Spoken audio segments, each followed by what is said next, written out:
Anthony on satellite radio. Show's host, Anthony Cumia and Greg Opie. On the virtual team. And Anthony apologizing for yet another raunchy comment, profanity laid to last. Is this the last straw for the raunchy radio duo? I have a raging heart on. Let me tell you something about this radio show you listen to. We are really good. Yeah, man, we hang out, we gonna be all wet. Yeah, man. We know when we suck. We know when we're great. But we do like when you say how great we are. Holy shit! Oh, my good golly! Hey, look, we're broadcasting again. But enough of this palaver. Let's get the show on the road.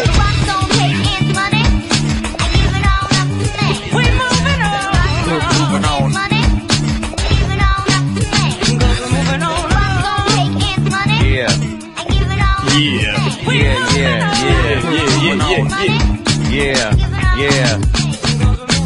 Oh, yes, what happened yesterday? Good morning. Welcome to the Opie and Anthony Show. On this historic... Well, they're calling it a very day. Historic day. Yes, Anthony. Oh, Opie. Historic day. Yeah. Yeah. It's amazing. I'm still a little tired from watching the coverage.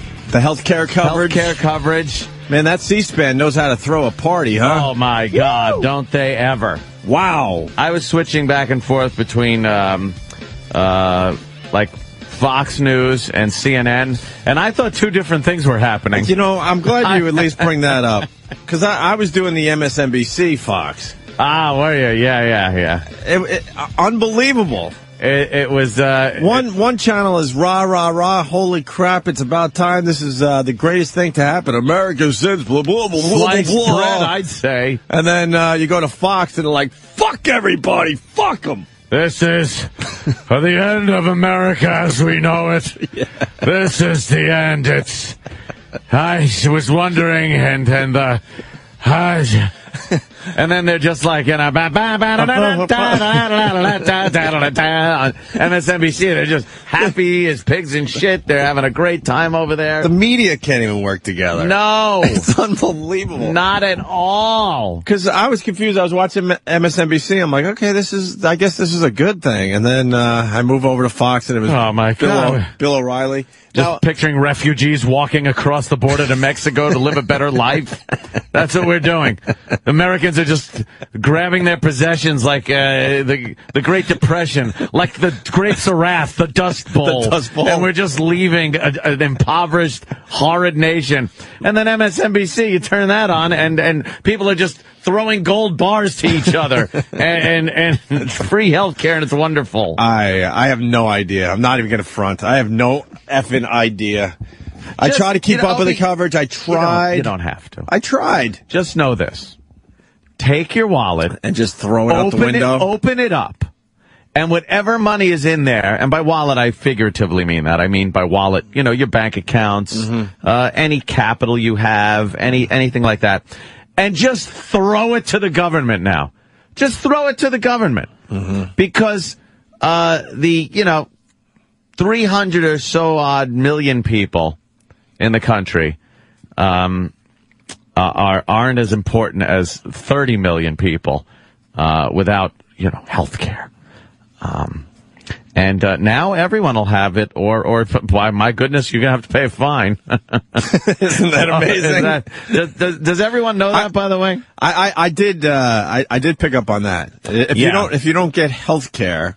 Yeah, now you have to. It's a mandatory thing now. If you're a working Joe and you don't have health care, the IRS goes after you. The IRS controls it. They control it, of course, because they're the lapdog. They're going to hire 17,000 more people to work for the IRS. See, I did do some homework. To collect the money. To collect the money from people who go, what? I don't have health care. I don't want it. With penalties and fees if you don't have health care. I wonder how many of the 30 million people that they keep talking about that do not have health care in this country just don't want it. Now, there are probably many different reasons why you wouldn't. There are probably those anti-government people that are like, I don't care about anything. I don't want health care. I don't want this. I just want to live my life like I want to live my life. As a free American with choices to do whatever I want. Right. No. Now, you're going to have to fess up. Unless, of course, you're one of the poor people in the country that can't afford it, then of course you'll be exempt, which is just another entitlement program for people that have 20 kids and don't make any money because they're on the government till already. We'll just be paying more money to them. I think if you're part of the middle class, you should just quit your jobs today.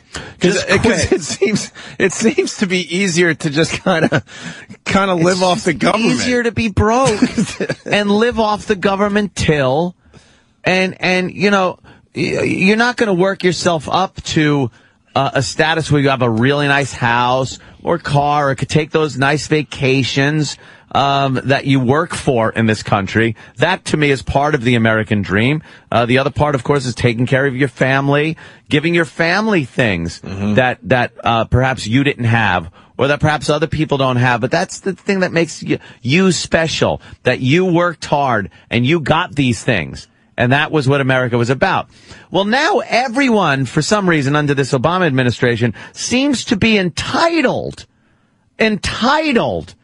to get everything that everyone else had to work for. It's just that way now, and it's on the backs of people that have made things. You brought up a great point before we went on the air about maybe a marathon or a race or something. Well, the pursuit. The pursuit of happiness. Because they keep using the pursuit. Pursuit of happiness. And I've run a lot of road races, and if you're not one of the front runners, you're pursuing the front runners. You're in pursuing a road race. the front runners. And you're trying to catch up to them, and in a lot of cases, maybe that certain race, you're not gonna catch the front runners. But guess what? The next time you run a road race, you might train a little harder, and you might get a little closer to the front runners. Well, now, but in this case, again, under the Obama-Pelosi road race, see, the people that are doing really well, those Kenyans that always cross the finish line first. Now they got to wear a fat suit. Now they have to wear like a fat suit to slow them. Fat suit. They got to wear the bomb suit from the Hurt Locker. There you go. They got to put on the bomb suit from the Hurt Locker and run it. And the people that are way behind, the Kenyan that now has to wear the bomb suit, he's got to pay. So the people at the back of the race can jump on motorcycles. And they can now use motorcycles to run the race. To catch up. Because everyone should be able to pursue that finish line on equal footing. We have taken away people's ability to really strive to be successful because that is something that people will work for, is a goal that other people can't achieve. Right. That other people might not ever achieve. Right. But because you have a mixture of talent, stick-to-itiveness, hard work ethic, and that luck factor, you have achieved that goal, that pursuit of happiness. Not a guarantee, a pursuit.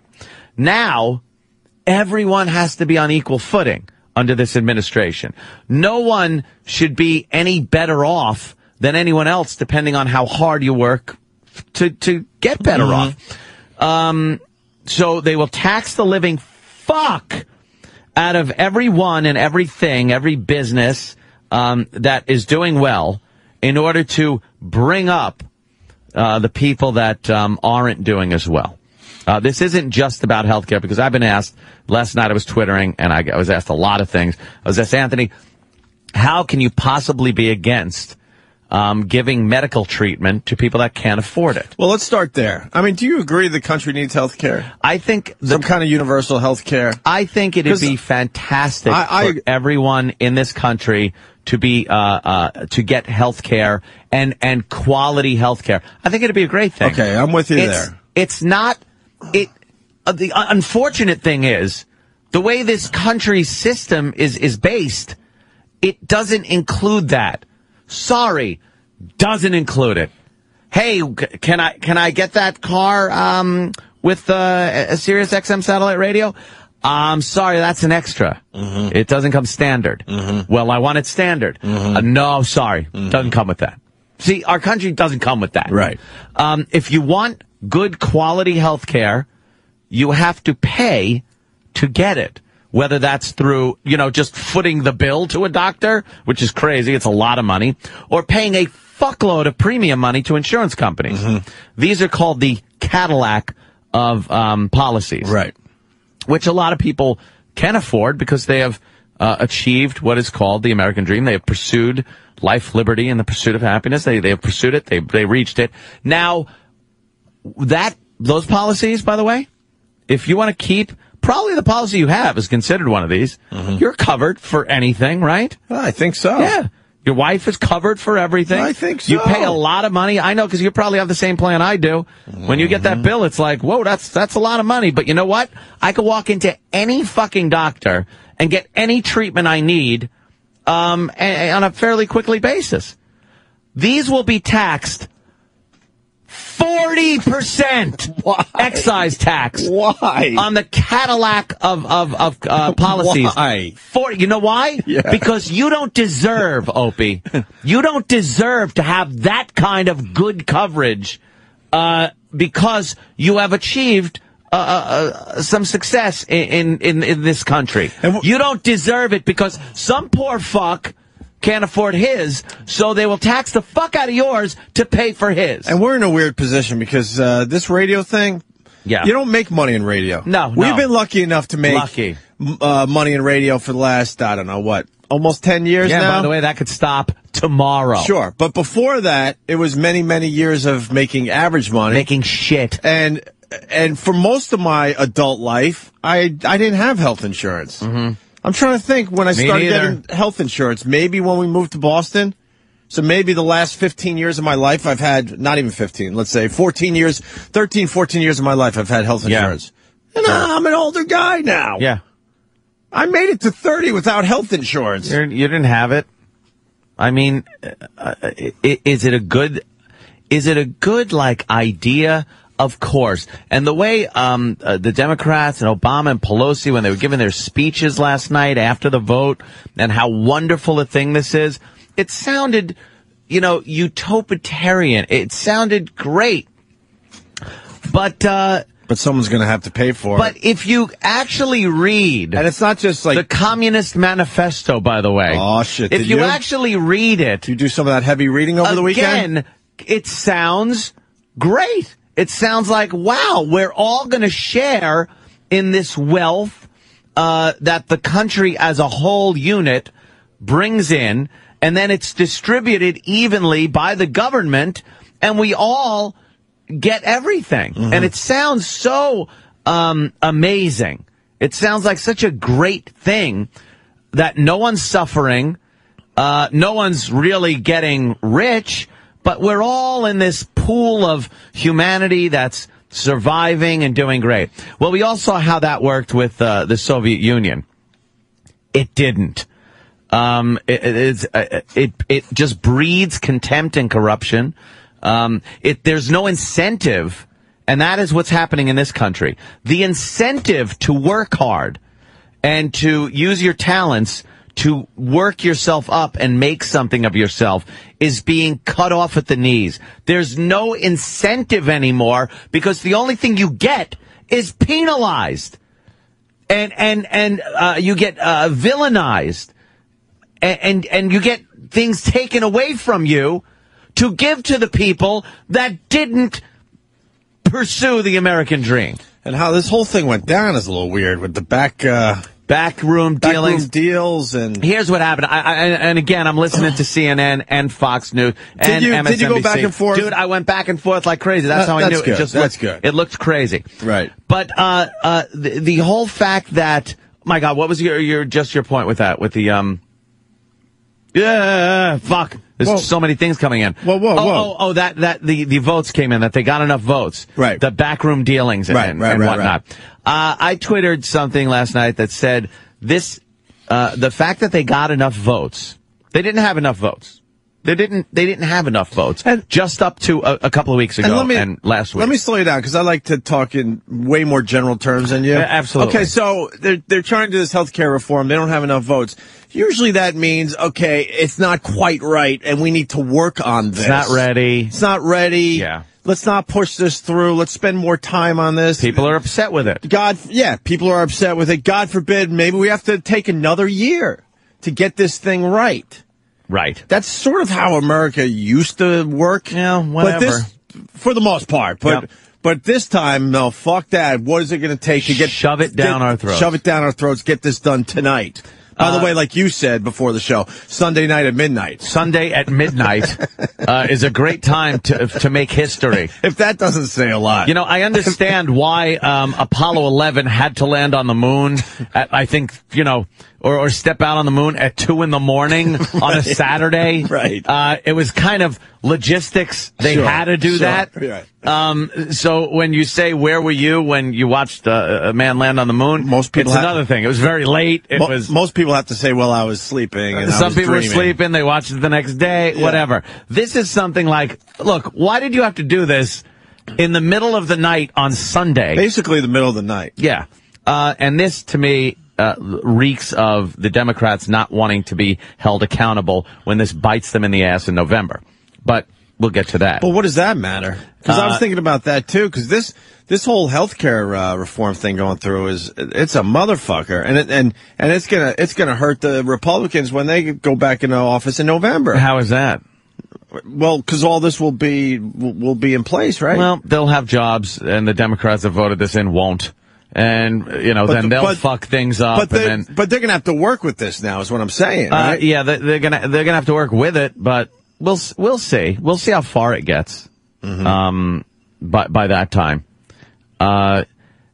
The backroom dealing. I wrote last night, I Twittered, yes, they didn't have enough votes, and then all of a sudden they have enough votes. This wasn't done because the people, and if you listen to Pelosi and Obama speaking last night, it's almost like the people have spoken. They wanted this. The people had nothing to do with the Democrats getting enough votes. This was dealings. This was Obama flying around to different states and saying, what do you want to vote for this deal?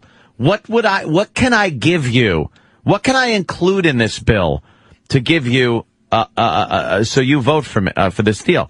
And they would say, well, how about you take federal money, taxpayer money, and give it to my state for my pet project here, this thing that I'm doing to take care of these businesses so I get fucking reelected and stuff. And then Obama goes, all right. And they go, well, you got my vote. That helps the people. That is in the best interest of the people. Mm-hmm. I say no. In fairness, the government has been doing that since we started this damn nation of ours. But it seems like they pushed it a little huge, a little further than usual, and for something that's pretty substantial. You could say that, but it's like leave a penny, take a penny when you go in there, right? And saying, well, that's been going on for years. Right, You've seen that, right? How about leave a million, take a million? It's different in that way, and it makes sense to say it's different in that way. This is giant legislation, and it's going to cost a fuckload of money. And anyone who thinks it's not going to, just look at the timeline. There is no way they can even enact this quickly enough. They could pass the bill, but a lot of this shit ain't going to kick in until 2000, some of the shit until 2018. Really? After Obama's gone. This shit kicks in. Stuff immediately? Yeah, there's stuff that kicks in immediately. Of course, a lot of taxes kick in right away. I didn't know that. I thought everything just changed today. No, we have to start paying for this shit well before you start seeing any of it. And by we, a lot of it, I mean me and you. Mm-hmm. The middle class, yeah, they're going to have to pay too. And for anyone that thinks everyone isn't going to have to foot the bill for this, they are taxing the fuck out of drug companies. And what do you think? Drug companies are going to go, which already are just paying a shitload of money to the government in taxes, and that's why it's costing a lot of money to buy prescription drugs. You think they're just going to go, well, I guess we got to eat this? Mm-hmm. No, they pass it on. And there's no way that the government is regulating prescription drug companies right now. I don't think they're in that business. Maybe next month. Maybe that's Obama's next project. But they're going to tax that are good insurance policies. We've heard from Canadians, we've heard from Europeans, people in England that have socialized, state-run health care, and it doesn't cost them anything, or it costs them very little. But are they really getting the best treatment? Is that why the head muckety-muck up there in Canada decided to come down to Florida to have his heart surgery done? Is that why? Because there's such great health care up there that he decided to come down to the United States? Is that why Ted Kennedy, when his brain was turning to mush, decided to go to Canada and get health care up there? No, he went to the best fucking doctors and got the best health care. And is that going to be available to the average Joe? Nope, it's not. Is it going to be available to Congress? Fuck yeah. They're exempt from this bullshit health care plan. Well, exempt. And we're all going to have health care now. So there's a lot of people skating out there going, look, I can't afford health care. So don't matter. I'm going to roll the fucking dice. And if you don't have your health care, then the IRS comes knocking on your door and they make you get health care. And now you're paying, penalties and fees for not having health care. Anywhere from, 300 and about 350. I'm not sure the exact amounts. About 350 for your first offense at no health care. And then it goes up to 600 and change. And then 100,000. And then, 100,000. No, the IRS. And if you're, in the upper echelon, which we consider, we are considered in the upper echelon of earners in this country. Ooh. We are the ones, that, the country's resting on our backs, by the way. We pay more of the tax money than the collective of this country combined. We pay more. If we don't supply health insurance to any employees that we have or ourselves, have to pay a percentage of our income for our small business. What? Yeah. What? Yeah. Take the money you make, right, and take about 1.5% of it. What? And that will be your penalty. What? Yeah. That's a lot of fucking money. That's ridiculous. Another thing is, the cost. This is funny. The cost, they say it cuts the deficit by 100. Hold on. Hoo Howie in Vermont is ranting all over instant feedback. Is he? Anthony, stop whining. God forbid. Hold on. Before you even finish that, fuck everyone with the stop whining already. I'm fucking talking. I'm having a discussion, an impassioned discussion, because I'm getting a fist up my asshole. You'd whine too if you got a giant cock in your ass, you faggot fuck. So anybody, and by the way, anyone that writes stop whining is blocked on my Twitter. Blocked. I've been blocking by the numbers last night. That means with stop whining, because you know what? That means it's you have not no a good way to start. anymore. I could give a fuck. It's a great way to fucking start a conversation. Stop whining. Yeah, that's good. So finish up what this douche has to say. Well, I think this guy needs to do some reading, because there's some major problems in here. He has no clue. Pick up your fucking newspaper today. It's going to affect you just as bad as it affects Anthony. Don't just look at Pelosi and Obama's speech. Pelosi, that cackling lunatic. Yeah, she sounds like Sandy Kane when she laughs. Yeah, we'll get some jokes in, and we'll talk about Pelosi in a little bit. Cock. Before I read the rest of Hoo Howie, though, because I was confused just like you. I'm going to MSNBC and they're throwing a party like it's fucking New Year's Eve. I was expecting Dick Clark to come out and do some wacky thing, great. or Ryan Seacrest. And then you go to Fox and it was just like everyone's wearing black, the music is somber, and blah, blah. So I'm like, what the fuck? What is the real thing going on here? And I go, you know what? I got a fucking Twitter. So I go, I did a simple thing. All right, time to get what you guys are thinking about this. Healthcare yes or healthcare no? Yep. And I watched it for about 2 hours, and it was easily 80% healthcare no. Yeah. From the people that follow me on Twitter. Yeah. 80-20 about, and that was just doing the percentages in my head really quickly.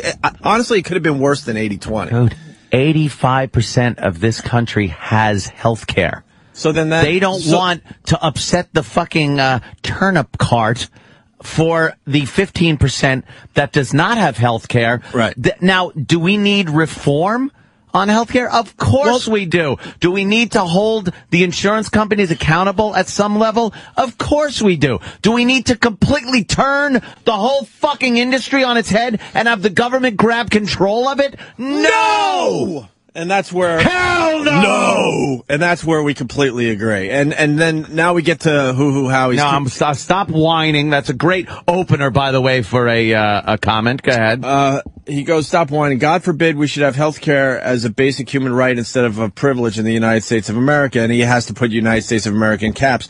That's not what we've been saying this morning. You are an asshole. Fuck One of the you, first then. things I asked Anthony is, do you feel like we need health care in this country? And he basically said yes. Take the money out of the insurance companies' pockets. Yeah. Here's another one. God forbid you have to pay some of your precious gambling money to help some people. Cunt. That's Jared in Arkansas. You know what? Let me tell you something, Jared. If you were in my position, you wouldn't like it either. That's how it is. Wow. You wouldn't like it either. You know why? I worked for my fucking position in this country. Just like you were supposed to. Just like America says. You work, you fucking have the incentive to advance yourself, and you reap the rewards. Now you could sit on your fucking ass and reap the rewards on my back and on the backs of everyone else who, like you say, has enough money to maybe enjoy themselves. That seems to be the problem. And human rights, healthcare isn't a privilege or a right in this country. It is a privilege, dummy! And we lost a 10-year listener today. Good. Go fuck your mother's asshole and have her go to some fucking government-subsidized fucking meat clinic to sew up her fucking asshole. Go fuck yourself. There is a much bigger issue here. You guys got to read some of this stuff. They're basically changing how we do business in this country, first of all. Yeah. The government is now controlling way more than they should be controlling. By the way, you know what else is in this bill that no one knew about? And this isn't rich people yelling and screaming today. There's a lot of people yelling and screaming today. You wait. Look, in the end, it sucks if they take more money out of my pocket. It does, okay?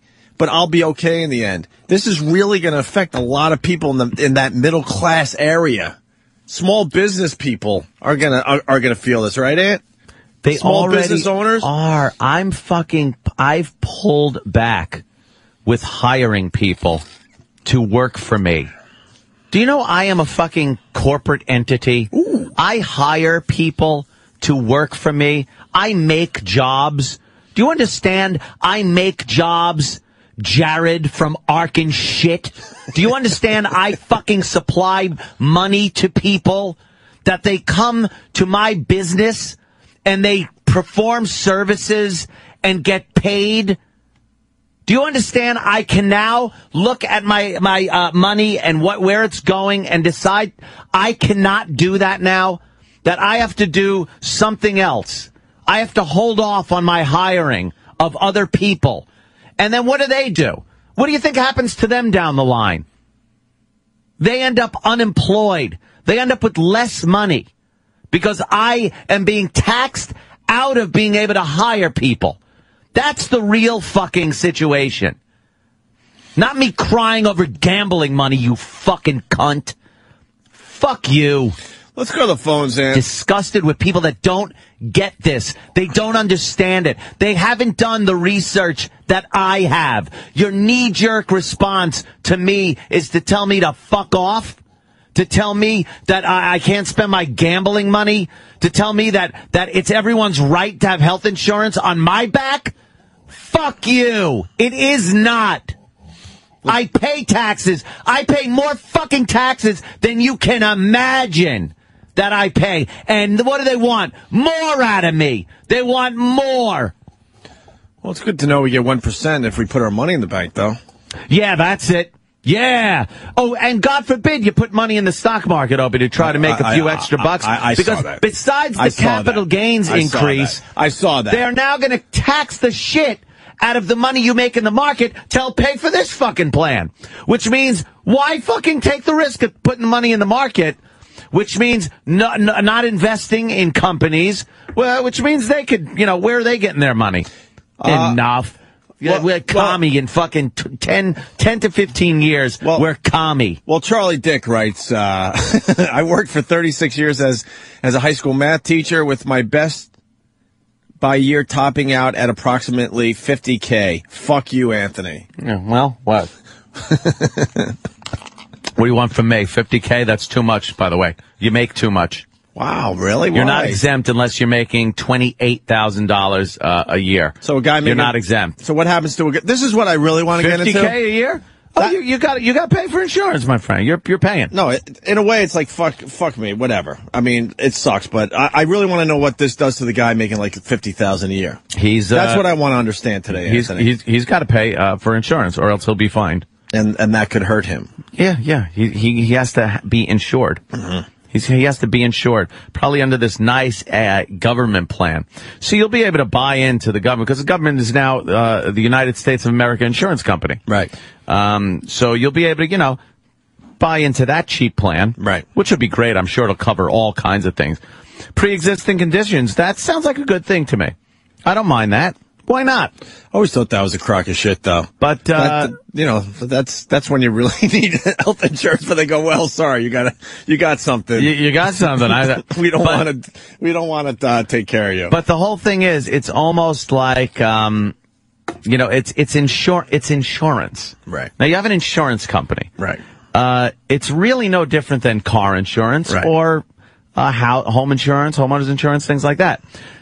I don't like it, but it's the way it is. If you smash your fucking car up and you don't have insurance, and then you go to the insurance company and go, look, my car's totaled. Could I pay you my first month's premium and you fix my fucking car? No. You didn't have insurance before you crashed your car. If you don't have fire insurance and your house burns down and you go to the insurance company, I'd like to buy some fire insurance. All right. We'll send an assessor to your house and see no, see, it's burnt down. But you're supposed to pay. Could you do that? So as soon as you come out of the womb, you should get health insurance. You should get health insurance. That seems to be the way before it is. the doctor checks you for the first time. Because if you're put that little fucking print on something. Exactly. Put that fingerprint on some kind of contract. And you have a problem. We're talking. People need insurance before they have a pre-existing condition. If they don't, we're taking what is called luck out of the equation of being an American. We're taking chance out of the equation. That has always been part of what this country is chance. It's the roll of the dice. It's that immigrant that came over with the dollar in his pocket fucking bullshit that we always heard about. That dollar with the President Washington's picture on it wasn't a free ticket. It wasn't a guarantee that I will now be successful. It was an opportunity, pursuit of happiness. Happiness is running. It's running away from you. You are pursuing. If you can figure out a way to catch happiness, then it's yours. If you can't, you will continue to pursue. It is not a right that is written into our Constitution. The basic human rights are you have the right to be a human and not be chastised for it, not be villainized for being a human being in this country, depending on your race, creed, blah, blah, blah, blah, blah, blah. But you don't have a right to health care. You don't have a right to a lot of things. Why did this have to be pushed through so quickly and in the middle of the night? It started looking very bad for the Democrats that they could not agree on this. Back to the drawing board. No, because they needed it passed. It kept looking worse and worse if it didn't get passed than if it did. The problem is, doesn't that say a lot? Yes, it does. There's problems in this. And now the Fix-It plan, they passed the Fix-It plan minutes after they passed the plan itself. What is that? Because, they're trying to get more people on board, especially Republicans, to fix the problems with it. See, there's problems with it. They acknowledge there's problems. So now there's going to be these debates that go on for the next week before this bill goes to the Senate, and they're going to debate it. Which means nothing, by the way. It's going to be the same fucking majority vote, and that's how it's going to get passed. By the way, every Republican voted against this, and they had 30 some odd Democrats vote against it. That says something right there. Those Democrats are the ones that want to keep their jobs. Come November 2nd, 2010. Why couldn't they get one Republican, though? See, that's where I have issues, where they can't even fucking work together no matter who's in there. Not one fucking Republican goes, you know what, all right, this is the thing to do. Because it's an Obama-Pelosi forced down the throat, backdoored, no one, not giving people enough time to even see what's in this fucking bill. So why would you vote yes on it? I mean, there's so much shit in there. There's so many favors that were done to get this thing passed. I gotta tell you, I'm watching Twitter, instant feedback, and phones very closely right now, and it's 80-20 about with my quick math skills. 80 people saying hell no. Let's take a few phone calls here. Jimmy James in New Hampshire. Jimmy James. Black rape. Morning, boys. Hey, what's up, brother? You know who was really disgusted this morning, or that I know? All the Latvian immigrants that work in the shop for me. Because socialist healthcare worked so well for them the first time they saw it. That they ended up here. Boo.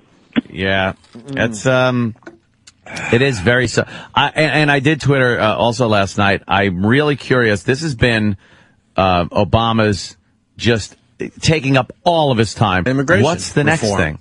Oh, is it immigration? Everything's got to be fixed, I guess. He's doing some kind of immigration thing. And that's going to really help out, I guess, with the illegal immigrants and everything. Good. I can't wait. Let's say hi to Jay in California. Jay. Hey, what's up, guys? Hey, man. What's up? I just wanted to know, Anthony, are you upper class or lower class? I guess I'm considered upper, but I could be lower very quickly. Very quickly. This, like I said, no guarantees. Where's my guarantee that I'll get to hold on to what I have? Where's that fucking guarantee? Can I have a guarantee that says that since I've worked myself up to where I am in this country and have been able to use the opportunities in this country to achieve what I wanted to in life, can I now get my guarantee that says I stay here? That I stay where I am and don't end up, sleeping in my car again, which I did at some point in my life. Is there a fucking guarantee for me? Well, guaranteed for what? Another 6 months? Yeah. Thank you. There's we got no another guarantee. 6 months. That's our guarantee. Past 6 months, we have no effing idea what's going to happen But with I our have career. to pay for someone else's guarantee that they're guaranteed this money to help them, to bring them up. All right, Ant. Give me a fuck break. I got it. You're going to pay for 17,000 new jobs. That's what you're paying for. I really want some of these idiots to understand what Ant's saying today, because they'll never understand. I'm hearing him loud and clear today, and then you get someone like Ted who writes, "Aw, poor millionaires have to pay more in taxes." That's what it is. Enough of the goddamn forced down the throat Fox News fucking catchphrases. Go blow your father. Suck the cum out of your father's balls. You fucking asshole, not listening, cunt. Is this our crying show? Yeah. Wah. Here we are. Now I'll whine. Wah. Now I'm whining. It's a difference. Wah. This is not. Wah. This really isn't about millionaires bitching that they have to pay more in taxes. This is so much bigger than I that, can't man. wait until these idiots realize this has nothing to do with just millionaires or people that are making $250,000, couples, by the way, making $250,000 a year or more, and singles making $200,000 a year and more. Has nothing to do with that. Plus the fact that the government now controls a hell of a lot more than it did a few days ago. Do you understand? Which is not good for any country. Fuck the money. Take the money and take it out of the equation. Do you understand the government now controls health care in this country? Do you understand that the government is now the insurance company of America? That they now run that? And by the way, in this bill also, they run the student loan program. What is that about? Did you know this? No. That the student loan program now is run by the United States government student loan program. No more private banks, no more getting a loan, which, again, needed reform. I mean, you're getting people that are in debt the second they get out of college in big debt.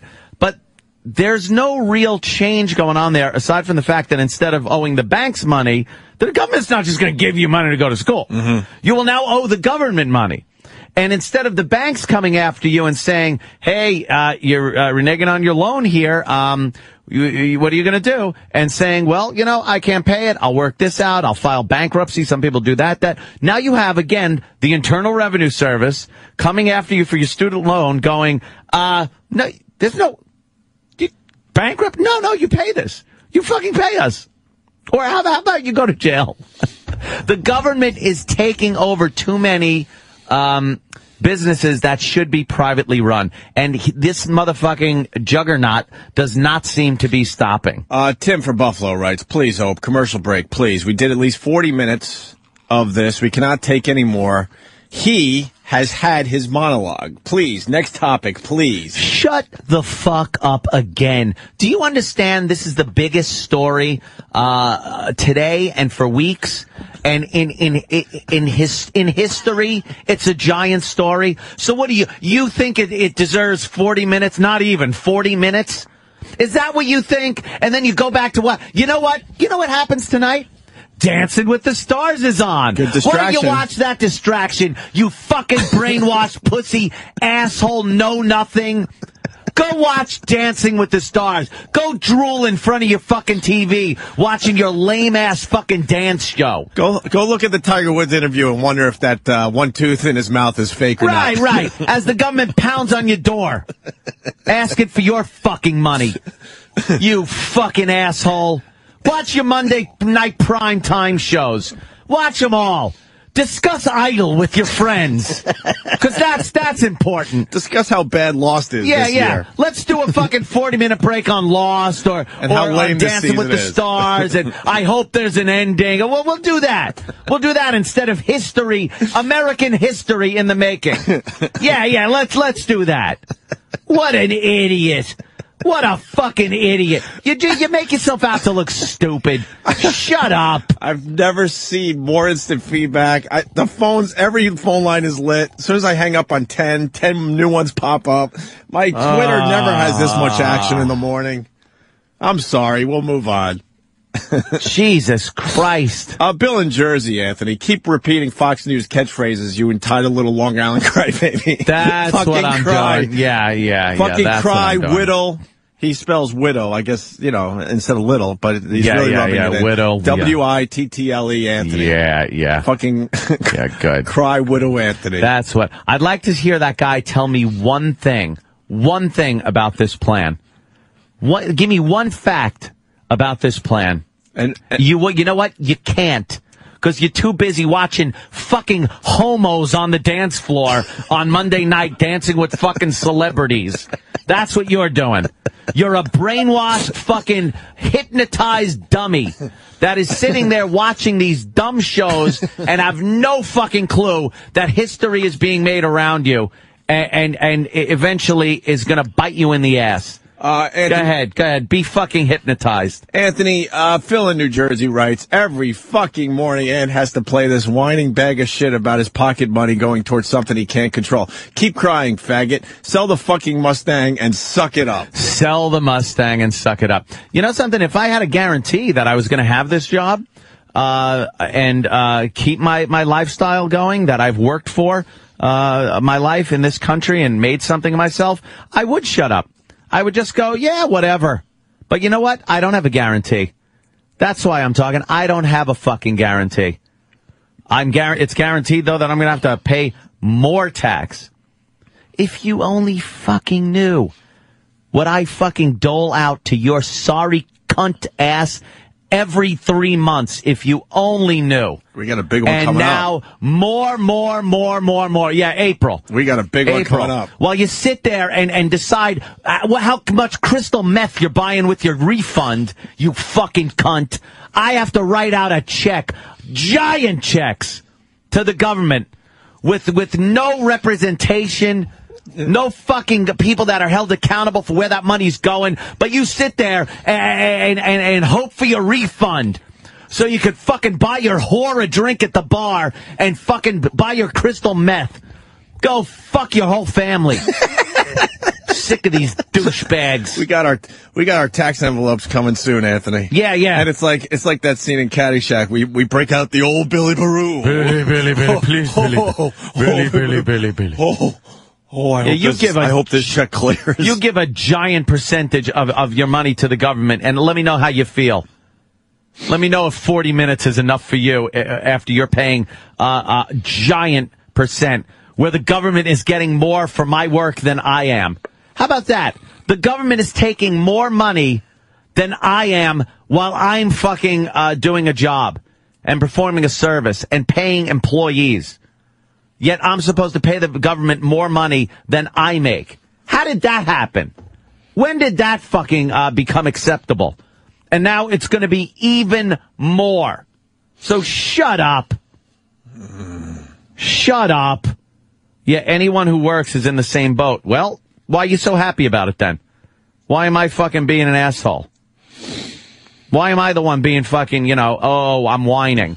Everyone should be whining about this. Kevin from Connecticut, how come you don't complain about how much you pay in taxes, Opie? I do, but I don't want this to be confused with we make a lot of money and that's why we're bitching. I come from a big family and I like to see how this type of thing affects them as well. That's sort of the angle I take on some of these things.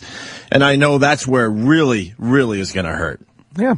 And look for, great health care. And look for the next step towards social programs. That's all. You think people don't stop unless you stop them. Anthony, they don't stop. This is a social program which it will just get Obama and Pelosi to jump into another one. They want to build this, what they think is a utopian society, but it's nothing but socialism that doesn't work. And it's not supposed to work in America. Anthony from Queens writes, poor little rich boy has to pay more taxes. Boo-hoo. Ruin another iPhone, you faggot. Yeah, there we go.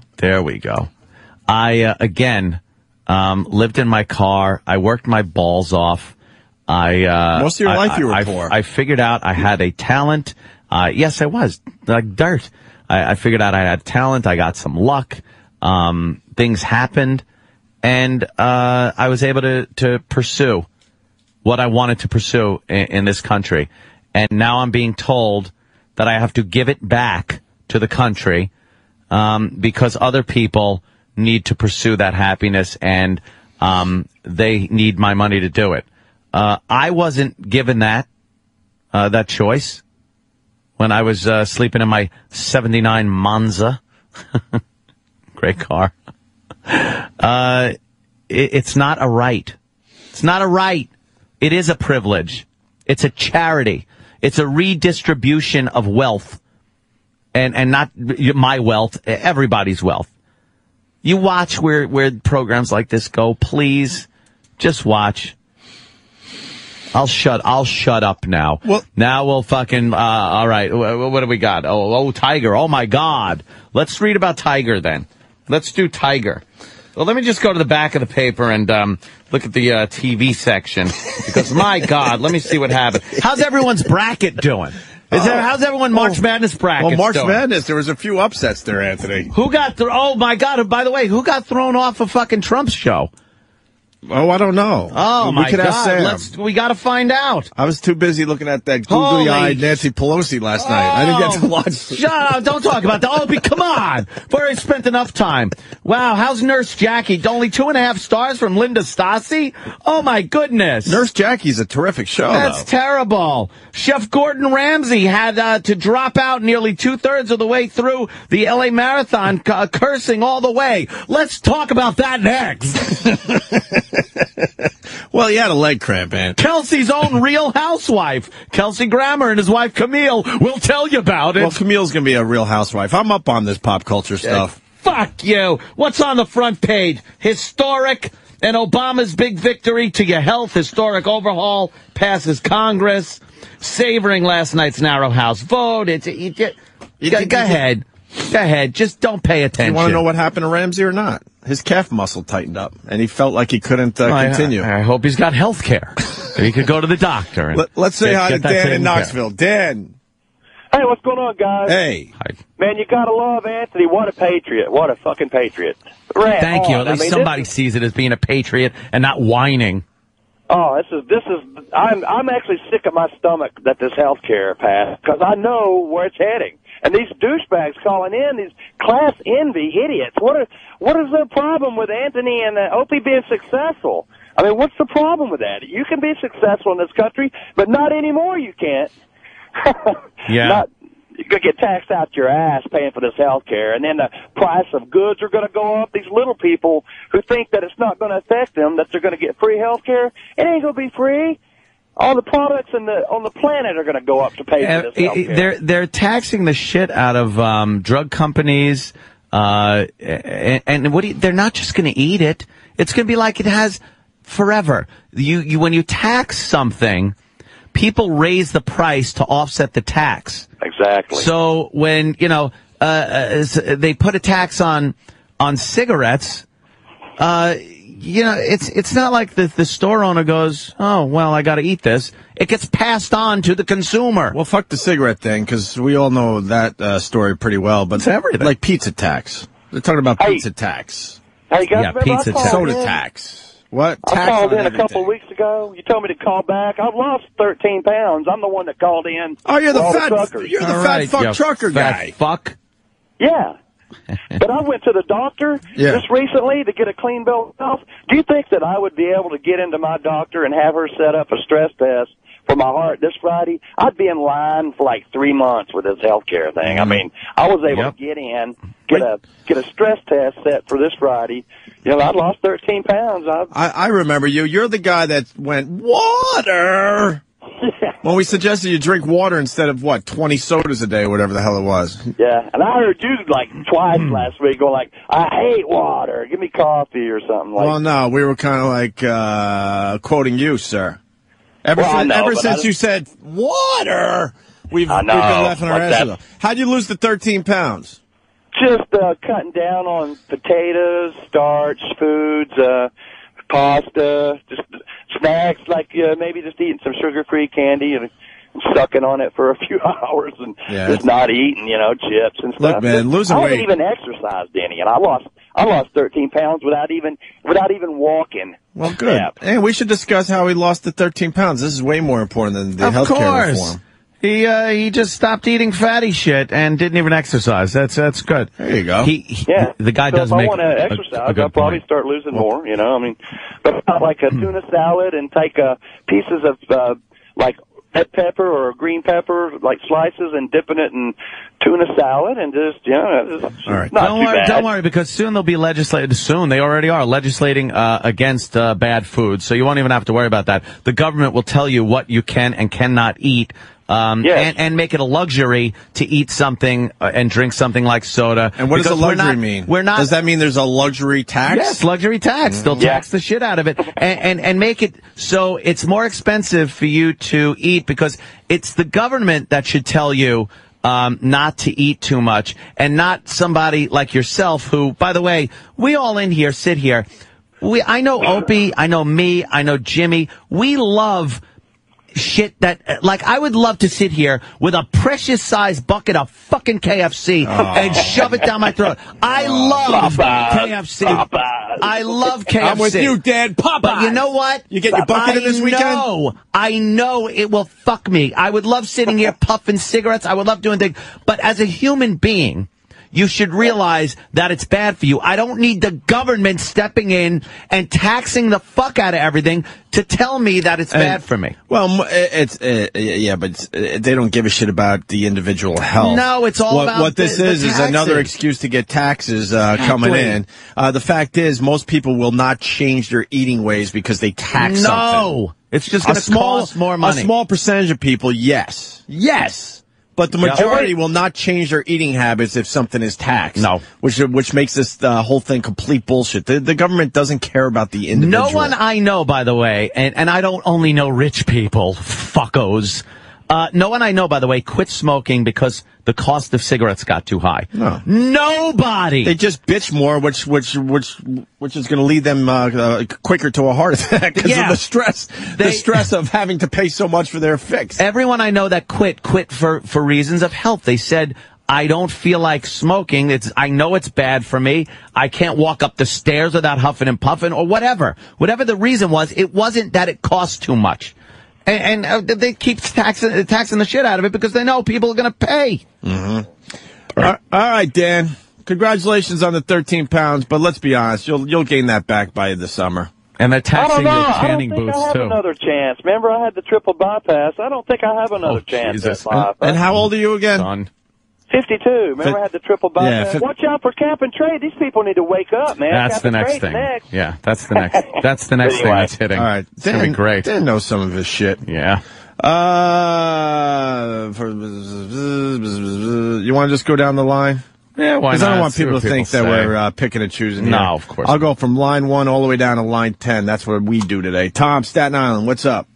Hey, what's going on? Hey, Tom. Hey, so Ad says that, health care is not a right, but how about the military? How about all the money we're pouring in the military? I don't hear you crying about that all the time.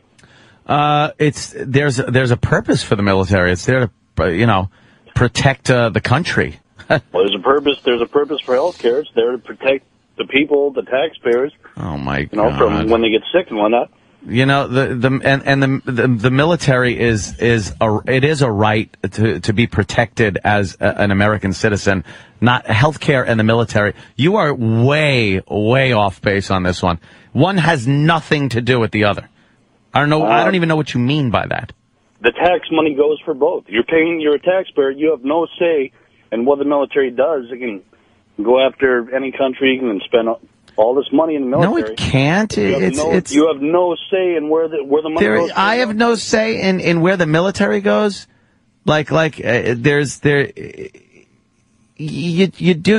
Technically you're supposed to have a say through representation, but that's all bullshit. I've already talked about that. But no, the military it's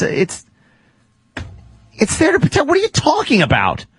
I'm talking about your tax money going for a program that the government runs. So you're saying anything. You're saying the government can then tax me and do anything, and it will be considered a right because the military is. That affects the people. Something that's supposed to protect the public, just like healthcare. How is healthcare protecting the public? It protects you from disease. I can buy healthcare. I have healthcare. I can buy insurance. 85% of this fucking country has healthcare. Yeah. Yeah. Yeah. Okay. So Hello? 85% of the country has health care. Yes, but you don't necessarily have a say on the cost of drugs, cost of pharmaceuticals. No, because it's free enterprise. It's free enterprise. Why should we have any say in what a company charges for its goods? If another company wants to come along and charge less, we'll buy from them. What the fuck? Okay, how about this? How about you work at your job day in, day out, 20 years down the road, say you get cancer, and then all of a sudden, okay, you can't do your job anymore. What do you get? You get Cobra. You go on Cobra, and then you get, 9 months on Cobra, and then what? And then what? And then you're supposed to go off and die. Even though you paid for 20 years for that health care, now all of a sudden, well, I'm sorry, you're sick, go on Cobra, and that's it. And then what? So all that 20 years. That's why there's Medicare. That's why there's Medicare. That's why there's Medicare. Okay, yeah. Well, how about... Already paid into that. I pay into that like a motherfucker. Yeah. All right. Thank you, Tom. We got to give a few more people a chance here. Equating the military with Thank you, sir. Let's go to James in Michigan. James. Hey, guys. Hey, what buddy. about the fact that the unions get to be exempt from this, and also that the Senate and the House aren't even affected by this plan because they have their own health care? They have fantastic health care, by the way. Why don't they lead by example, though? Why are they exempt from this? Why? Because you think Teddy Kennedy wanted his head drilled open by some fucking doctor, or have to wait in line like everybody else will have to wait? But if this thing is so great, why do they lead by example? Exactly, because it's not great. It's not. And what's up with the tanning bed thing? you mentioned. Yeah, they're putting a big tax on your tanning beds. Oh, I think tanning is stupid anyway. That's gonna affect Snooki. What is she gonna I know. do? What the fuck is she gonna do? All the Guidos, they're gonna have to go with spray-ons. She might have to start like fucking blowing guys or something to make money for her. Exactly. Tanning. Why don't we talk about how it affects Snooki? Oh, and the new season down in Florida, I hear. You fucking mindless twits. You're mindless fucking zombies just drooling in front of a television, watching crap. Do a little research. I'm an asshole, and the people that are calling me assholes, I'd love for them to call up and actually have one viable discussion about what the fuck is going on. Well, we're trying to get to 10, Ant. Right down the line instead of picking and choosing. So let's go to Brad in Atlanta, see what he wants. Brad, what do you got, buddy? Hey, I'm on board with you guys, and I think overall federal government's just really overstepping what they're, designed and put there for. Big problem with this is how about the fact that it takes 10 years of taxes to pay for it, but we only get 6 years of benefits. Doesn't everyone see a problem with that? No, they don't. Maybe that'll get fixed in the fix-it part. In the big fix-it that they're going to do, not going to do. It's ridiculous. Come on. People are fucking blind. Let me say hi to Debbie in Syracuse. Debbie. Hi, guys. First off, Anthony, I love you. Thank I you, think Debbie. you are so on the money about you. every commentary, actually. I don't know why, but you're just, I like your view on everything. Ooh. But you're... What about me? I work for an insurance company, so people are all that's fine going to too. say, oh, you're an ass. You're just going to be all for that anyway. But it's just ruining America. Well, Obama's ruining America. It's just ridiculous. Doctors won't bother researching anymore. Why bother looking for any more cures? Because without the idea of making, decent money, why bother? Why bother working? That's what we have in this country. You're absolutely right. She's making absolute sense here. It's called incentive. You need something. You need an incentive to do something. Live. Most people aren't going to do something for no fucking reason. And what happens to accomplishment? That feeling like, right. Hey, I worked for this, and I have a great job, and this is what it affords me. Why bother? Why not just be a bum? So R&D goes and tries to develop new things, new cures, new treatments for diseases, and the incentive has always been because it's money based. And I don't want, there's no fucking, Jonas Salk, didn't think it was just, for shits and giggles that he was going to come up and cure polio. I'm sure he made a few bucks on it. Right, you have your callers stating, how you're a millionaire and blah blah blah. But the whole world's on money. When are people going to wake up?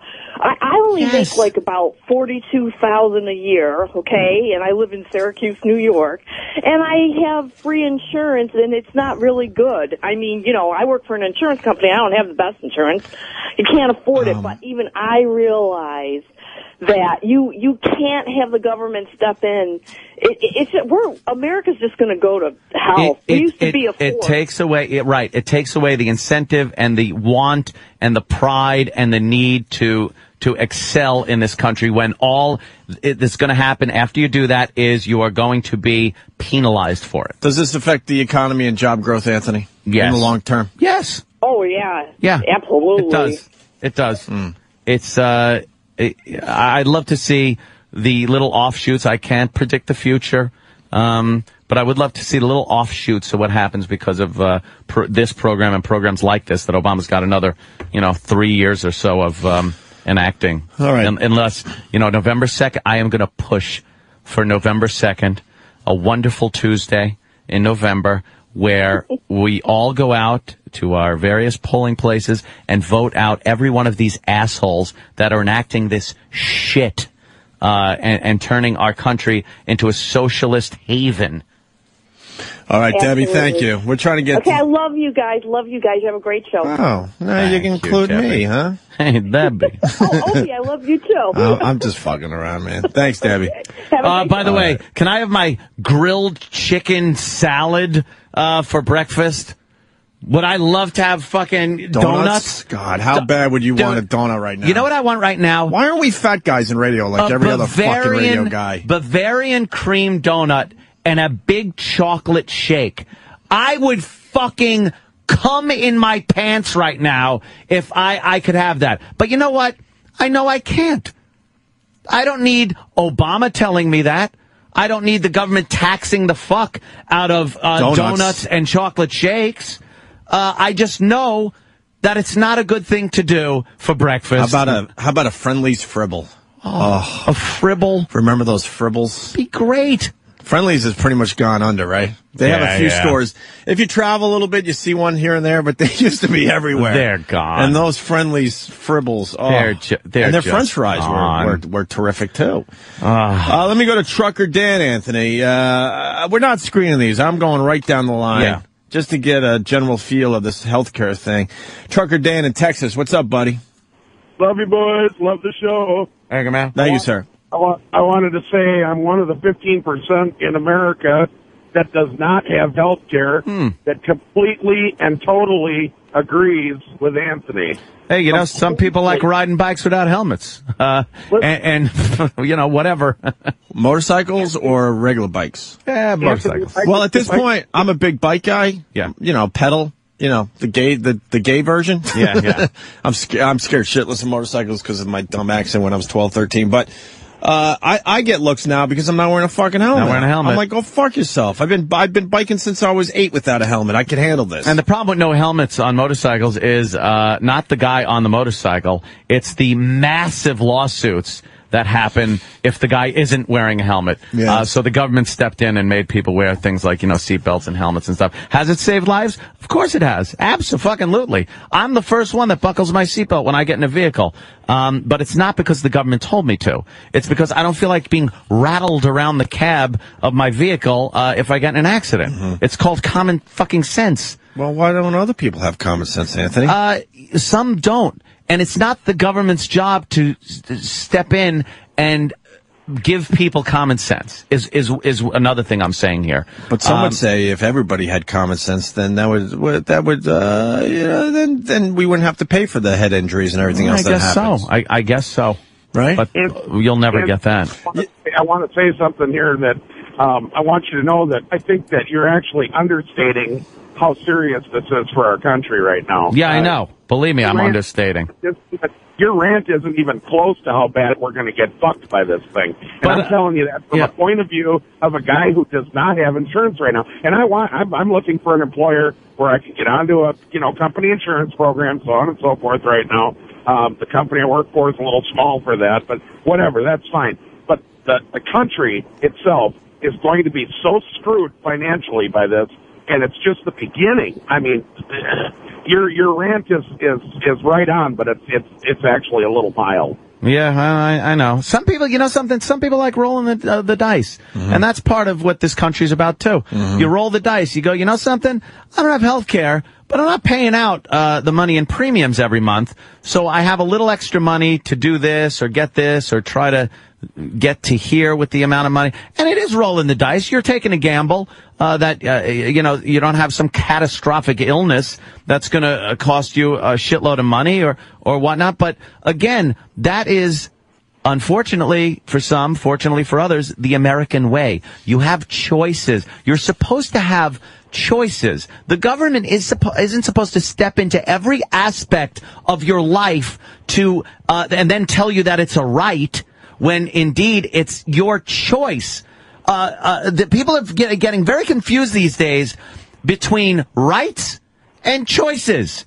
You have rights to do certain things, and you have restrictions on certain things, and then you have choices to be stupid, to be smart, to maybe gamble with your own existence. Mm-hmm. You do have that choice, but it's being taken away by the day by the government. Anthony, the great Ben Franklin said, common sense is not so common. See? And Trucker Dan, you're one of the 15% that doesn't have health care, and you agree with Anthony, right? Right, and you just said for the that? record, I've been riding motorcycles since 1978, and they take them helmets and shove them up their ass. I don't need no lid law to tell me. I'm with you, man. I like having my hair blowing in the wind. Who wouldn't? On a bike? Nice. Anthony, the tanning bed tax. Joe in Jersey brings up a good point. Yeah. Tax on white people only. Holy shit, I didn't even think about it. Very racist. It is a Very racist tax. It's a racist tax. We're looking at the first racist tax ever. Tax on buckets. Yep. Tax on a bucket. Let's tax those buckets. You know what? You didn't get your bucket in this weekend? A white person tax. You are right. A tanning bed tax is a white person tax. Let's get crazy today and eat donuts. Racist. What do you say? I'd love to, but let's just get crazy. I can't. It's a cheat day. Nah, it's not a cheat day. If you're dieting and exercising, you learn about the cheat day. No, today is my day where I got to get on the treadmill with all kinds of wires attached to me to make sure that I can get into a heavy exercise regimen. I had wires attached to me Friday. Did you? How'd that go? Nice. Yeah, I was. I found out that I was pushing through my swing. Oh, okay. and you put some wires on to see where your swing my was golf going? swing's going. Yeah, wrong. I hear you. I hear you. Little golf tech with my brother. And let me tell you, is Boris going to be pissed? I cheated on B Golf on Twitter. I did a little golf tech. It's another thing that one of the previous callers brought up, the fact that he was able to call up, make an appointment, and get in right away. Now, as you know, Opie, I've wanted to start an exercise regimen, and I have the equipment. Wait, can you hold on a second? Yes. Hold on a minute. Hold on. What did you say? I said, as you know, Opie, I had wanted to start a very rigorous exercise regimen. Did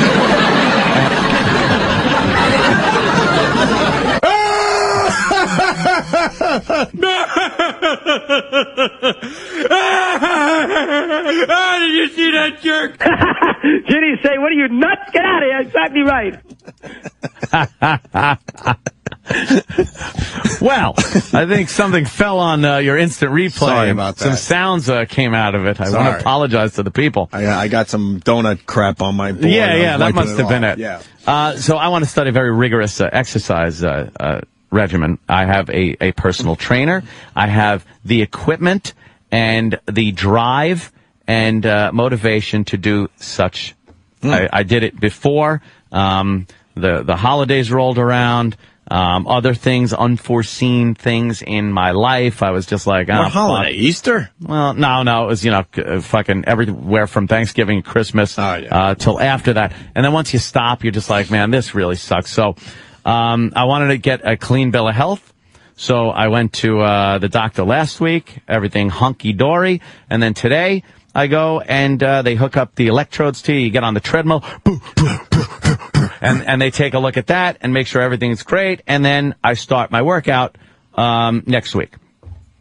And, it's a stress test. And I was able to call up. And then it's like, so what's your insurance company? And I told them and stuff. And I get in. Now, can everyone do that? No. But I don't want to sacrifice what I've worked for to get to that point in my life, with the chance that I might not be able to do that in the future. I want the best doctors. I want to be able to make an appointment and not have to wait on a waiting list because fucking urethra had 20,000 kids and all them are sitting in a fucking office getting free health care on my fucking bill. I don't want to do that. Mm-hmm. So I can't be for this healthcare system. It seems like the answer is somewhere in between, though. Yes, her name's Urethra. It's a good name. Seems like the answer is somewhere in between, though. The answer is basic health care for everybody without it breaking everybody else's backs. Yeah, the answer is why can't we figure that out as a nation? I kind of liked the idea of state to state competition between insurance companies. We pay a lot of money in certain states, other states not so much. That would open up competition and make people have to drive down their prices if they're competing with somebody. Mm-hmm. I don't want them competing with the government that is going to offer a shitty socialized medical system in this country. Don't want it. Don't want it. But apparently, the people have spoken. Did they? Did they? November 2nd, 2010. The people will speak. I am going to be one of those idiots that are out there actually volunteering to sign up fucking people to vote in November. I am on the bandwagon. Anthony, the great Thomas Jefferson once said. Yes. The great. One of our founding fathers. And if you read a lot of his quotes, they go directly against everyone that pulls shenanigans that go against Thomas Jefferson. How they evoke his name is pathetic. The great Thomas Jefferson once said. Yes. Jesus Christ. Okay, I hope he just wrote one of those things that we can't read or we'll be fired. Why are my biggest laugh stuff I can't say on the radio? Is that fantastic? That's my curse in this fucking job. And it's so true. Oh my God, is that fucking great. That is exactly what our founding fathers would have said. All right. Should we take our first break? Yeah, let's take our break. Some dude just said that his balls just exploded. He had to take a leak so bad. Oh, shit. I hope he urine is just flying all over the fucking I hope he's got room. insurance. We'll go back to your phone calls in a minute. And I started this last night, but you know what? Everyone's awake and ready to roll today, so I'm going to do another poll on my dumb Twitter, Opie Radio. I want to do the healthcare, no healthcare yes thing again. Wait for me, though, because I want to hashtag it so we get a little action out there. But I also need a why. If you say healthcare yes, and then you give a little why in your 140 characters, okay? We have a backstage with E-Rock. Yeah. We'll do it after the break. E-Rock. Is this true? Is this breaking news? Is this breaking Opie and Anthony news? See, Anthony, we got our own distractions. We certainly do. Fuck the healthcare thing when we got Opie and Anthony breaking news. Sam? Remember those slick new shoes that E-Rock debuted on Wednesday? Oh yeah. How could what were they, the Jordans? Those? The shiny Ordens that look like... They look like spats. His shiny Nike outlet Jordans. No, there was a better line than the spats thing. Somebody said, whatever. Yeah, he looked spats like was good tap dancing shoes from the Cotton Club. Bobby Soxer's patent leather shoes. Yeah. Well, on Friday, you guys didn't notice it. I believe D-Boy might have been the first to notice, but he pointed out the shoes were debuted on Wednesday. By Friday, E-Rock was back to wearing his old shoes. But there's more to the story. Very good. Should we play it going into break now? It's another 3 minutes, but fuck it. Fuck you guys that have to take a break. Yeah? Well, he set up the bit, so why don't we play it now? Yeah, and we might have to comment on it, though. Yeah, if you want to comment. I mean, that's a hell of a tease. All right, we'll do it. All right, we'll do it right after the break. They're going to be glued to their radios. All right, we'll do that after the break. And more of your phone calls on healthcare. We'll talk about Tiger Woods basically saying nothing once again, which is fine. That's his right. That's what he does. But we did notice a little something. Yeah, he doesn't owe us shit.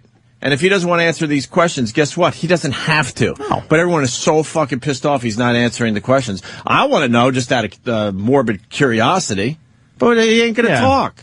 And he doesn't have to talk. And he didn't smile much. He smiled once when he was talking about actually playing golf. Well, someone... And people did notice there is one discolored tooth, front tooth, in his head there. That a lot of speculation as to whether that was knocked out the night of the big brawl. Yeah, but that's basic shit. If you're going to have a close-up on ESPN in a 5-minute interview, you would make sure your teeth looked like they didn't look like they were knocked out.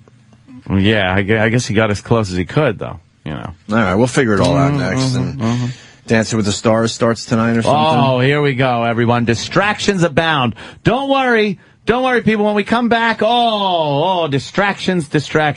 Hey, Gosling's on the show. Oh, shit. Who the fuck is raising her goddamn kids? Well, maybe the nanny. See, this is the kind of stuff. I got one on the way, and I feel like I don't have time for anything anymore. This is what we need to address. She has how many? 8? Maybe she should go on Nanny 911 next. Oh, my God. You know what's even better about Dance with the Stars? This Erin Andrews is on there, right? Yeah. Do you realize the only reason she's on Dance with the Stars, and I don't even want to listen to the other side of this argument, because this is really the real reason. She's on Dance with the Stars because we all became aware of her. A lot of people knew who she was in the sports world, but now mainstream media is aware of Erin Andrews. Why? Anybody? Because of the Peeping Tom. Right. So some Peeping Tom gets some video of her naked in a hotel room, right? That's the only fucking reason she's on Dancing with the Stars. That's the only fucking reason. And she's been bitching about this and saying that he didn't get enough time. He got a few months. He got 30 months, I think. Yeah. And she's been bitching that it's not enough time. But she's capitalizing on it. She's capitalizing on it, and I think the guy should not have to do jail time because he really just helped her career tremendously. Now she's a mainstream success, not just in the sports world. And that's the only reason she's on Dance with the Stars. She does realize that, right? She better. If we didn't see her naked with this voyeur video or whatever, this Peeping Tom video, she wouldn't be on Dance with the Stars. No. No way, Jose. That's right. Yes, we need a generation of super kids. You're so right, Stephen. Super kids have fixed this whole problem. Yeah, if we all had super kids, no one would be sick, and then we don't even give a shit about health care. You're so right. Yes. Distractions on the way. Stay there.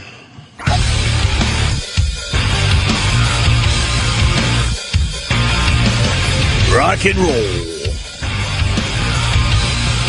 So you watched the Tiger Woods interview, Ant? No. I saw it online. You didn't miss anything. That's good. No, I did watch it, but I didn't really didn't miss anything. Live. We do got the highlights. Actually, it was only 5 minutes, so we pretty much had the whole thing. Yeah, the guy that was... I don't know. You want to go through this audio? Who was interviewing him? It was an ESPN thing, and then I guess he moved on to the Golf Channel. And he's talking very low, the guy. Yeah. He was trying to keep Tiger calm. Well, he had to take it all very serious. Yeah. Seriously. Very serious. He's going to be in the Masters and back doing his golf thing. He really looks like he wants to get back fucking playing golf, though. Oh, yeah. You know? Yeah, it's time. I would love for him to just win the Masters. That would confuse everybody. Just wait a minute. This guy's got all his shit going on, and he fucking still kicks ass. You might see what he could really do when he's hydrated and not blowing loads every fucking 2 hours. Hydrated. He might be shooting some sick numbers now. But he does talk about how his concern about how the people are going to react to him and stuff. Yeah, it was a couple of interesting moments if you're interested in, the fucking Tiger story. Well, the gallery at the Masters will be very kind to Tiger Woods because they don't put up with shit over there. Mm-hmm. Man, that Bethpage Black. Yeah. When they had the U.S. Open out there on Long Island. I thought you were talking about last night. Yeah, well. Wait. That. Oh. Yeah. Different galleries. More of a party atmosphere. Everyone getting drunk, yelling, and screaming. So he'll be fine. What I'm saying is he'll be fine at Augusta. Because they keep everything very under control. Yeah, here at Bushwood. They are constantly kicking people out. They even kicked the announcers off their broadcast for saying crazy shit. Yeah, they don't like that. What was the one guy? We didn't do this on the air, right? Mm-hmm. We heard this morning. One of the commentators at Augusta said, the greens were so fast that, what was the line about a bikini wax? The greens are so fast, they got a bikini wax or something like that. It was something in that vein. I don't remember anymore, but pretty much something like that. They kicked them off the broadcast. They said, you gotta go. That's ridiculous. You gotta go. How bad is that? That's nothing. If we could get that story, it was earlier, guys, down the hall on Fox 5 here in New York. But they kicked him right off the fucking broadcast. They ain't putting up with shit. I like how TMZ's got Tiger saying, I've done some pretty bad things. Mm-hmm. It's like, no. Pretty bad things is serial killer shit. Crying Tiger cutting up a hooker in the bathtub. Correct. He had a golf career. Yeah. That's pretty bad things. He just, the Perkins waitress was the worst thing he did. You think? Yeah. He did some normal things. Yeah. Not normal because, he's a married guy. He's like, I felt entitled. Oh, that was the worst thing. It's like, come on. With girls, you feel entitled? I mean, come on. No, you're just a guy that was, that girls look at as a guy that they want to fuck, and you obliged them. That's right. Let's try the Tiger thing. I don't know. Tiger, what's the difference? Oh, you're right, that guy. Between Tiger? I thought he was going to start a racist joke. What's the difference between...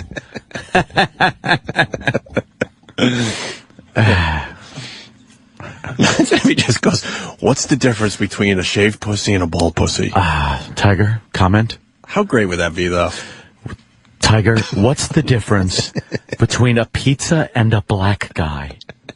Tiger, comment. That would be... Tiger, what's the difference between a black man and a paperweight? Tiger, what's the difference?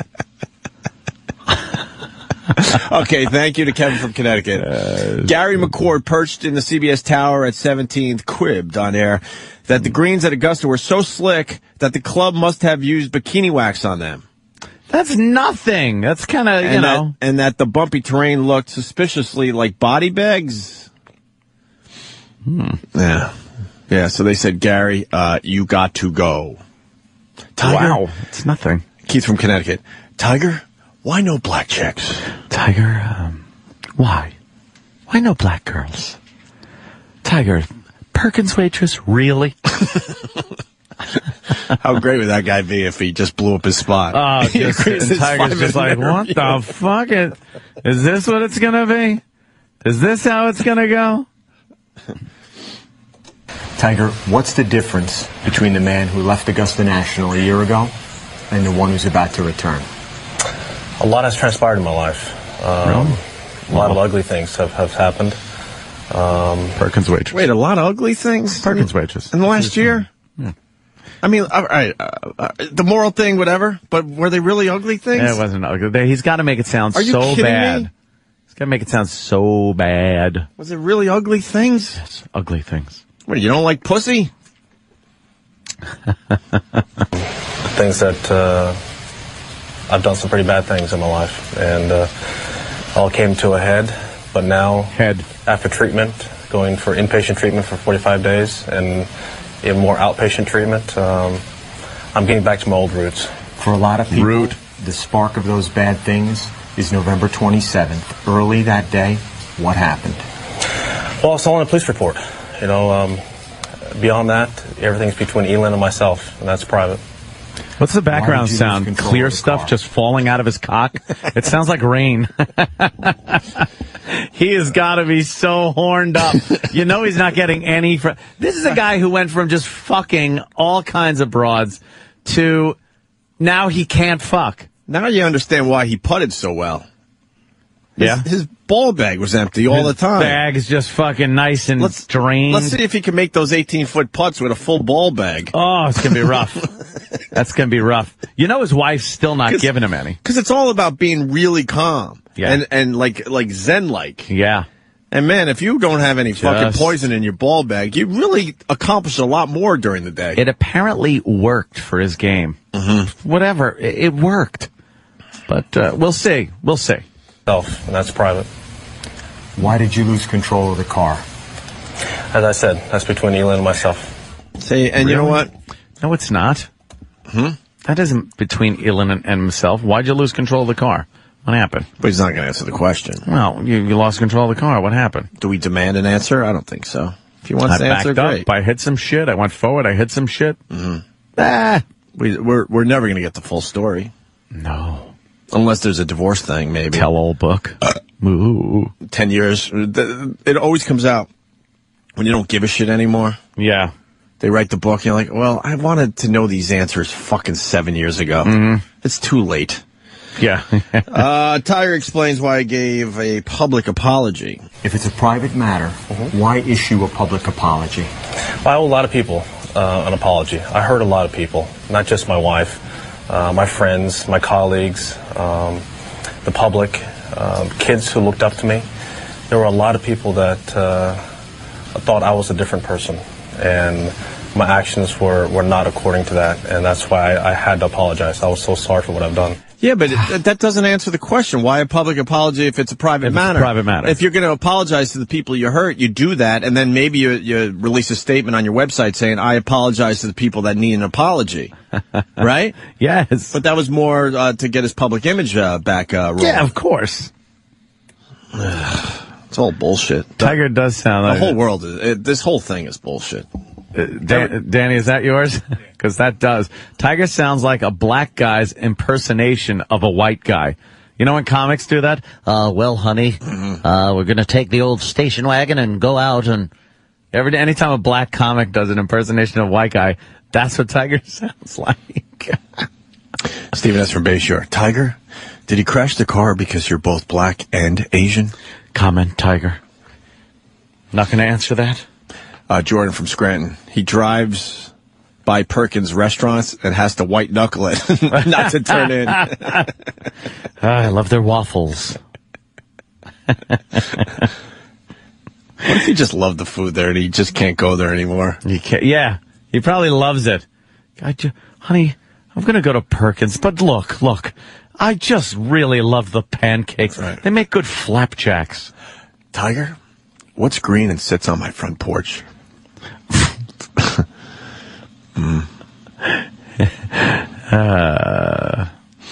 And the kids didn't know what happened. You're right, Ringo, from Ohio. Keith from Niagara Falls. Tiger, why no livestock? You said you were in treatment. The simple question is, for what? Well, that's a private matter as well. But I can tell you what, it was tough. It was really tough to look at yourself in a light that you never want to look at yourself. That's pretty brutal. What did you see? I saw a person that I never thought I would ever become. Who was that? See, this is all just bullshit. This is psychobabble. This is bullshit. Yep. He knows the type of person he always was, and this was always in him, and he finally acted out on it. Yeah. Whether it's because he got married too young or never had a chance to have a real, childhood / adolescence. Yep.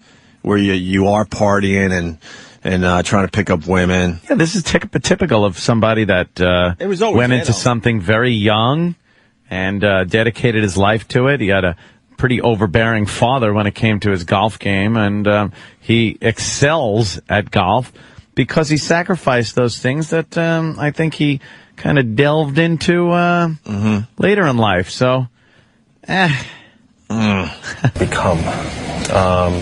Who was that? Well, I got away from my core values, as I said earlier. I got away from my Buddhism. And I quit meditating. I quit doing all the things that my mom and dad had taught me. And as I said earlier in my statement, I felt entitled. And that is not how I was raised.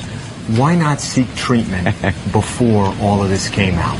Well, I didn't know I was that bad. I didn't know I was that bad. I was living a life. How did you learn that? Stripping away denial, rationalization. You strip all that away and you find the truth. You strip away a Perkins waitress fucking uniform and you find the truth, the ugly truth too. It's got to be the ugly truth too. The ugly truth. He's so full of shit. The guy asked him, why didn't you do this before? It all came out, and he goes, I didn't know. You think the Perkins waitress had a sweat box after a 10-hour shift? God. You think he got right in there? You think that was something he was into? Right in there after a nice she's sweat box. Waiting tables. She pulled a double. Waiting tables, just bringing over people their flapjacks. And, as her flaps were going whoop, just whoop, whoop. stinking. She gets back to the room. She's like, I should really shower though. I've been on my feet all day, and Tiger's just like, I don't care. Take your clothes off. Jesus. Let's see. Oh, God. She is. How can she be one of the Tiger girls? Danny pulled up a fucking, obviously, what is a Christmas card picture of her. That's the best she can do. Yeah, it doesn't get any better than that. Doesn't get any better. Let's go to Matt in Buffalo. Matt. Hey, boys. What's up, buddy? Hold on one sec. I got a police officer. Oh. I apologize. I just think it would be really cool if Tiger ended up figuring out that the whole reason he was really that great is because he was getting as much pussy as he possibly could. Yeah.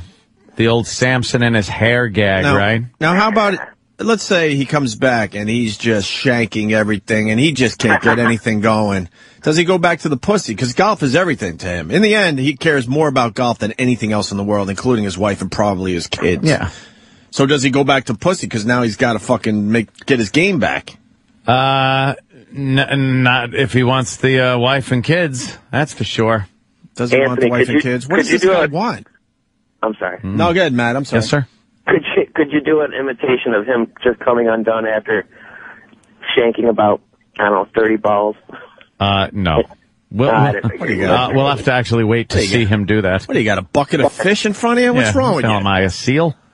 Quack, quack. All right, Matt, thank you. Let's go back to this audio of this terrific 5-minute Who Gives a Shit interview that Tiger did yesterday. Given all that's happened, what's your measure of success at Augusta? 9 inches. Oh. Well, playing is one thing. I'm excited to get back and play. I'm excited to get to see the guys again. I really missed a lot of my friends out there. Guys. I miss competing. But still, I still have a lot more treatment to do. And just because I'm playing doesn't mean I'm going to stop going to treatment. What reception are you expecting from fans? I don't know. I am a little nervous about that, to be honest with you. How much do you care? It would be nice to hear a couple claps here and there. But I also hope they'll also clap for birdies, too. He threw a little golf joke in there. I'll clap for birdies, too, which means, I'm doing well. He'll get a couple of claps out there. All the girls that fucked him just standing by the tee box. Yeah. The whores. One of them will try to make an appearance. How distracting would that be for poor Tiger? One of them will do something stupid. That is going to be an interesting tee-off, I think. The first time he steps up there to the first tee and see what the reaction is. It's going to be. What do you think? His first drive right down the middle, and then some stupid golf guy's going to go, it's like he never left. You think the announcers are like, and that's the Tiger Woods we've known for many years. It's obviously the scandal having nothing to do with his golf game here. He's doing a wonderful jab. But everybody will be watching. A lot of non-golf fans will be watching. Oh, yeah. What's up, Sam? I want to see a disaster, quite frankly. That's the thing you asked for. Well, I think we did it, but all right. Thank you. Yeah, I want to see a complete meltdown from the first fucking tee shot. I want to see him drive the ball like I do. That's what I want to see. I want to see Tiger play golf like me. A worm burner? A worm burner. A fucking elephant's ass. High and it stinks. Just one of those straight up, straight down. Doesn't go past the ladies' tee. I want Tiger to have to do a dick out. Dick out. Dick out. For you non-golf fans, if you tee the ball and hit it and it doesn't go past the ladies' tees, legend has it that you're supposed to walk to your ball with your dick out. With your dick out, yeah. I don't think anyone's actually done that. It's just called dick out. Hey, speak for yourself. We play that way when we're playing well. With our dicks out. And finally this from Tiger. In the last 4 months, Tiger, what's been the low point? The Perkins waitress. It's gotta be, right? Oh, shit. The Perkins waitress. Very low. With her sweatbox. I don't know what I was thinking. I've had a lot of low points. Just when I didn't think I could get lower, it got lower. An example? Whether I was in treatment, out of treatment, before I went in. I mean, there were so many different low points. People I had to talk and face, like my wife, like my mom. What was that moment like?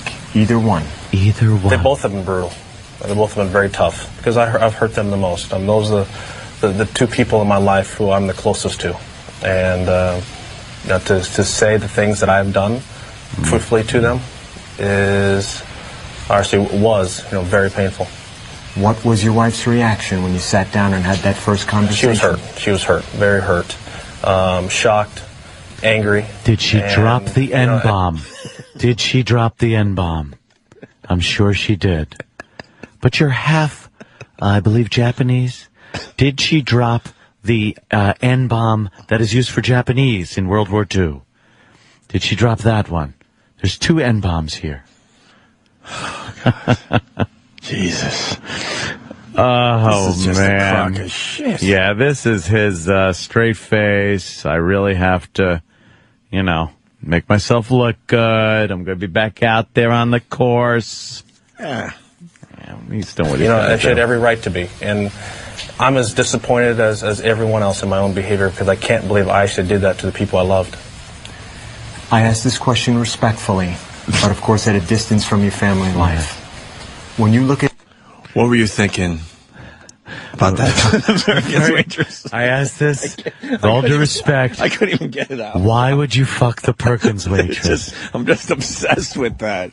If ever there was one of these things is not like the other, it was the Perkins waitress. Please explain. Horny night. We understand all the other hot pieces of ass. We can understand porn stars and beautiful girls, but that Perkins waitress was a real pig. Was it a late nighter? Did you like the smell of pancake syrup and butter? Did you put a little butter pat on her vag? When you look at it now, why did you get married? Why? Because I loved her. I loved Elin with everything I have. And not that's everything. Something that makes me feel even worse. I did this to someone I love that much. Mm-hmm. Yeah. Blah-de, blah-de, blah. He's loyig. That's bloody, blah's right. Just get back out there and hit the stupid ball. Whatever. That whole, you know what it is? Too much time has passed for him to still be so contrite, Whenever anybody delivers their apologies like this, it's like, well, I hurt the people I love.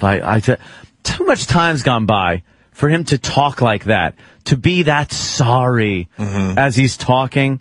I understand, even if the guy is sorry, just the fact that he's been through it, he would talk more like a person and be like, well, yeah, I did some horrible things. I gotta apologize. But to be so, that's such a put on. Well, we learned that from the press conference he had, where he didn't take questions. He's a robot. I don't think he knows who he is. I really don't. Yeah.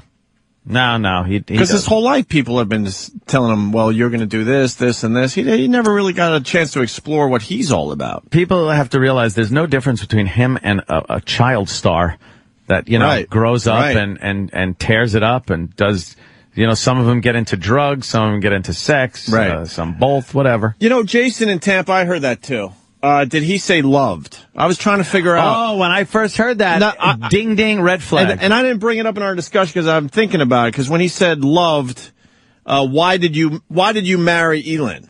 Because I loved her. So that would be answering a question from the past, but I'm not, you know what I mean? Yeah, he should have said because I love her. Because I love her. Yeah. But maybe it is officially over and she's just biding her time and he knows that and maybe that was a little glimpse at what's going on. A little telling. Oh, maybe we can debate that for a while as a distraction. Yeah, yeah,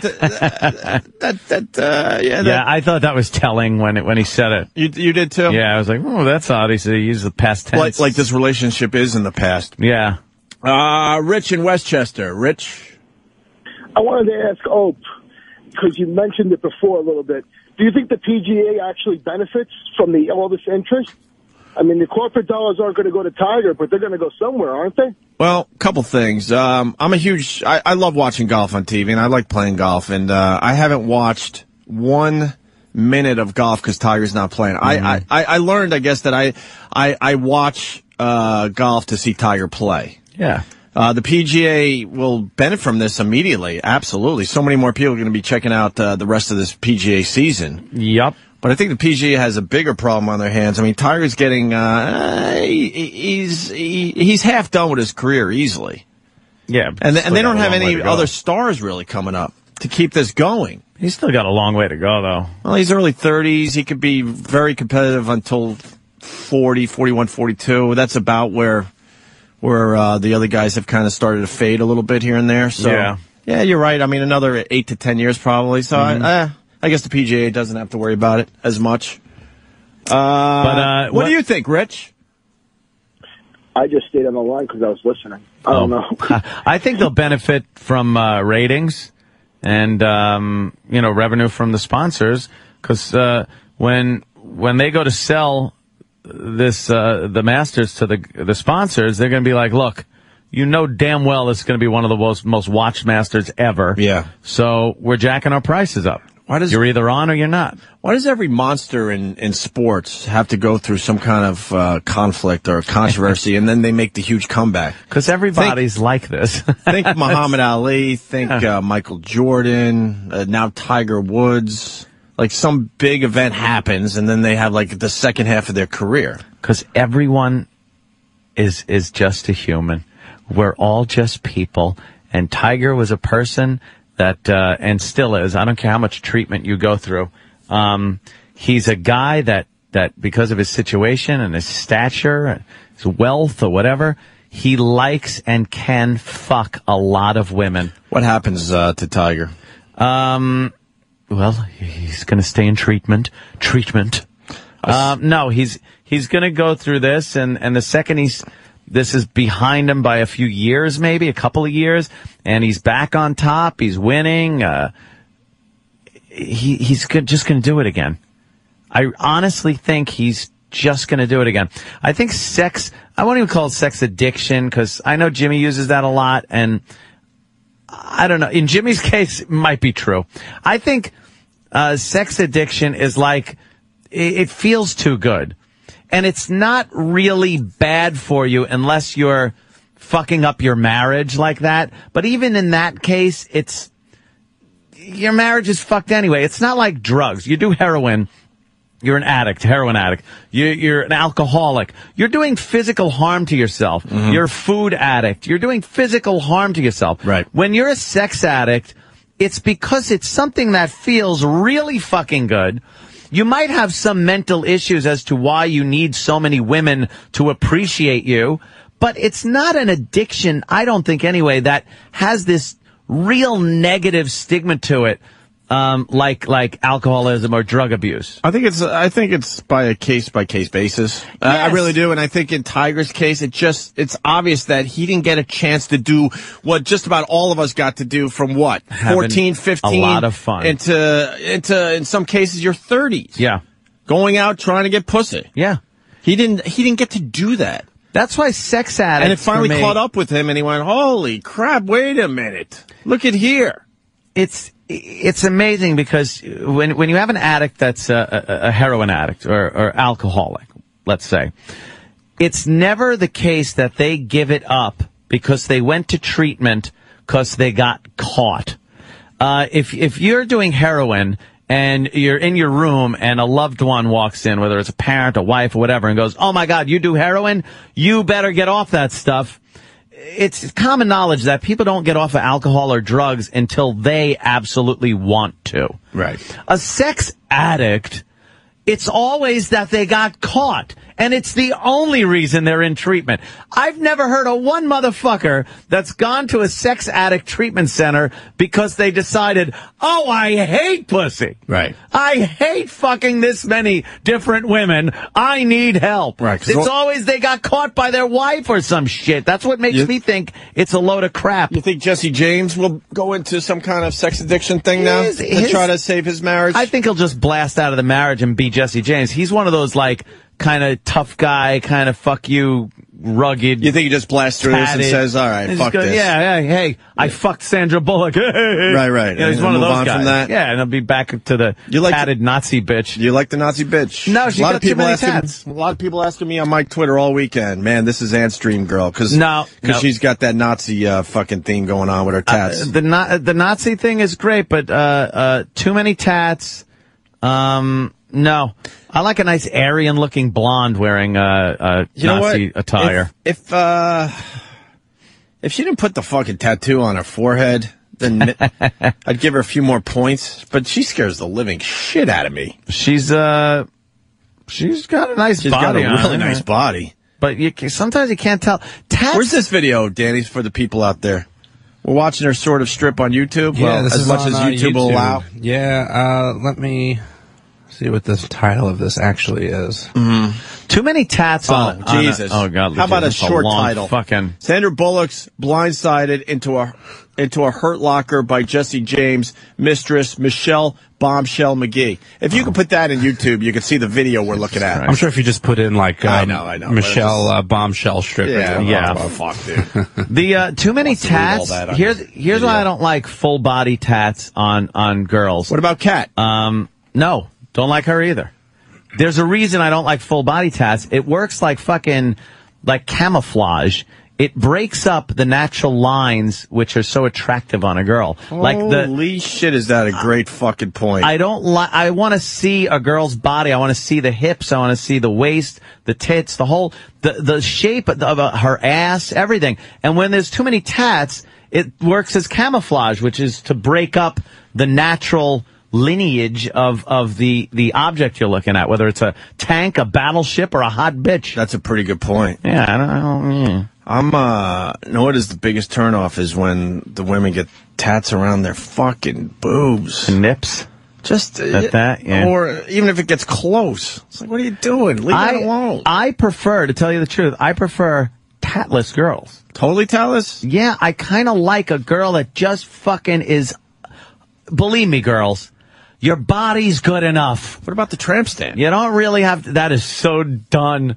A girl that's got a tramp stamp is kind of like. Is that really done? I don't even know. It's not a thing that's like, if I see him, it's not bad. It's not a bad, you gotta like, keep it small, though. You got a tramp stamp. What about the ones that go too far into their whole fucking back? From hip to hip. You know what it is? I don't mind them, but you gotta realize it is something that has been done. It's like a guy getting tribal on his arm. It's like, dude, the 90s is done. It's over. And that was a certain tat that had its time. They still look sexy. There's some girls that look sexy as shit with those tramp stamps. If they were done well, if they're not just a big blot of fucking, it looks like someone spilled ink on their back, then it's fine. What about the old guy with the lawnmower? What's that? Down near the puss. That looks ridiculous. The lawnmower, and she's got to keep shaving a little swath. The gag tats on your genitals are just dumb. You're not the a fan? Homer Simpson. You're not a fan of the gag tat? The gag tat. Danny, can I see some gag tats, please? here we go. Gag tat. That's good.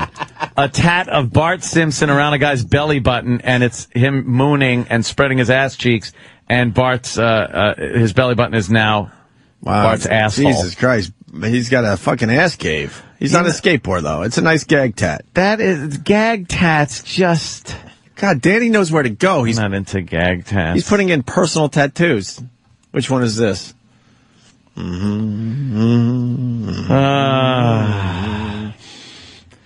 is that one, Ant? Oh, girl's got same concept. Same concept. It's a girl with a cat, and the cat's asshole is her. No, it's a guy.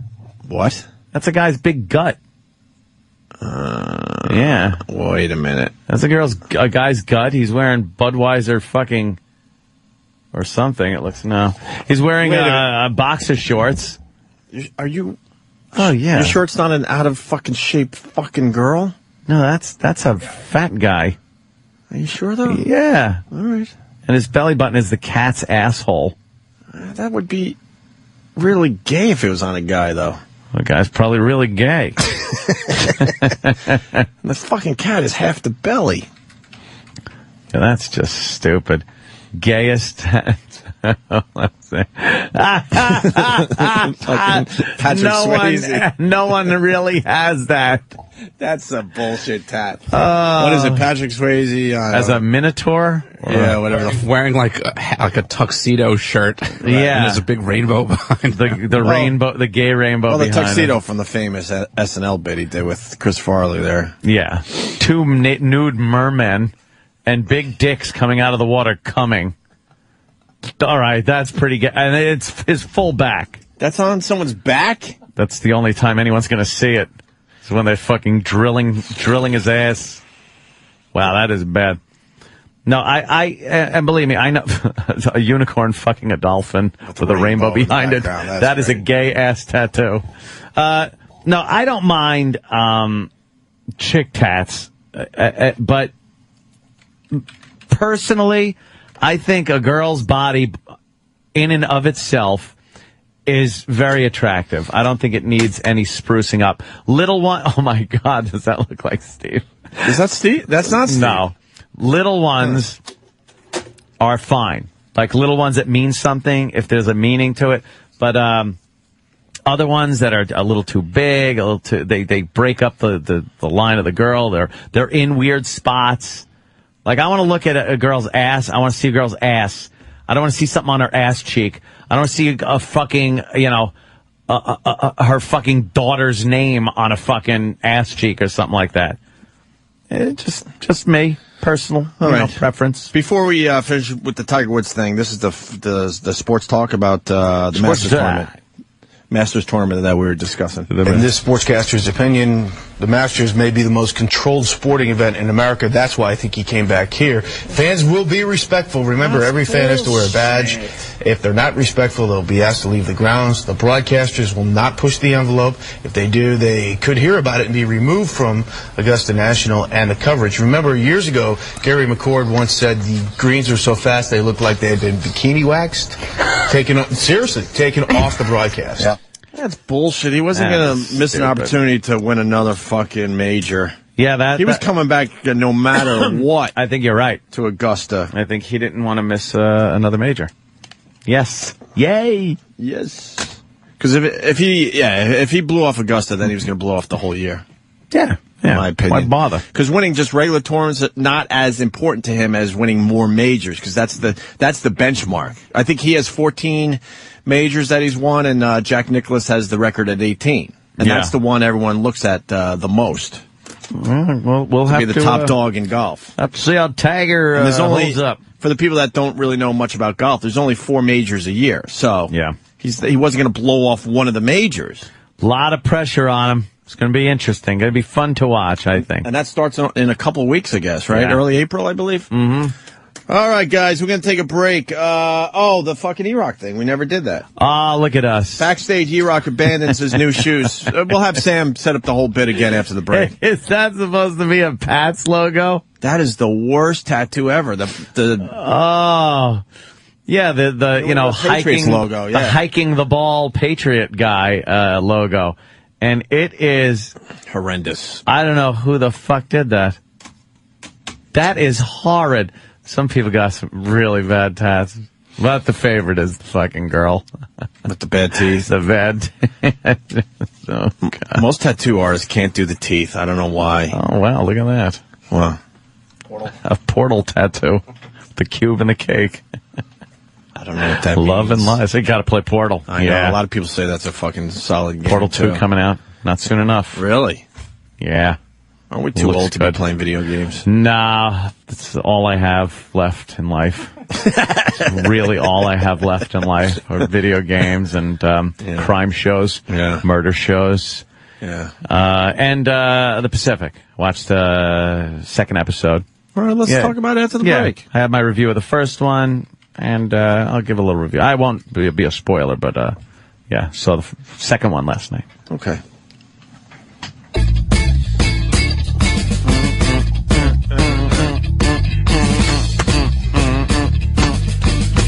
Yeah. It did. Every time, right? I know. Sublime, yes. Jim Norton. Jimmy. Was throwing up all night, and he's a sick fuck because... So was I, by the way. Well, yeah, for different reasons. Yeah, I was puking between about 11:40 and 12 midnight. Wow. That's when I was really throwing up, projectile vomiting, watching... God bless you, man. I couldn't stay up for that horse shit.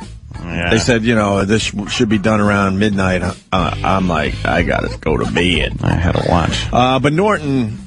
He got his wake-up call from Kenny at 5:30. 5:30 on the nose. Yes. Every single time, Anthony. Exactly. Like clockwork.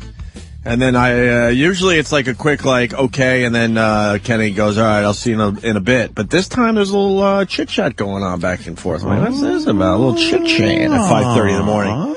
Turns out that Norton was up all night puking his brains out. He's got an upset tummy there, and the AIDS. He was suffering. Yeah, what's he got? He was suffering. Bad meat in a can. And the rest of us, you're puking all night. You're just not coming into work. Done. This Norton doesn't understand how to just take care of himself and just and take a day and relax. Stay in bed. Fuck it. He goes to Kenny. Call me in 45 minutes so I could see if I could do this. I'm like, you're puking all night. Just it's gonna be okay. Stay home. Stay it's home. a sick day. Plus the fact we don't want him in here if he's been puking all night because I don't want to catch what he has. No. And then Kenny called him at 6:15, and then he's like, well, I'll try to make it in by 8. It's like, just don't worry about it. You could take a sick day. The rest of the world takes sick days. Stay home. So hopefully Jimmy will be back tomorrow. Yes, Kenny. I have an update. He's coming in? No, he'll be performing at the Stress Factory Wednesday night. Yeah. 8 o'clock. A big show with Norton, Florentine, Otto, and George. Wow. And a whole bunch of other comics. That's worth the price of admission right there. Yeah, so he'll make it up on Wednesday night at the Stress Factory. That's a huge show. A lot of great comedians. Thank you. And he's not coming in? He's finally realized he could just stay home? Norton who? Huh? I like how you think. Just fucking. You always say, you never know. He might drop in. You never know with him. That's him. That's like, I never understood how Norton, like, he's and we love him for this, don't get me wrong, but he'll fly out to L.A. to do Leno and then take a red eye just to do the radio show the next day. When no one would beat him up if he took a day. He actually likes the show. Yeah, but I mean, I like the show, but if I could take a day here and there, I'm going to take a day. Believe me.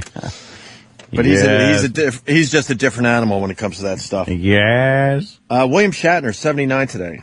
Wow. Happy birthday, Captain Kirk. Wow, 79. We were looking at a 79-year-old man when he was in here last. He'll be 80 years old in a year. How about that? He doesn't. Oh, boy. And Pat Cooper's 80. Yeah, wow. Yeah, think about that. He does not look 80. No. He's a lunatic. I wonder how that show went on Friday. The Italian show with Tammy and Dom. Hey, I don't know. Huh? Pat Cooper. I hope they did well. I wasn't there. I was thinking of going, and then I just got fucking lit. I was talking about the Pacific. Right. I was twittering last night. I tweeted about the Pacific a little bit. I think maybe just once. But, my biggest complaint was, it's the same people that put out the Band of Brothers, DreamWorks, and Tom Hanks involved with that. And Band of Brothers loved it. Very good. Thank you for that picture, Danny. Oh, it is his Captain birthday. Kirk in his tight spandex captain pants with a little dick showing. Captain Kirk not too well hung. Hung like an acorn. Yeah, not too much going on in those. Why would you allow that unless you had something going on? Yeah, that's bad. God damn, we should save that picture for the next time Shatner's in here. He's saying that. We're going to torture him. The Band of Brothers I kind of liked because you really got to know the people before they went into combat and kind of had this connection. But I think the show in itself was different because it followed the guys from one company, like Easy Company, and you really could kind of figure out who was who and everything. With the Pacific, I'm having a hard time keeping track of who the fuck is who. Right. You know, which guy was this? Someone gets killed and you're like, was that guy or the other guy? Like, you really don't know the people yet. So when people get killed, you're just like, either you don't know who they are, or even if you do, you really kind of don't give a shit. So you're not invested in the characters? Yeah, you're not invested in the characters. And still, last night... That's really important when you're... I think with these type of shows, it is, and that's why Band of Brothers was so good. I think Band of Brothers put a little more into the people than they did the combat. There were certain... things that had happened combat-wise that they showed, but there was a lot more of the relationship between the men, between the officers, and the enlisted. It was more about the personal touch. Yeah, the personal little battles between each other, getting promoted and seeing how difficult that is for some guy getting promoted pretty much out of his company, just stuff like that. This is focusing a little more on the war itself, on the combat. Now, if you take that for what it's worth, without thinking of the Band of Brothers and how they develop the characters, this one is kick-ass. They are showing some brutal combat. Last night, Guadalcanal, and wow, just wave after wave of Japanese soldiers coming over the wires into the perimeter, and machine gunners just mowing them down. Oh, wow. Like you can't believe. So many that they're just running out of ammo because they're killing so many Japanese soldiers who just keep coming. They keep sending them right up the front. Where do they get all these Japs? I have no idea. I was thinking myself, it's like, I think these people are dying, getting up, running to the back, and keep coming. I don't know what they're doing. But at one point, a guy actually runs out. He asks for some cover fire. He runs out and has to kind of pull down this mountain of dead Japanese bodies so the machine gunner can still keep shooting because they were piled up so high. It was like he a didn't wall. have a line of sight on the Japs behind him. So the combat looks great. Like the shelling looks really good. The volume of fire, the muzzle flashes, they go like with long shots, and a flare will pop and light up, and you will just see muzzle flashes coming out of these jungles and off the beaches. So they're doing an amazing job with the battle footage. But again, I'm not feeling it so much because one of the kind of known characters bit it last night. I won't say who or anything. I won't spoil anything. But I kind of was like looking, going, but you just spoiled it. Is that the guy? Is that one of the guys? Well, main characters kind of get it. Yeah. Every so often. And I wasn't even sure if he was a main character, to tell you the truth. I'm like, I saw him in this episode. You just assume he was supposed to be one of the main characters? Yeah, he said something. Well, let me go to Josh in Buffalo. Josh, what do you got on this Pacific? Hey, what's up, boys? Hey, man. Hey, now, talking about being emotionally invested in the characters. Yeah. I can tell you in later episodes, especially, I can't think of the guy's name, but they showed the previews of him winning the Medal of Honor. Yeah. You will be heavily emotionally invested in these characters, and it really pays off down the line. The Pacific is a completely different battle than the European War. Yes, I read all the books that this show is based on, and I can tell you, even when you get down to, like, the middle battle called Peleliu, yep. It's just absolutely brutal how they describe this war. Just not only the killing that's the bad part, but it's also the elements fighting in 120-degree weather. I mean, I bitch about just being outside in 80-degree weather, and these guys had to fight for 4 weeks outside in tropical humidity, and it'll get a lot better down the line. Yeah, I'm thinking that from what I see, because when I watch the at the end of the show, they have kind of a preview of upcoming episodes and stuff. Yeah. And you could see, I think what they did is they kind of are doing it in reverse of Band of Brothers, where they're showing some of the battles at first, and then you're kind of getting to know the people a little better, because they did show some conflict between some of the characters, and I know that kid, I can never remember his name, but the kid from Jurassic Park, the boy. Yeah, he plays Eugene Sledge. Yeah, he's finally in. He had a heart murmur, so he wasn't able to enlist, and his father's a doctor and kept checking him out, and finally it went away, and this guy really badly wants to go. Wow. So he's like, that's not going to work out well. I don't well. give a shit. I'm going. And I think when his character's introduced, like, he's one of the guys that you're really going to be able to know and follow. And again, the other guy that wins the Medal of Honor, he seems to be having some emotional difficulties later on in some of the episodes. So I understand what you're saying. I just, I enjoy it. I'm not missing an episode. I'm there. I'm in for the haul. It's a good book, With the Old Breed. It's written by the guy who plays the kid in Jurassic Park. His character is written by that guy. His name's Eugene Sledge. It's a fantastic book, and it's going to be, a lot of the middle episodes are based off of that book. It's reading. But you can't see pictures in a book. Oh, it like depends. the CGI. Picture books. Am I supposed to make it in my head? Yes. Well, there's a lot of pictures. Use your in the book. imagination. But I don't like that. All right, Josh, thanks. I imagine naked ladies. Just want to acknowledge a bunch of people feeling the same way as you. No emotional attachment to the characters. And then we got Will in Baltimore. Will. Hey, good morning, boys. William. Hey, buddy. I just, I definitely agree with Ed, and it seemed like, Band of Brothers, they had that whole first episode directed towards the training and getting to know everybody. and at the base and everything else. But this one, everything kind of seems a little jumbled and confusing in the beginning. But I think the reason for that was, like the guy at the Easy Company had about 2 or so years together before they went to Europe. And these guys, from the time they enlisted after Pearl Harbor, they were in combat inside 11 months. Yeah, the guy's making a point. Yep. So, but yeah, the machine gunner was the man last night, so that was holy shit. His face after they cease fire is fucking priceless. Because he's just looking like, I just killed hundreds of people. And you could tell it's not one of these yeah, motherfucker. He's looking like, I just killed hundreds of fucking people. Yeah, and he kind of takes that with him a little bit. Oof. oh yeah. And, I think they did an awesome job with kind of detailing how surrounded they were. Because every time they went for ammo, there was guys coming out of the woods. Yeah, that's coming for ammo. And a lot of that hand-to-hand kind of, just a Jap jumping out at you. Wow. And they're smashing faces. And, that was no long-distance fucking warfare they were pulling there. Really sick shit. That was awesome. Really good. Thank you, sir. Let's go to Sean in Philly. Sean. Josh kind of just stole a little bit of my thunder, but the stories were developed totally different. Or Ben.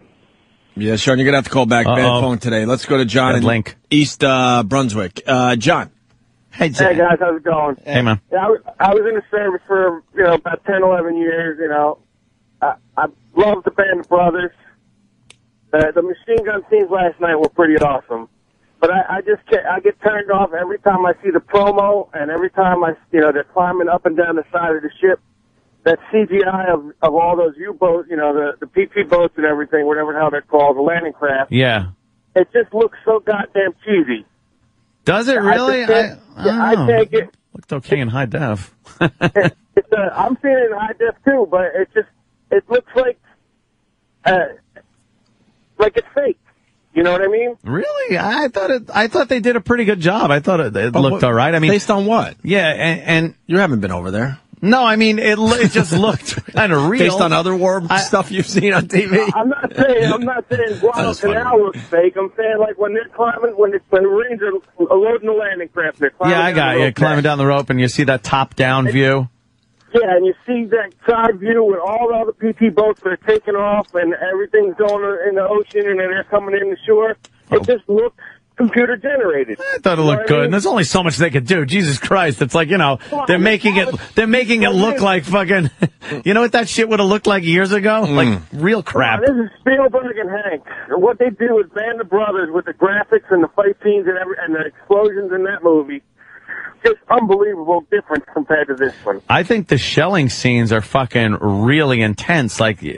You turn the volume up on your TV and those flashes and the people just cowering in the fucking holes. That shit was pretty intense. The close-up scenes when, the guys are in the foxholes in the trenches, great. But when they do that far-out pan shot, when the planes are coming over, dropping the bombs, it looks like somebody's lighting a friggin' fart on a couple of them explosions. I'll have to look a little closer. The far-out shots don't look good. The close-up shots, when it's right next to the guys when they're on the ground, unbelievable. Yeah. And just some of the far-out pan shots just look... Got a critic here, Opie. Yeah, no kidding. Got a critic. All right there, John. All right, John. All right, guys, thanks. Thank you, sir. I never noticed anything looking bad on that. Yeah. It looked really good. Footer? Well, what do I know? Yo, boys. Hey, buddy. Hey, just to shift gears a little bit, there's two books that I just got done reading. Books? What people are talking about? We got ourselves a reader. Book. Yeah, I know. I usually call up with the racism and saying Iraq's fat. Now I want. What you reading for? Well, I guess there's many reasons why I read. Nothing. Yeah, Doing a little Bill magazine. Hicks for maybe two people out there. Go ahead, Footer. All right. There was. I just finished this thing. It's called "How to Break a Terrorist," which I'm pretty much same as you politically in a lot of ways. Who isn't? And a lot of people. But there's a little bit. It's more of a liberal fucking viewpoint in the book. The guy that's doing it is more of the new school techniques of how to break these terrorists. And it was about Zarqawi. Yeah, that was the guy. That's how they kind of got to him, and it was the men underneath him that they were interrogating to get to him. And you really got to pick it up. It's fucking so interesting, and it breaks down to you kind of like the mental aspect of what they're trying to do. You know, these guys. Yeah, any movie of this coming out? Because I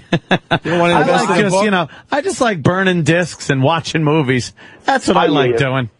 But if you are interested in picking up, definitely try that. And then Opie, you need to pick up, because I know you're a fucking reader. It's called The Lone Survivor, and I said it before on the air. I mean, there's so many things in that. What the hell is The Lone Survivor about?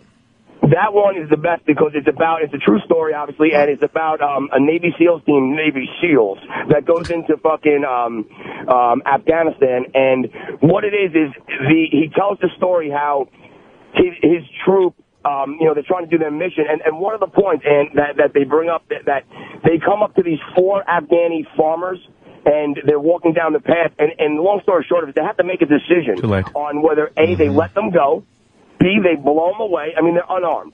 So then they're actually going through in their head, okay, well, if we blow them away right now, we can be charged with fucking murder. How did this get here? How did we get here? Are we doing an Oprah's book club? What the fuck is going on? I was wondering how we got here. Footer, We're talking about the Pacific. I'm trying to get through everything I know I learned in kindergarten. That's more my speed. I got to be honest with you. Let me stick to what I know. Honestly, Obama, he sucks. But we were talking about what happened? Brothers in the Pacific. And our phones are all lit with people that wanted to comment on Band of Brothers in the Pacific. And then all of a sudden you're doing like an oral book report on the Elzar Cowie book. Yes. Is it fair to blame Opie because he took the call? What happened? Is it fair to blame Opie because he took my call? No, you said want to bring up 2 good books, you guys should, but perhaps we thought it was what the Pacific was based on or something. Oh my God, I'm heating up. I'm heating up right now. We're on a subject here. Why are you heating up, Footer? Look, he's getting all nervous. I feel uncomfortable. He's feeling flop sweat. He's getting flop sweat. No, man. I mean, you just turned on some people to a couple books, so don't worry about it. You're good. All right, fair enough. I'll call back when I want racism and Iraq fat jokes later. All right, bye, Footer. All right. And the answer was, so he doesn't become a Waffle House waitress, Anthony. Right, yes. Thank you, Dennis D. in Jersey, for that. You want more on the Pacific? What's Nick up there saying? Where's Nick? Up top. Nick in Alabama? Yeah, Alabama, I don't know what he's saying, but maybe he's doing a comparison. Hey, Nick! How you guys doing? Anthony, I got a question for you. Yes, when sir. you're listening to these documentaries and watching them on your home theater with the sound up, do your neighbors run out of their house and surrender? They're not close enough. It's nice to be have a little room, and the theater is downstairs, so I could turn it up pretty loud. I don't think anyone here. I don't think I've ever heard anything right outside my house from inside the house. Have you? You ever hear anything?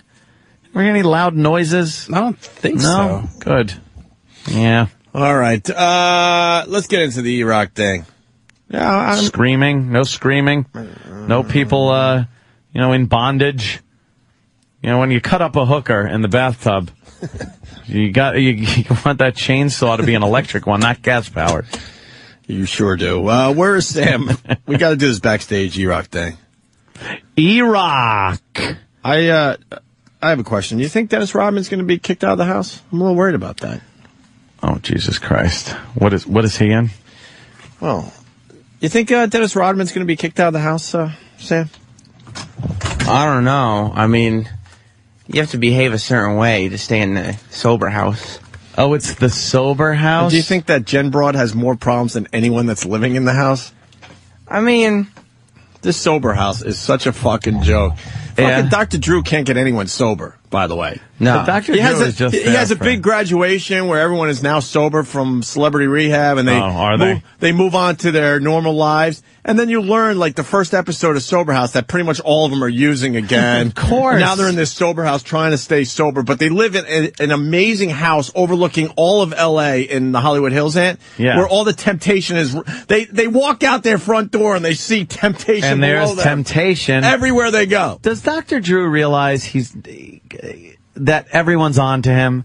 He's not helping people. If he wanted to help people, he'd open up a practice and help people, not put them on television, which probably is the worst thing you can do. Of course, because most of these people, they don't have careers unless they're on some kind of drug. So they constantly go back on drugs. So then Dr. Drew, that enabling idiot, goes running after them. They're on roofs and stuff. He gets them off the roof and puts them back in either sober house or celebrity rehab. And now the guy's got another 12-episode show. Yeah. He's trying to get DMX out of jail so that he can put him on celebrity rehab. Oh, that's good. I think DMX needs to just be in jail. Why? What if he can be cured? He can be cured in jail. Of what?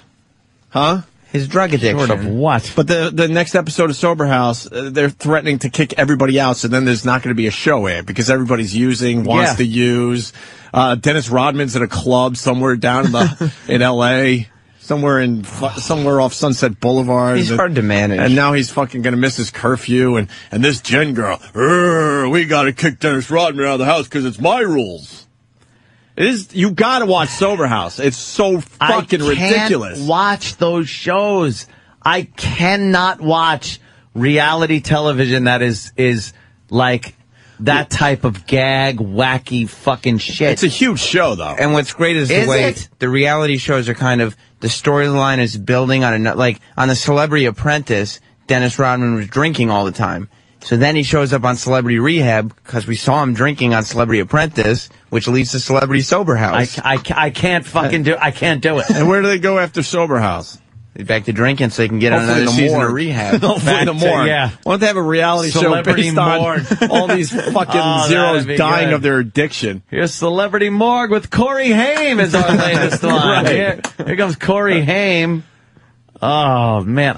But they have an I can't ex-addict. I think her name's Jen. Yeah, I she think used to be a hot piece of ass. She gained a little weight, but now she's lost a little bit. But they still call her a fat pig, which is awesome because she's really still trying to deal with her addiction. And she's got fucking D-list celebrities calling her a fat pig. You know what? And that makes her like this much closer to doing fucking Smack again or whatever she was on. And she runs the house, and it's her rules, Anthony. You know what it is? It's the reality shows that have this phony drama to it, and it's edited, and the music is done in a way where they're trying to make stuff of something never happened. Reaction shots from people during conflicts that were taken during like a time where they were like, "What do you want for dinner today?" Mm-hmm. And they have the camera on the guy, and he's just thinking and looking and before he goes like, I don't know, steak. Like they just take that puzzled face and add it into somebody in a conflict, like he's having a fight. Yeah. Or it's fake. They'll shoot somebody while someone else is talking and just dump out the audio so it looks like they're just silent. They're silent, just like talking at him. Exactly. It's all fucking fake reality. They know they're on TV, so they're playing up to the cameras. They're acting. Someone wants to be the asshole of the house. They can do that. Someone, that would be Miss Teen America. Oh yeah, she is a problem. She's famous for being in a stupid pageant many years ago, and now she's done nothing with her life except be a fucking mess. Now she's famous for being on Sex Rehab and then Celebrity Rehab and now Sober House. Yelling and screaming at everybody, and now she left the house. She'll never get out of bed. Rounds. But of course, Dr. Drew will come a calling, "Oh, come on back," because I'm an enabling idiot. He'll give her that sad face where he purses his lips and says that he's sorry about what's happened. Sorry about. And who did he just give another chance to? But he said, "But this time," Dr. Drew's always about, "But this time, I mean it. This is your last he's hard-nosed. opportunity." He's really tough with these guys. Actually, he needed another loser celebrity for his show because the other one, bailed. I like the first season of Sober House when celebrities started bailing, so they just brought in Andy Dick out of nowhere. Oh, of course. Yeah. Oh, and how many of those shows has Andy Dick just been running in as like some fucking wacky, out-of-control homo guest? Enough of those shows. And like you've said, they've been on so many of them. Yeah. They know the fucking way these shows work. Well, it's like there's a fucking rotating cast of drunks and fat people that they just keep putting on these shows. Great. No, it's not. It really is great. Tom Sizemore's on it. Yeah, that guy. Yeah. That guy, Seth Shifty. Yeah. Oh, Shifty from Crazy Shifty's Town. back. Yeah. Who is he? He was the one Crazy Town. He was the star of he was Celebrity Rehab in his season. And then when he realized like he could only be famous if he's fucked up, And he decided to show up on a roof and call Dr. Drew. Yeah. So Dr. Drew comes running and talks him off the roof like he really was going to do something. And then Dr. Drew put him in his latest show, whatever that one was. Look, if you're going to watch any shows like this, I was turned on to a show yesterday that could be the greatest one of these type of reality shows. And even I found it even hard to watch just because of the drama bullshit stuff. But at least I could look at it. What's the name of this one, Sam? There's 3 hot as fuck sisters. Oh, I know which one you're talking and about. one of them's a lingerie model. Well, they're the ones, not the Kardashians. No, No, this is Kardashians. Those fucking coal burners. Shut up. I know what do that you mean? means. Yeah, you know what that means. If you were listening to the Amy Schumer segment, it was explained Yeah, last week. Exactly. Enough of them. Stupid Kardashians. Good. I hope that father's looking down or up from wherever he got OJ off the hook and went, if I knew this was going to happen, I would have fucking handed in that case he gave me with the murder weapon in it. Keeping allegedly. up with the Kardashians is... Yeah. Those are No, hard that's workers. bullshit. Yeah. No, I know. It's the new one, and one of those girls, or a couple of those girls, were involved with all the crimes where they went around and fucking were ripping off houses and shit. I believe, right? Yes. Yeah. You like that one? Dude, they showed a clip I don't even know what the of name one of of it these sisters in lingerie walking down the fucking runway and the other sisters clapping for him and everything. It was like, these are the hottest girls on television. I don't know this one. They're so hot. What's their names? I forgot the name. It just started up. It did just start up. But I'm watching and I was going, Beavis, this is the greatest show I've ever seen.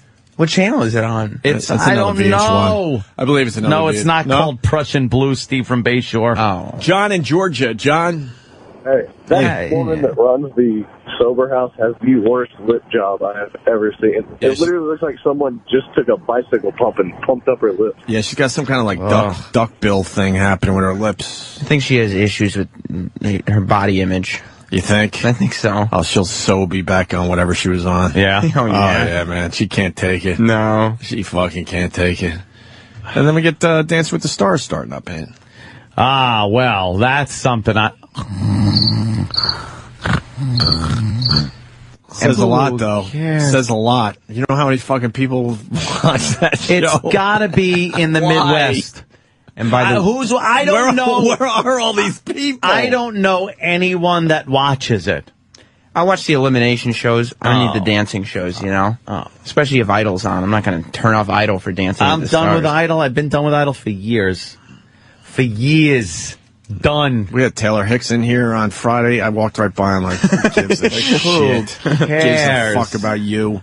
Who cares? And he's a nice enough guy, too. He's really nice, but he better be. Who cares? What? He better be. Why? He's got no career. Oh, really? No. His record label dropped him? I mean, yeah, he's selling nothing. But to answer your question from earlier, when you were talking about whatever the politics thing was, Sinbad was voted off Celebrity Apprentice. Oh, what a shame. So the fact that Sinbad is on it would make it so I would not even watch it. It was it's between on him and E, that show I was talking about, by the way. It's on E. And it's called, well, let Sammy get a little airtime today. Sammy and Queens. Sammy! Good morning, boys. Good morning, Hi, Sammy. Anthony, that great show is called Pretty Wild on the E channel. Pretty Wild. 16, 18, and 19. All right, Fuck that's the Kardashians. That's the age of these sisters. They're 16, 18, and 19, and they're all incredibly hot. And her ass is sticking out in that lingerie thing? Dude, when she did walk down that runway with the lingerie, and they showed her ass, it was like I said, like a snare drum. Holy shit, Dude, they're way hotter than the Kardashians. They are so hot. This is going to knock the Kardashians off TV. It's better. It's 3 sisters, younger,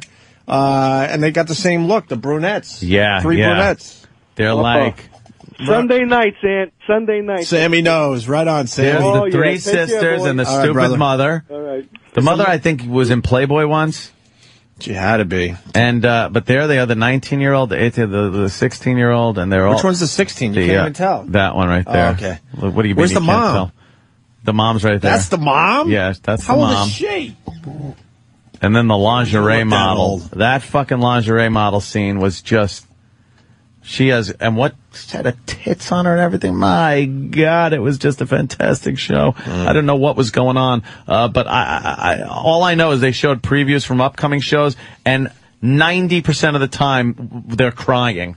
They're all upset about something. Well, wasn't there? They're making out with guys, and I'm just like, please don't be. And I was like, okay, good. So far, so good. They made it through the make-out montage, and I went. Whew. You were happy with the selections? Yes, I was a lot happier with the selections than I have been with the Kardashian ladies. You're really the worst. Oh, I certainly Wasn't am. there a clip where the mother gives them some kind of fucking Ritalin or something in the morning, or Adderall or something? Oh, how great is they that? all have to take their Adderall? Just I remember drug seeing a your clip kids. like that. Drug your kids! I haven't seen this Pretty Wild show, but I will be watching. You see crap, dude. Dance with the Stars. What's wrong with you? Just sit for the results. What the hell, man? Watch children's shows. Sober House rules, though. Sober House. It's all the same. I'll give you a little bit. It is all on the Sober same. House. You're right. Celebrity Apprentice? No, why? Come on, Celebrity Apprentice. It's between Bret Michaels and Sinbad last night, although since Bret Michaels was on our show promoting an event that hasn't happened on the show yet, kind of knew it was going to be Sinbad. You kind of knew. Yeah, I mean, way to go, Brett. Brett was on promoting that workout deal, and they haven't done the workout deal, so. Oh, really? Yeah. Oops. He's all confused. Jesus Christ. All right. Well, Pretty Wild. I'll be checking that out. Pretty Wild. That is a show. Check out that dumb Sober House, too. It'll drive you nuts. If I don't even know when it's on. Thursdays, but it's on pretty much every other hour. Just scroll through the thing on VH1. It'll be on at some point. For some reason, we need Little Miss Perfect Day, though? That I don't know. I don't know when Little Miss Perfect is on. Although, and the Soup has just grabbed onto that show. They finally grabbed onto to show how creepy it is. They showed a clip from Little Miss Perfect, and they had one of the creep judges talking to one of these little girls. Look, what do you like? And he's like, so what do you like to do after school? And then the kid answers, and the guy's like, he did like this creepy laugh. And they go to Joel McHale, who's just horrified looking there, and he goes, did anyone see the last scene of Inglourious Bastards? And he's talking about locking the doors and burning the place down. It was fantastic. That show. I'm all about just throw it all on TV, but that one is fucking creep fest. Just the creep. And the guy that runs it, that gay guy, is so bad. We're talking about the wowware. This is where our Little Miss Perfects have to wow the judges. Do they? And they stick their asses out. And they dress them like little Hewers to parade them around on the stage with their non-existent asses hanging out in front of these drooling, horrid judges and this guy. And the overbearing moms, too, let's not forget. They're all fat mothers that are completely overbearing and just throwing their girls' innocence in the toilet. Do they put their little kids on, like, diets and stuff? Oh, yeah, they don't want them to get fat. They put them on diets. They make them dance. They raise them like veal? Raise them like veal. While the mother's just sitting eating whatever the fuck they're she in wants. these hotel rooms, and they're brushing their hair, and the kids are like, they're literally crying, going, ow, ow, and they're going, oh, stop it, we've been through this before, you cry every time. And they're puffing up their big JonBenet Ramsey curls, just wah, wah. And the guy that runs it, the biggest creep I've ever seen. Ever! Little Miss Perfect. I can't even There watch are that show. citrus colored rainbows on the other side. He sings to these girls, and he looks right at them, and they're horrified, but they're smiling like, Mommy told me I have to smile to win this. Keep smiling. I'll check out the clips on, Soup and all that, but the show is just such a fuck. It is just creepy. It is so creepy. Little Miss Perfect. All right, let's go backstage, Anthony. So E-Rock. This involves E of the Rock. That's right. Yes. E to the R, as I like to E-Rock. call him, with his new kicks. Some people call him Sex Bagel. Well.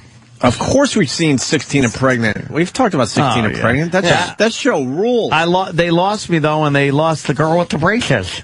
The braces? Well, we had to give away Carly. Stan. We gave away Carly, but I want to see her, and the adoptive family doesn't seem to be as agreeable as they used to be. It's like some dummy. What a dunce this fucking two were. She's got her braces thinking she could give her kid for adoption and still, be its mother. Look, my favorite, I'll say it again, was the fat couple, where she had to leave, and she was going to some hourly fucking rate motel, and she couldn't even afford that. But she knew it was the right thing to do for her and her little baby. And he brought over like Wendy's so they could sit at the little round hotel table and try to work out their problems. Have a candlelight dinner. While Holy some fucking shit. trucker is banging some fucking hooker. Next door you just hear, the baby's in the room. Sorry to the trucker. That was a bit a stereotype right there. Yeah, of course he'd do it in a sleeper. He's not going to pay for a fucking hotel. Of course, and then you dig the shallow grave. We all know that. Yes. Yeah. Sorry that I misrepresent you. Actually, truckers aren't the shallow grave type. They're more like on a deserted piece of highway. You leave them and pose them in a provocative position. That's the trucker. Yeah. They pose them in those provocative positions. I think they would argue that point. Where homicide pulls up. And the profiler takes one look at the provocative position the body's in and goes, trucker. It was a trucker. Trucker? He's a white male between 35 and 50 years old. It's just obvious. And provocative posing is always bad. The shallow grave thing is real simple. Lazy, out of shape fucking people. Don't want to dig deep. They don't want to dig deep. Some Why rocks. wouldn't you dig deep? What else do you have to do? Where do you have to go? Once you start digging the grave, you should just keep digging. But what if you hit rock? Who get you? Fucking dig around the rock. And more people to kill. We've all dug. Dug holes growing up.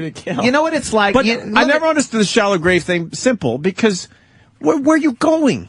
Well, why are you impatient? Let me explain. Or they just cover them with leaves. In terms you can understand about that situation. Yeah. You ever cook something really tasty and you eat it, and then it's time to wash the dishes? Yeah. It's horrible. You've already enjoyed the meal. You don't want to have to wash all the dishes now. But you look at them and go, this sucks. But you wash the dishes so you can enjoy another meal. See, if you don't fucking bury the body properly, you're not going to be able to enjoy another dead hooker. You're right, but a lot of people don't really like doing that. They leave them in the sink to soak. Well, that's just stupid, because now you're not enjoying any more meals. Well, I understand that, but, killing a hooker, it's a lot of work afterwards. Mm-hmm. You got a lot of stuff to get rid of. Especially if you're a trucker. You're on the road. Mm-hmm. That truck, boy, that sleeper, there's all kinds of DNA in it now. Mm-hmm. Her hair's probably in there. And you had a shovel. What do you need a shovel for?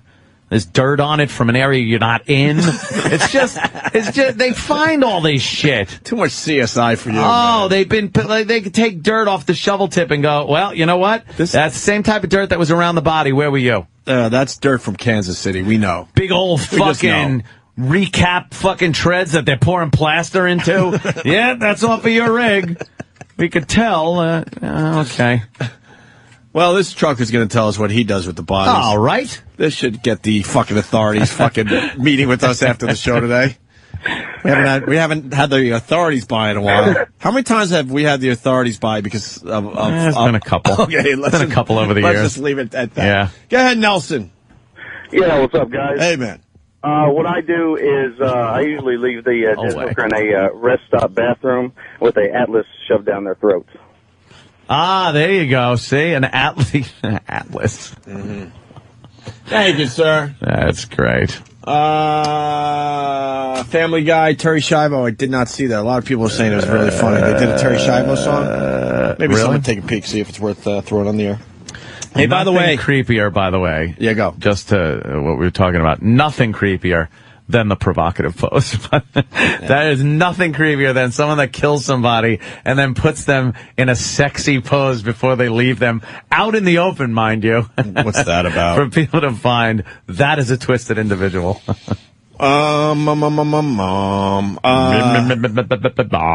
We didn't even mention that Jimmy was outraged about this. He'll be in tomorrow, hopefully. Outraged! They fucking found the Kmart guy, huh?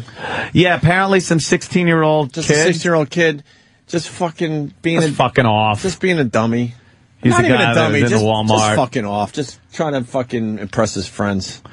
Now they're calling it, what, a hate bias / fucking... Oh, it might as well be murder. What this kid did. He said he got on the loudspeaker and said, all black people, please leave the store. And then probably giggled his little white ass off as he, ran out. And they found him, and he was arrested. This is something that just would never happen. It's just a dumb prank years by a ago. kid. It's a dumb prank. We all did pranks as kids. And the phony outrage. No one's outraged by this. Just stop with your phony fucking outrage so you have another point against the white man. Enough with the outrage. Please. There's a president in office that's a black guy. Just stop. They should just take it for what it was. A dopey kid playing a joke. Doing a prank. How about the fucking shit that's going on in Philly? What happened? Where there's a new game going on where people just decide, a group of kids decide that they're just going to jump elderly people and stomp the fuck out of them. That's a good game. It's hilarious. How about you pay a little more attention to that than stupid little white kid making a joke over a Walmart speaker? Is that part of Obamacare? Yeah, that's part of Obamacare. If we could, get rid of some of the old people. They have a name for it, too. What? I can't remember the name. Somebody will pop it up over here. Oh. But there's a name for this activity. Fuck the Flyers. Is that what it's called? Yep. No, it's not Thug Goose. It's not Singing in the Rain. Singing in the Rain. It's something like whacking Clockwork fucking Action. Something. Scott. Morning, boys. What up? You guys are cock-blocking truckers out here. Why is that, sir? Why is that? There's a lot of women like to fuck truck drivers, and you're talking about... Catch and wreck. Thank you. It's called Catch and Wreck. Catch and wreck. Let's do some catch and wreck.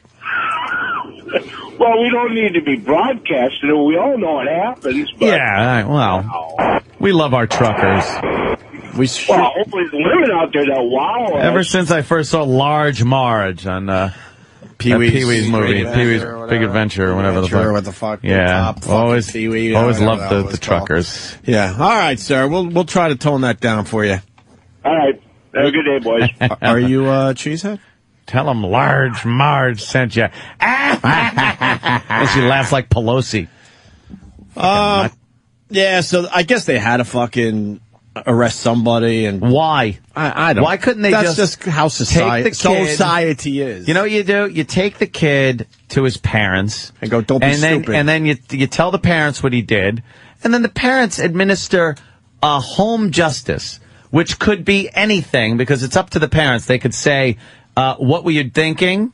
They could laugh when the, cops shut the door and they go away and go, ha, good job. Or they could beat the fucking piss out of them if they want to. The police getting involved in a stupid prank like this is a waste. Just a waste of time and resources and energy. Just stop. If a black kid was in a store and said something about white people, it would not even have made the news that it happened. Never mind them looking for him or catching him or whatever. We're being called morons. It's called wilding. Well, that's what they called it up here in New York. That was back in the 80s. Wilding hasn't gone on since the fucking Central Park wilding incident. Shut up, wilding. Just enough. Wilding. No, it's catch and grab. Catch and not release. Yeah. Catch and not release until they're fucking bloodied. One guy's 79 years old. It's supposed to only be done to homeless people, like that's their gag. But apparently the last two people they got were not homeless. They were just elderly people. And these are like fucking 16, 17-year-olds. Just good. A little bored, I guess, so they got to act like savages and pound the fuck out of people with their boot heels, just stomping. There was a boot print or a shoe print on the old guy's face. He had a heart attack afterwards. Oh, that's great. Critical condition. It seems to be the fun that they're having in Philly, in the inner city. Enough. So disgusted with the stupid double standard, political correctness, and bullshit that's going on in this country. No one wants to talk about it or open their eyes and look at it. There's still, right now we're at a point, I don't give a fuck what the fuck happened in the past. Look at the now and fucking assimilate to our society. Assimilate to American society. You're not saying society, right? Society. Right. Don't act like fucking beasts. Don't fucking act like you have no responsibility in what you're doing, and it's somebody else's fault. Just knock it off. Go to school. Fucking do what you got to do, or don't. But don't be a burden. For fuck's sake. Let me say Look hi. how far you can go in this country. You could be a president. Let me say hi to Bruce in Savannah. Bruce. Yeah, how you doing? His race wasn't important. They wouldn't say whether he was black, white, or Hispanic. Oh, really?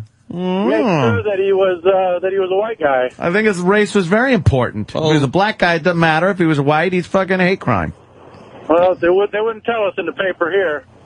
They usually don't. Race Lead you is to believe something. that perhaps he wasn't white. Race is something that just is not fucking discussed or dealt with. I bring it up all the time when a crime is committed and they say, if you have any information on this suspect, and they give you a description of his height and what he was wearing, and cut out a fuckload of people. You could cut out a fuckload of people by saying what the guy's race was. You know? If a black guy committed the crime, then you don't have to look for white people as far as if he's, 6 feet tall and wearing a hoodie. Mm-hmm. All right, let's go to Vince in Michigan. Vince. Hey, how you guys doing? Hey. My wife works for Walmart, and they took all the what is it called? Intercoms or whatever? Yeah, intercoms, yep. They took it all out. Now they have to run around trying to find people that they're looking that's for. brilliant. That's a good solution. That's what they do with everything. Like this was an epidemic and not one of those things that just happen to happen. So now they make it make everyone's Rip jobs it out! tougher. Rip it out! We can't have Holy this. shit, if it happens again. Yeah, and the reason they got is because they got mad at Walmart. Society in general sucks at solving problems. You know what I mean? Knee-jerk reaction. One guy does it so well. Fuck. You know how many intercoms are out there and no one's jumping on them? No one's done it. Or they have and no one gave a shit. Right. It's like, so what? There used to be a gag that you would just pull. You'd get on the intercom and say something stupid or sexual. So something about aisle 3. They got the breakage. Kid, which, whatever. All right, Ed, backstage with E-Rock. Oh, yeah. And then we go to break, and then Pete Dominic's stopping by to say hi. Oh, cool. He likes to talk about healthcare. Yeah, we'll give him we'll hear his side. Yeah, we'll see what he thinks. What do you think he's going to say? I have no idea. We'll find out. But first, E-Rock, so he had these bad fucking sneakers he brought back from Florida. He thought they were great. Horrible. He loved them. Some old Nikes, Air Brand Jordans. new, shiny new Nikes. He couldn't say enough about him when we called him out on it. He was defending himself to the hilt because he saw them, got a good price on them apparently because that was his first line of defense. $40. How cheap they were. That's always a good sign. Mm-hmm. And he said they're good. They're comfy. They're new, stylish. So, what will we do? What could we possibly say? That it looked like he had sneakers, black, shiny sneakers with spats. Were those, Jesus. Were those them? They were close to those. And plus, he didn't spend much money on them, which means, the black community basically he got them said no to that Nike brand of sneakers. Yeah. So those sneakers were a few seasons old, and they weren't hot items when they came out. They were just your run-of-the-mill. Right. And they're shiny, glossy, like he's got to go to the shoe shine place to get them shined up. Mm-hmm. Yeah. So he got rid of the sneakers and you went backstage to talk to him about it? Well, I mean, he claimed to us that he would not succumb to the bullying. Yeah, he did. And then after 2 days, we noticed the staff that there were no sneakers on. He was back to wearing his old Vans. So you got to the bottom of it. Oh. And now, backstage with O&A. Here is Primetime Sam Roberts. I'm Primetime Sam Roberts. Last week, E-Rock returned to the Opie and Anthony show wearing a pair of new basketball sneakers that caught a lot of people's attention. After only 2 days of wearing them, E-Rock was back to being at work with his old sneakers on. We reached out to the Sex Bagel to find out what happened to his new kicks. E-Rock, you're not wearing your new shoes. No, I am not, Sam. Why? You wore them for 2 days. Did you buckle to the heat? Not to the heat of the show, but to the heat of my fiance. What does that mean? She's really pissed off at those shoes. Why? She hates them. She thinks they're hideous. She thinks they're too urban. And I was informed that she's buying me new shoes to wear because she won't be seen with me wearing those shoes. So you're at work, though, not with her. Where are the old shoes? Where are the shoes? Where are the Jordans? They're somewhere in my apartment. She hid your shoes? She pretty much took them. Are you ashamed? That I let her take my shoes, yes. Your fiancé dictates your wardrobe? A bit, yeah. Such a liar. Come on. Are you going to get to the bottom of this? Well, I talked to his fiance. Oh, you did? Yeah. And that's going to be in here? Oh, yeah. I did not hear this ahead of time. He's fucking lying. There's a lot of theories on this. Okay, I think he took a beating from everybody around here and said he can't take it. He can't be defiant, so he got rid of the sneakers. But now he needs a reason because he doesn't want to admit to you guys that you got to him. And if she was the one that took the shoes, why wouldn't she just throw them in a fucking garbage pail somewhere? Why hide them in the apartment still? Good question. Okay, you're gonna get to the bottom of all this. Oh, this is such bullshit, E-Rock. A bit, yeah. Hey, whose idea was it for you to start seeing the personal trainer? That would be her as well. Okay. She cut your hair for you, too? No. Well, maybe she should. We next met up with E-Rock's fiance at an undisclosed location to get her side of the shoe story. So E-Rock's fiance, E-Rock tells us that you hid his shoes. I didn't really hide them, but I put them in a place where he wouldn't necessarily find them in the morning because they're the vegetable drawer in the fridge? Maybe. So what was your first reaction when he came home from Florida wearing those shoes? Well, he wasn't wearing them, but he pulled them out of his suitcase and said, "Wait till you see my new sneakers. I'm so excited." He thought you were going to be very impressed? Yeah. He was very excited? Really excited. And my reaction was, "Oh my God, those are very urban for you." That's a nice way of putting it. I was trying to be polite. Yeah. So you think they weren't cool? No. No. He came a long way from wearing his Ringer T-shirts and jeans to Lucky T-shirts and Lucky Brand jeans and... Are you trying to kind of sculpt a new E-Rock? Help E-Rock evolve. They were obviously basketball shoes. They're Jordans. How often does he hit the court? Sorry, I was thrown off when you said court because I wasn't sure what court you meant. Court of whole milk. I've never seen him play basketball ever. How about compete in any type of sport or? Does Mario Kart count? No, it doesn't. Our hat goes off to Sex Bagel's fiance as the reinvention of E-Rock is a task that would be too big for most. Then again, E-Rock as a person is too big for most. I'm Primetime Sam Roberts, and this has been Backstage with O&A. So I was wrong? No, a lot of... I think I was wrong, huh? The people who have heard that report are theorizing that E-Rock's fiance was coached. Conspiracy. Oh, really? And the undisclosed location? Yeah, I was downstairs. The lobby of... Oh, I was setting myself up for a joke. Oh. Fuck it. I had an E-Harmony joke. I was going to say the lobby of E-Harmony. No, I'm also reading on the court... when was the last time I was on the court? People bring up the food court. The food court, yeah. It could possibly be. The last time I was on the court. Food court. Yeah. But yeah, most E-Rock, people... where does this bad taste come from that you have? I still think they're great. Those shoes were horrendous. They were awful. Really bad. I don't think I've ever seen anyone wearing sneakers like that. No. Now that I think about it. Not even the homies. You've seen one. Who? Roland. Yes. What's your name? Big and Stupid. Hi, Big and Stupid. How are you today? Did you notice Voss had the same sneakers on last week when he was here, but they were black on black, not white and black. Oh, really? Yeah, with a red trim. Because Voss shops at the outlets because he likes a deal, not knowing that his clothes are out of style. Yeah, he also bought a car off of eBay or E-Trade or wherever the fuck he was buying it from. I've never seen more food court jokes in my life coming in on Back, and I know you mentioned it, but wow, everyone's on the same page.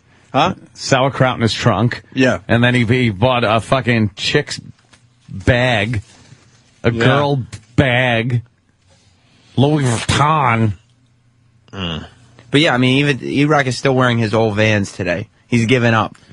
If he really wanted those shoes back, he could have searched his apartment and found the shoes. Yeah, if you still like them, then you should wear them. Yeah, I got them. I think I might tomorrow. But I was taking shoe shopping this weekend. Oh, you were? Yeah. That must have been thrilling.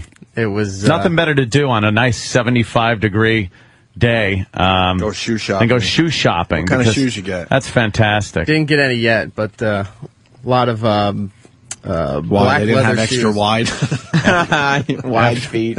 After a brutal fucking winter, that's what you want to do on your first really nice weekend. Is go get shoes. Have your girl take you shoe shopping.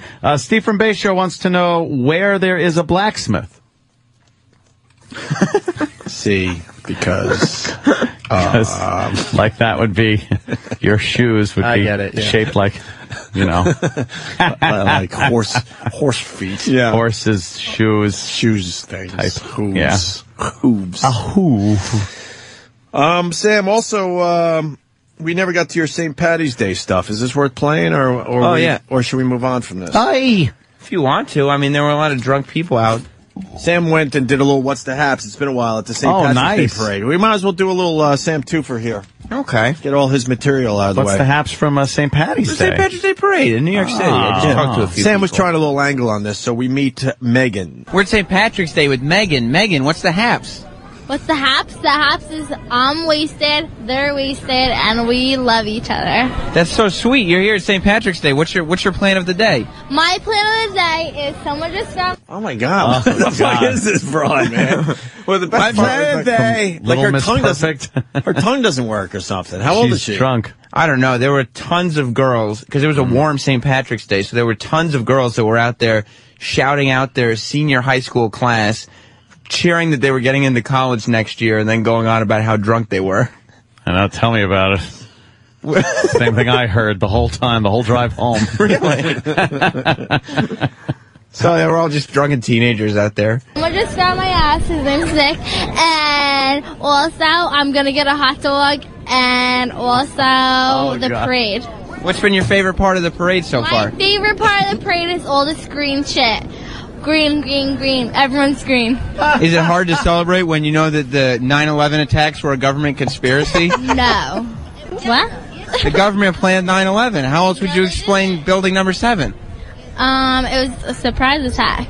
No, building number 7 wasn't even attacked, but it came to the ground. It was a controlled demolition. You know what? I don't know about any of that shit, but I love you. Are you Irish? No, my name's Irish, Megan. Megan? Oh, Megan. And where'd you come from? Where'd you commute in from? West Milford, New Jersey. Do you think that the government killed JFK because he wanted to take the troops out of Vietnam? Absolutely not. I believe that some other big bitch killed him. A bitch? I don't know, you know? How do you explain the magic bullet? He was on, what is it called? Like the pill or something? I don't know. Exactly. All right, well, you heard it here. It's St. Patrick's Day in New York City. St. Patty's Day. Did she say I'm not a lawyer? I don't know what she said. Shit, what a babbling Jersey piece of trash. And she's going to college? That's fantastic. They're all going to college. Wow. Was she hot? She was like 18. She sounded like she... Yeah, that's an 18-year-old can't be hot. What are you doing? What's wrong with you? What were you trying to do right there? Yeah, by what's the way? wrong with you? What were you trying to do right there? You're not allowed to admit that a girl could be hot Come because on. you're in a relationship? Is that what It's the deal okay. is? No, Don't a girl will be a faggot. okay with Don't be a that. faggot. I ask you, was the chick hot? And you go, I don't know, she was 18. Yeah.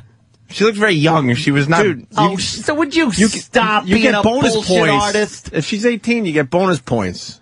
There's On the nothing scale. wrong with Yes, that. There's a whole formula. You're a fucking guy, and just because you're in a relationship, what, your chick might hear? No, I can and what say will if she somebody. say? I can say if somebody's good looking, but good looking's for guys. Was she hot or not? She was hot.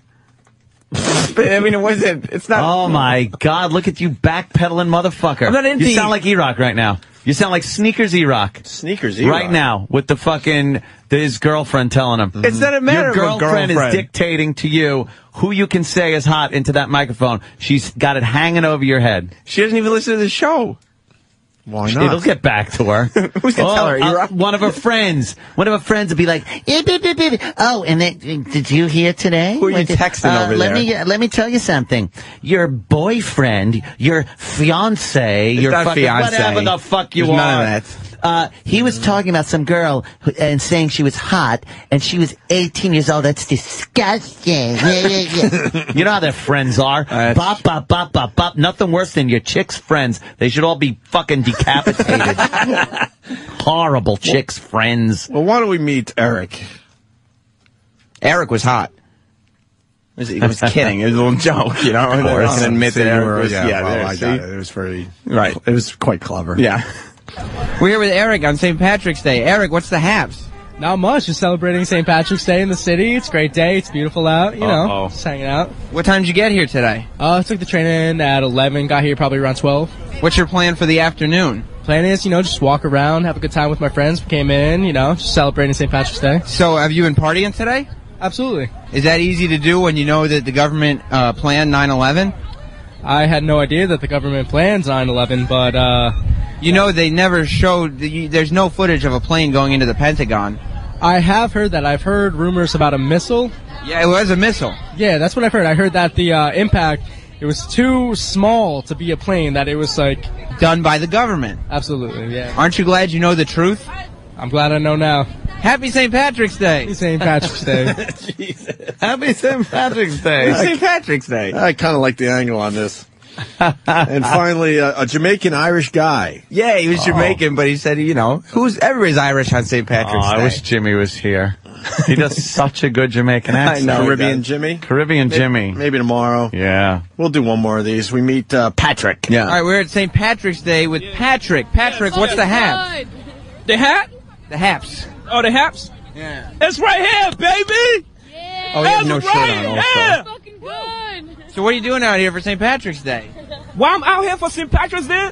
Because I love Irish people. I love Irish people. Skimmer, long live the Irish people. I'm black and I'm Irish, baby. Can you believe that? And I'm Jamaican too. Bomba clock, man. Hey. So how long have you been out here for? How long I been out? All day, baby. Yeah? I've been out here all day. 7, 8 a.m., baby. Yeah, baby. So is it hard to party at all knowing that 9/11 was an inside job? You know what? First of all, I don't want to talk about no government. I'm here to fucking party, baby. I'm sorry for the people that died on 9/11. I'm really sorry. But you think the government was behind it?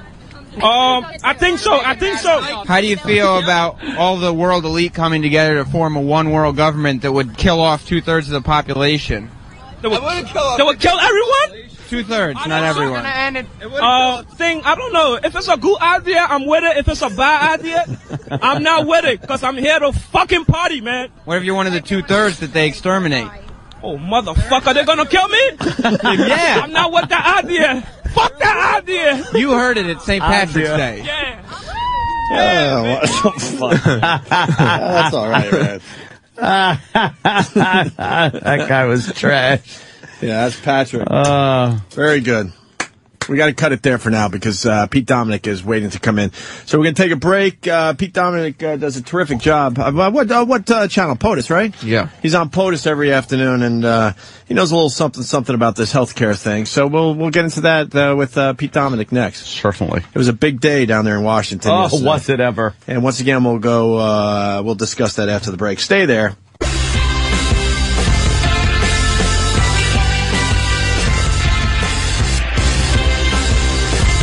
Let's say hi to Pete Dominic in studio. Pete has a lot going on. He likes talking politics, but he does it in...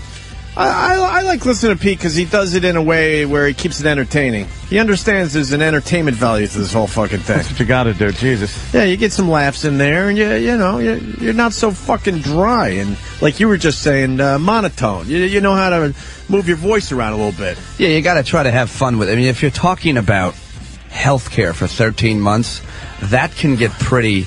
You have to take a shot at funny any possible time. Yeah, but it's not easy every day. But it's time to talk about healthcare. You got something going on because you're a stand-up comic, and you also know a lot about politics. So it really is a nice combination.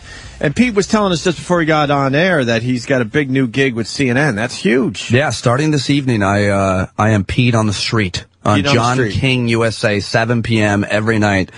I'll be doing this segment called Pete on the Street, where I do like a man on the street segment, and I go out and talk to the people about the things. See what the common man is saying. I've been for my whole stand-up career. My strength has always been just busting balls, crowd work and off the cut, and I don't want to do the same thing every night, and I've been an audience warm-up comedian for years, and I get to quit that, which I loved, but that's not comedians don't respect audience warm-up, but I've tried to make it respectful. Really, Isn't that odd that they really don't respect that? Well, it is. It's not because I know you're being sarcastic. It's not because most guys do the same thing every night, and it's cheesy. But luckily, I've been working on the Colbert Report, where you can have an edge, number one, and number two, the camera guys always watch me, so I try to be different every night. So I do it for them. With that said, though, you're making the audience laugh before the big TV show starts taping. So in my dumb mind, I'm thinking, well, that guy is cracking up the audience. Get him on the fucking show, too, somehow. Well, that's what happened. I mean, not on that show, but another one. I took that scale and I'm bringing it on CNN. Why couldn't they figure out a way to work you into the show you're warming up for? I never understood that when I went to see these tapings where you get a guy who's just fucking killing. And it's not the basic stand-up material, because you could get a formula and get him laughing every night with the same jokes. It's topical humor, and you're cracking up the audience. So it's like, okay, this is some of the stuff that Colbert we'll be talking about on this show. Why not somehow figure out a spot for Pete Dominic? Well, I don't think it would have ever really worked on Colbert. It might work now that I'm doing this other, ironically enough, I'm doing another show on CNN. It might work to bring me back now and talk about that. But he never has correspondence. He doesn't, his guests are all authors and experts. And so I don't know. I never really thought about that. For me, and I know that you're having a kid. Congratulations. That's awesome. But for me, I have 2 kids, and I always just wanted to work and do a good job, and that continues with the radio and stand up in this new TV show. So CNN. Yeah. That's huge. Exciting. So we'll be checking that out tonight. Pete on the Street on CNN tonight. You won't be, will you? Oh. I'll check it out. You will? Yeah, I'll definitely check it out tonight. Awesome. It's on at the end of the hour every night we're doing this. Because I watch CNN and Ant watches Fox News. I watch both of them. I'm kidding. I watch You gotta flip around a little bit. I am fucking click. Because the media can't work together anymore. It depends on what you're looking for. It depends on what kind of mood you're in, too. And what kind of mood am I in? Well, that leads to what we were talking about about the first hour or so of the show today, the healthcare thing, Obamacare. And Ant said it very well this morning, where you tune in CNN and they were throwing a party. Like it was New Year's. Yeah. And then you go to Fox and it was a somber tone. It was a funeral. So you're like, what the fuck is really going on here? Because this is complete opposite ends of the spectrum. Well, the thing is, political talk, radio and television, it exists to have ratings, right? Yeah, I mean, you have to absolutely, get ratings. So Fox's ratings have skyrocketed since Obama got elected. So is Rush Limbaugh's and all the right-wing talkers. Whereas all the liberal MSNBC and whatever liberal radio there is, if there is any, has tanked. You have to have a controversy to be interesting, to get ratings. The good and bad thing about being on satellite is we don't get ratings, so we can't, of course, have any leverage, number one. But number two, as you guys said, but number two, for me, I don't have to worry about that. Real political discussion is a discussion. And if there's a conflict, then great. But the fact is, whether it's CNN or whether it's Fox or whether it's radio, you have to have some controversy. And the truth is, about all of these issues, is there really is some kind of middle ground. I mean, like this healthcare reform, it's not a liberal government takeover. It is a very kind of Republican, I'm a way to the left guy. And this is very much a Republican. And now you're fucking crazy. It really is. A very Republican? It's a very much Republican idea in most ways. Oh, yeah? Yeah. So how's that? Well, it's completely privatized. Everything goes to the health. It's a total handout to the private health insurance industry. Really? They're getting 32 million new customers. I thought it was privatized. I thought it was private companies doing business, the insurance companies, and now it is being taken over by the government. And, no. You're giving money the government's giving money to subsidies to Americans so that they can buy private insurance. And then regulating the insurance companies. Well, you have to and pretty much telling them how to do business, how they can do business. Well, they're telling them they can't tell you that if you're sick, that they can't really compete with each other as far as pricing goes. It just seems a little more liberal than conservative, a little more Democrat than Republican. It's actually the Republican idea a lot in many ways from the early 90s. Less government, really? Because that seems to be the Republican. It's what they propose for healthcare reform. The Republican way has always been less government interference in people's lives, and boy, this sure doesn't fit that bill. Well, you could say that, but again, I'm just telling you, in 1993, 1994, it was, the Heritage Foundation, which is a really, very much a conservative right wing. They came up with a very similar idea with a mandate and so on. A lot of Republicans signed on for it. Well, then why did Clinton tank so badly in his attempt at They did a very bad job. If the Republicans were behind something like this. Well, they did a bad job of selling it, and they also didn't have a very, liberal, progressive Congress. He couldn't get it done. No, they didn't get nearly as far. And that proves... And it wasn't in as bad a shape. And I think that proves my point on this one also, is the fact that it took a very liberal Congress and a very liberal president and speaker, and everybody else that has been involved in this has been very liberal, to get this through. And not one Republican voted yes on it. I would argue that it's not very liberal. I would argue that very liberal would be Medicare for all, single payer. That would be very liberal. Well, they have to, and believe me, they would if they could. Hopefully, I'm for that. They knew that wouldn't pass at all, even with the Democrats. Right. Hopefully they will at least get some kind of public option. I would. You were into the public option? Oh yeah, I'm into single payer. I'm into Medicare for all, for everybody. Absolutely. Now, you think that health care would be better for everybody in this country under those circumstances? Yes. Like in Canada? In many ways, yes. So why do people come here? You would still have private health insurance. But why do people come here for our health care system from other lands if it's so good other places? Because if you have enough money and you want to get the very best doctor, like some of them can do that. Yeah, you're right.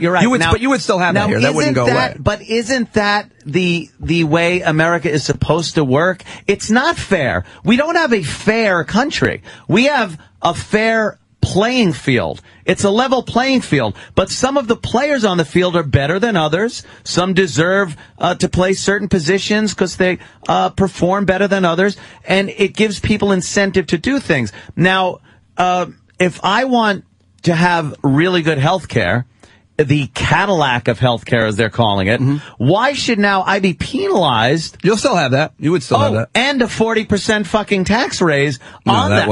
That wouldn't happen. Hold the phone. You're going to grab the Post? I will. You're going to read from the New York Post? I'll go to the Daily News. Either one. You know what? The Daily News, which has Tiger Woods on the front of it. But this is. You're going to quote about healthcare from the Daily News with Tiger Woods. It's a newspaper that go ahead. Who's their health economist writing there? Who's the writer? I'm not talking about. It's a picture with Obama wearing a crown. Yeah, you're going to quote from that article. Go ahead. Go ahead. It's got a clip. No, that article has a clipboard image to make it easier for retarded people to understand. Exactly. Quote from That's that. exactly why I read it, by the way. That News for Dummies journal that you're reading. Go ahead. I've got the New York Times because I'm better than you. Go ahead. I'm an elitist. So the facts will be different. I'll read Paul Krugman. So the facts will be different. As a matter of fact, tax on high-cost health plans. A 40% excise tax will be slapped on high-cost Cadillac plans starting in 2018. Now, that's different in your stuffy fucking stuff shirt. I never get laid newspaper, as opposed to. I thought you were gonna. You should have just made that personal. You didn't have to add the newspaper. I was like, how does he know that I asked my wife to have sex with me? And she said to me, tomorrow night at 9:12. I go, I'm not gonna be home till 9:30. She goes, I know. Nice. It's awful. Get ready. So I would be penalized for having the best healthcare plan. But the paper says why you wouldn't will. I be? Does that say that you will? 40% excise tax. It says Anthony I have Cumia the same personally. health insurance that you do here at the company. We'll be all right. We won't have to. Nothing will change. No, I don't have the company's health insurance. Oh, I'm sorry. Fuck that noise. Oh, what do you have? I actually want to. I have, what does your plan offer? It offers everything. It's very expensive. Yeah. I must admit, it's much too expensive. Why? Why do you have what that? I like? Because it covers everything. Why do you need it to cover everything? Why not? I don't want to deal with hassles. You know what? Today, I'm going in. Does yours have a doctor? Because you guys are, I don't know how much money you make, but I know it's a lot. And if you're really rich and you have that health plan, like I want to know what that offers. Like they come, is it like a hot female doctor comes to your house? If you want one, because you can choose from a lot of doctors. Can you pick what your doctor, with your plan, can you choose what you want your doctor to look like? Because I would always want an Indian woman. For the prostate exams, I look for a girl with shorter nails, but a pretty face. Yeah. Have you ever had that? Prostate exam? I don't know how old you are, but I had to only get from my stupid guy doctor. Now we won't go home ashamed. With the here's the thing. With the new health care. I'm answering your question. I'm sorry. I'm answering your question. I'm not used to working with people on the radio. I used to. It's an uncomfortable thing to have done. Well, and they lube up so much, and you're like going home all squishy. That depends on who's doing it, really. Who the fuck the hell? Well, I do it myself from time to time. I've never twiddled your bean in the shower. No, here's the thing. This new healthcare plan, you won't have to go to your primary care and get the finger from her or him and then go to the colonoscopy. You can go, with Obamacare, you only get one finger. Does that sell it? Not two. You don't get the primary care finger and then the specialist, knuckle. By the way, I just read that out of the New York Post. I'm getting a full fist up my ass, so it doesn't matter one finger, 2, 5. Because with Obama, it's already been a full fist up my ass, so I got plenty of room now. But apparently they thought my money was up there and wanted to grab a little more of it. Now, Pete, let me break this down. I mean, shouldn't we have spent even more time making sure this whole thing was right, or was this thing ready to go in your opinion? Listen, first of all, I don't think it's in any way perfect. Again, I would like a Medicare for all. It's got a lot of problems. But why did we need this passed yesterday, like Ant was saying, at midnight? Why couldn't we spend a little more time on this and make sure it's right? Or as right as it could be. I think it was as right as it could be. You do? Yeah, it ended up being just Democrats working on it, right? Because Republicans clearly weren't going to do had had it. Well, it's nice when they shut the door on the Republicans' faces, too, and don't let them into well, you can believe that's the case because they told you, but they were at the table at every committee. They were at the table at every committee. Closed-door meetings that only involved Democrats. After the Republicans said we would never, ever do any of that, Democrats said, fine, we'll meet amongst each other to hammer it out because you're not on board. That's what you heard. No, I didn't hear anything. I cover this from every angle. But you just said that's what I heard and dismissed me in that fashion. Well, so listen, I'm dismissing you in that same fashion. I read a lot more than you, and I have special birds in my ear telling me. I don't know about that. I read a lot. Anthony reads way more than the average person realizes. I do a lot more dick jokes than you. You can't possibly have read more about healthcare than me. You can't. I will. How could you ever do this show every day? I agree with that. I probably don't. Which doesn't make me right. I just wanted to have, because I didn't have a real argument. I just said I read more than you. So I just, did that shut you up? It usually works. No. I read a ton. I've read enough to know more than especially the average Joe out there knows about this. You do. No, you do. The question you asked, though, is could they have done more? They spent over a year on this. I understand people have been working on this problem for 60 years. So it depends on what time frame you're looking at. Another year? What's another 6 months? Well, you wouldn't have gotten it's hard to get anything else done, and there are some really important issues that we need to start to, Yeah, that's what I'm worried about. What's next? I think probably immigration, right? For me, I think we could all probably go around, and this will be one of the first segments I do on the CNN show, but what's next? And what do you want to, I think it's got to be regulatory reform on the banks.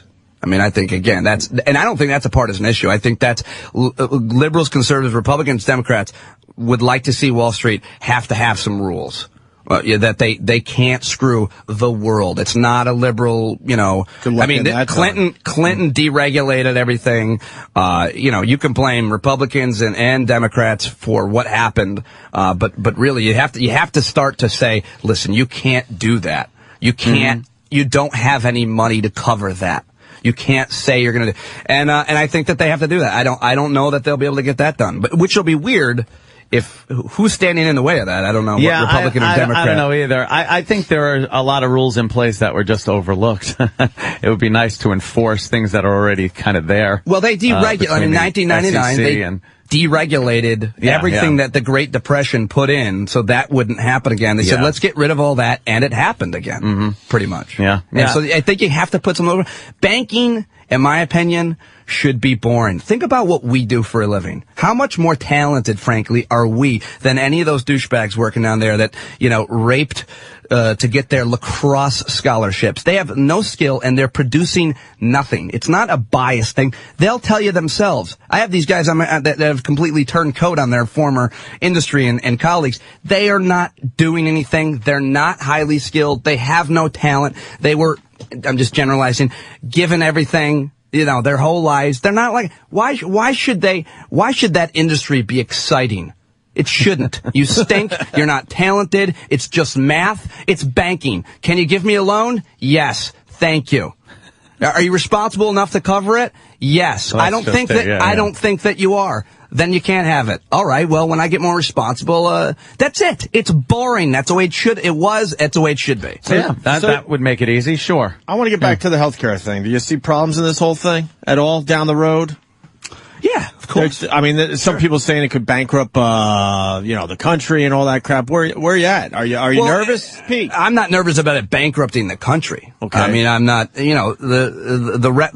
nonpartisan CBO, which it depends on if it's your issue. If it's not, Democrats will say, they're wrong, or if it's not Republicans. But they say it's going to decrease the deficit by $138 billion. So let's say that it doesn't. Let's say it only decreases the deficit by $10 billion. Let's say they're way off and it's only $10 billion.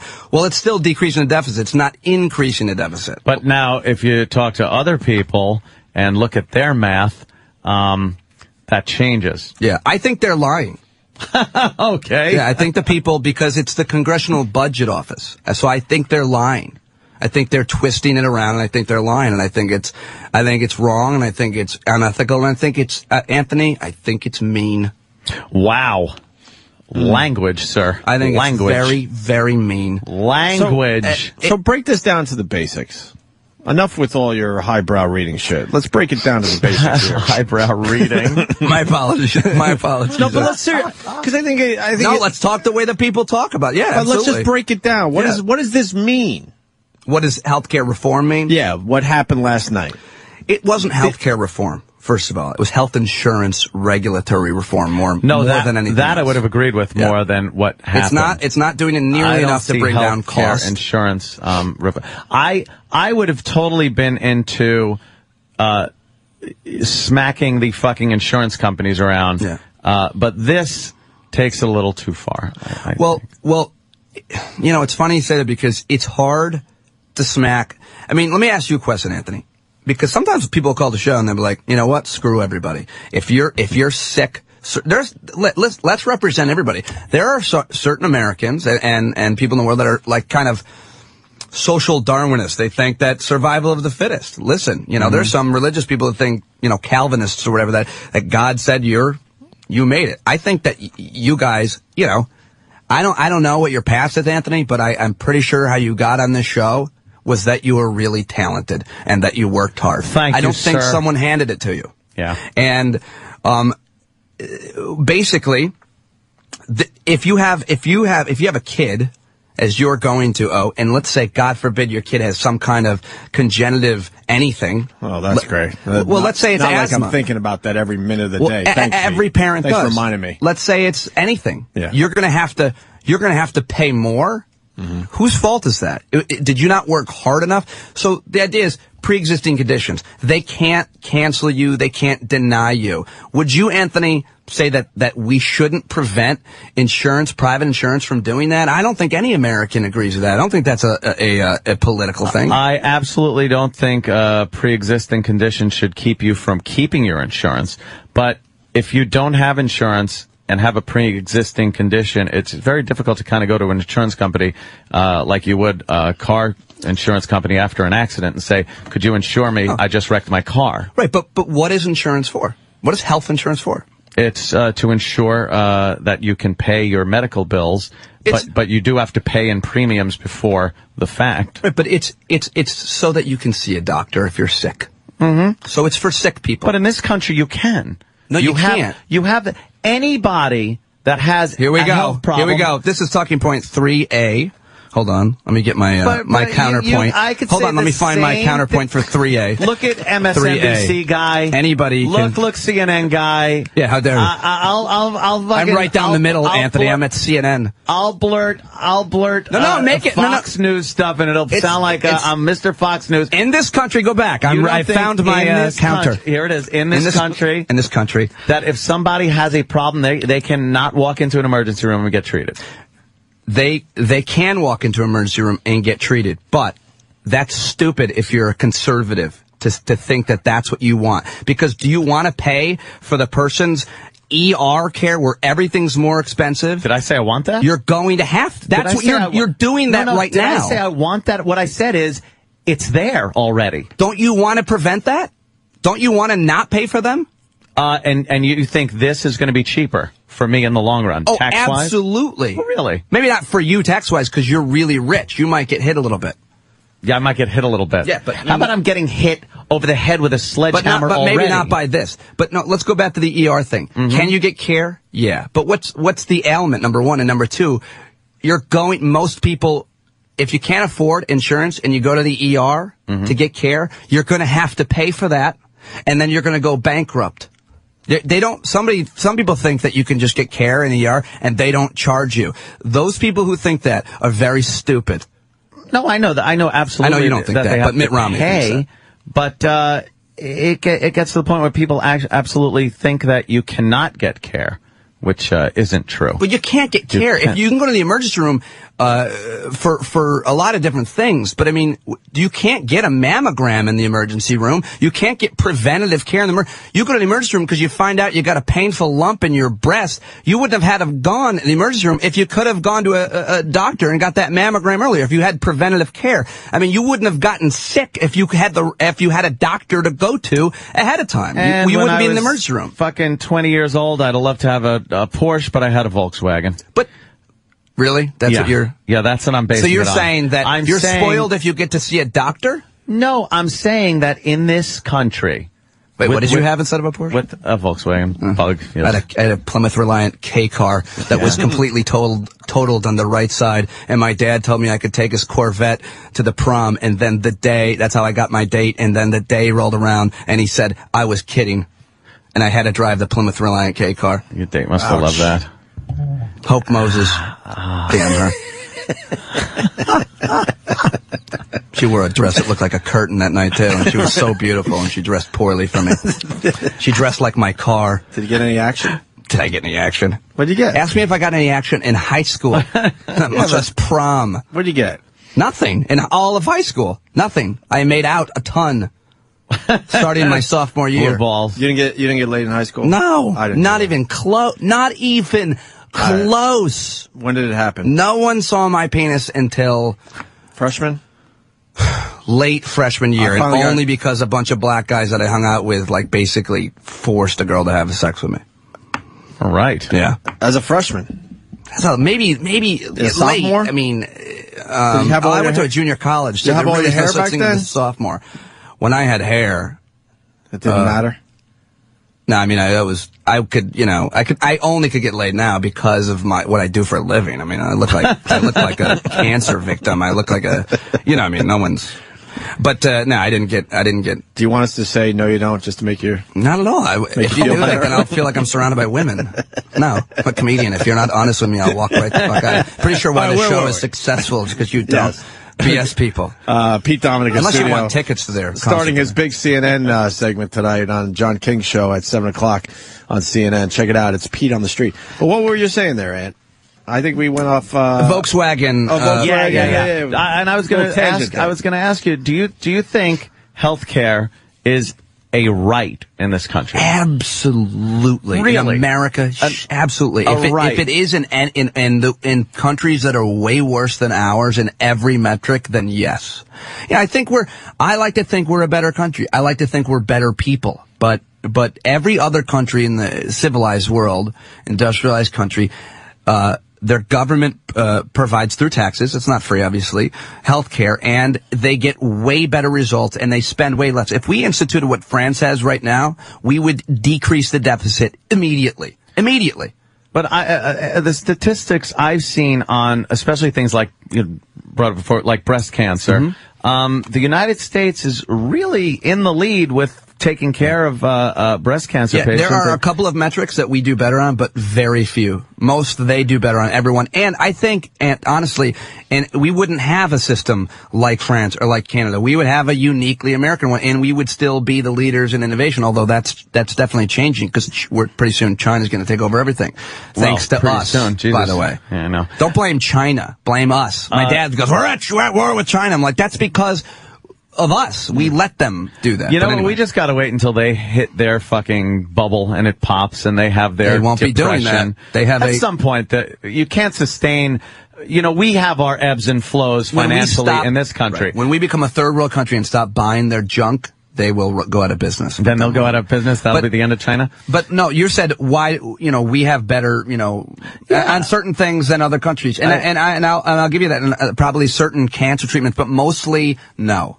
Mostly no on everything. You don't think this will have an effect on things like research and development, where the absolutely not. Where Certainly the not on research and development. Where the incentive isn't there because the government seems to be into just taxing the living shit out of drug makers, and all of that's going to get passed on to the consumer anyway. So how is this going to bring down like drug prices? Well, if you want to bring down drug prices, allow us to collectively bargain. Allow us to say, you know what? We would like to pay for your drugs what the United Kingdom and every other country in the world pays. And we're the one, you just said, we're the one developing and researching these drugs here in America, and yet they pay cheaper. They pay less.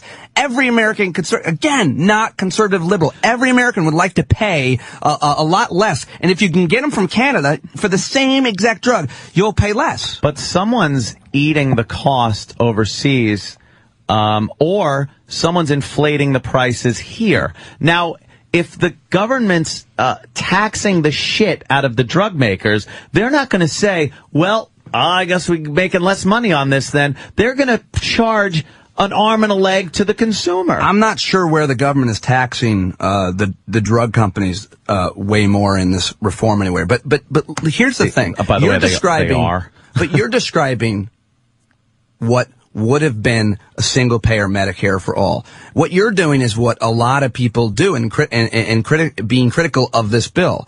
The fact is, it's not that. It's much different. It's not socialized. It's not single payer. It's none of that. It's complete. That's why when people on the left hate this bill, because it's a handout to private insurance, which they demonize. I should say we demonize. I think private insurance is the dumbest thing in the world. I think private for profit. I'm okay with capitalism, but you don't make a profit off of prisons. You don't make a profit off of health insurance. You can make it off of health care, not insurance. That's silly. You don't need to. There's no need to have a competition amongst insurance. Why? You're not innovating, pushing paper.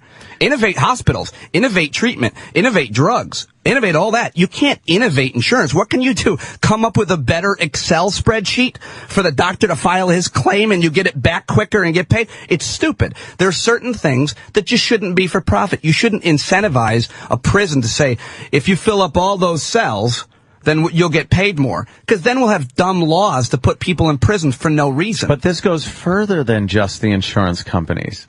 It does delve into the health care aspect of it, not just the insurance. It doesn't enough. Republicans and Democrats agree that it doesn't bring down the cost of care. It doesn't do a lot of things to reduce, certain practices and techniques and, too many MRIs being ordered. And there's a lot of, what's cool, Anthony, about our show is that I get so many doctors calling in saying, they should do this. They should do that. And it's not even a heated argument. It's like, that's a good idea. Republican Tom Coburn, I think, at that summit, the big summit, he said, why don't we have, what is it called? Private fake, what's a cop who's on undercover was what I was looking for. Should hear me babble through trying to get to undercover on my show. Wow. Listen to my show where I babble to get to the word undercover. He said undercover patients. And the patient can then say, they're wasting on Medicare. They're doing this. That's a Republican idea. That's a brilliant idea. That's a brilliant idea, and Obama's going to do it. And there's a lot of really cool, innovative ideas like that to bring down costs. I think a good way would have been to bring in a lot of people that are experts in the fields, all of them. They did, medical and stuff, and really, did they really listen? They really did, yeah. They brought in healthcare economists. Yeah, really. I brought one. You guys know Aaron Carroll. He's been on a couple times. That guy comes on my show every week. He's a healthcare economist. He's also a pediatrician. He's also a bore. He's a bore. He's a snooze. I love him on our show because what we're talking about. Yeah. But well, let's take a few phone calls here. Pete Dominic is a moron. You want that one first? Yes, please. No. Go to the meanest one, obviously. All right, let's go to James in Maryland. James, we're talking to Pete Dominic. Anthony. Yeah. Pete Dominic, you're a fucking moron. I'm from Canada. My father was a doctor in Canada, OBGYN. I once had to wait 12 hours in an emergency room in Guelph, Ontario, Canada, which is north of Toronto. If you know, I've never had to wait in an emergency room. When I go into an emergency room, they go, "Oh, hey, you're the guy." Right away. Go ahead. I've never had to wait here. Let me ask you a question. Had a broken hip. Let me ask you. We had to wait 12 hours. Let me ask you. There was one doctor, Pete, on duty. Mm-hmm. One. For the city of Guelph. If you want to Google Guelph, there's a big university there. It's a city of about 100,000 people. I don't. Well, I don't know how to spell Guelph. First of all, let me just ask you a question, because you'll hear Canadians, being critical of there.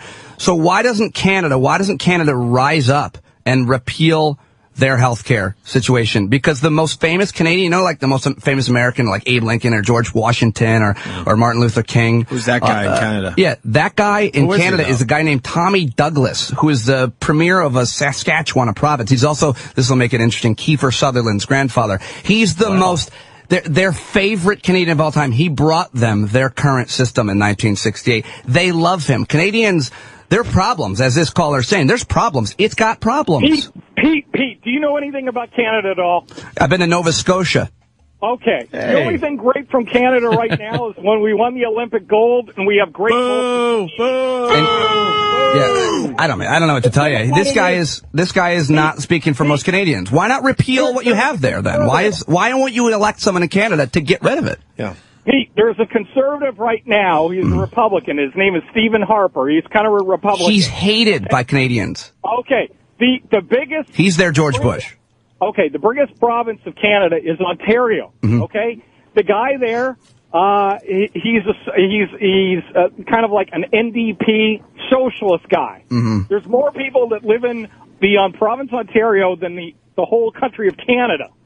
Okay? The city of Toronto, right now, there's about 6 to 7 million. The healthcare system is screwed. You have people sitting there waiting in bed. As opposed to ours currently? As opposed to ours currently? Detroit, Burlington, Vermont, Bangor, Maine, Detroit, Michigan. Pete, you're a friggin' moron. You don't have anything. You know what you're doing, okay? You don't have anything. You know what you're doing. Well, first of all, that guy started with you're a moron and closed with you're a moron, but in between was fairly civil. I appreciated him. He tried to make some people good points. really want to talk to Pete Dominic. Hey, Joe, are you the one saying on instant feedback, get to me? No one that agrees with me, by the way. Don't put anybody on that agrees with me. Can you shut the fuck up, Pete Dominic? Sorry. Talking point 3A. Shove it up your fucking ass, number one. All right? How about we deal with the fucking illegal immigration fact, all right? We got the largest illegal immigration of any industrialized society, okay? So why don't we deal with that fucking issue? So now let's get to fucking the emergency room costs, okay?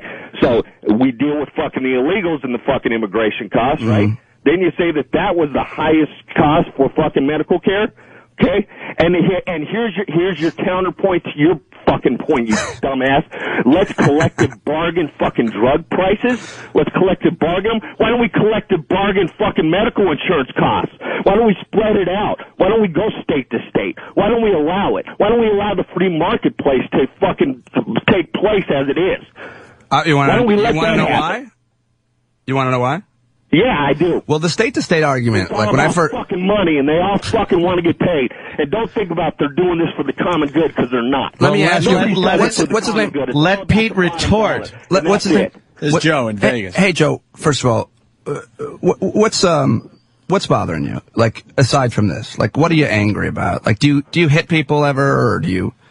Like, what is, you sound very angry. I hit your mother at night. That's what I do. You hit my mother? That's, first of all, it's our mother, so I don't appreciate my brother saying that. But by the way, Pete, listen, this is a liberal tactic you're pulling all the time. Changing the subject? I'm sorry. Yeah. Demonize me, right? No, I was actually. Then it's a very passive aggressive kind of degrade the caller. Right. So then that way you become superior to the caller, and then whatever you say is right. I would argue it was a comedian. Wait. I would argue it was a comedian tactic trying to be funny. I will go back to his argument. No. I will go back to I've seen many unfunny people say that. But and as an observer, yes, and watching you the first hour of the show, didn't you do just that to some of the callers by stringing? It wasn't passive aggressive. It was pure aggressiveness. Stringing together an amazing selection of curse words. There was not one passive thing I said about that. And this brings me to my point. This is why this is all just horseshit in the end. No one can work together. But you can if no one can work together. If Ant had his points earlier, and everyone's yelling and screaming at Anthony. Now Dominic is making his points, and everyone's yelling and screaming at Dominic. You're making shit right now. But if you have an actual, here's the thing: if you have an actual discussion, if you have an actual discussion, and we try to forget talking points on both sides, but they're everybody's got their arguments created. But like he said, he said the state to state. Why not let the free market state to state? Like, to me, when I first heard that, I'm like, of course, that makes sense, right? Of course it does. But the thing is that the private health insurance industry, here's exactly what will happen if you do that. They will pick the least healthy people and not cover them. All the unhealthy people will not get covered. How do you know? Because because they already do it. I mean, it's already in practice because it happens in California. Because it's happened. That's what the credit card companies do. Swami. Credit card companies. He called you Swami. He did. I'm sorry. How do you know Swami? Hold on. Let me take off my hat. I love Do you have Joe. a camera? Jesus. Joe, because not because I'm predicting it, because it already happens. I can deal with common sense, okay? Clearly you can. The big picture. And the big picture is let's get control. Let's get control. Let's get control. And you know what's next is coming? It is coming to immigration, because that's the only way. See, he's doing that now. If you want to stay on healthcare, let's stay on healthcare. You want to talk about immigration? Yeah. Well, let's wait till next week when I read. I have no idea. Why don't you? You're going to flip the page anymore? Am I going to what? Huh? Am I going to what? Flip the page. You know, talk to Voice 3A. No, I'd like to take another call. You're not going to. I mean, I tried to argue the state-to-state thing, but he called my mother a name or something. All right, Joe. Which is fine. I mean, you know. All right, liberal douchebag.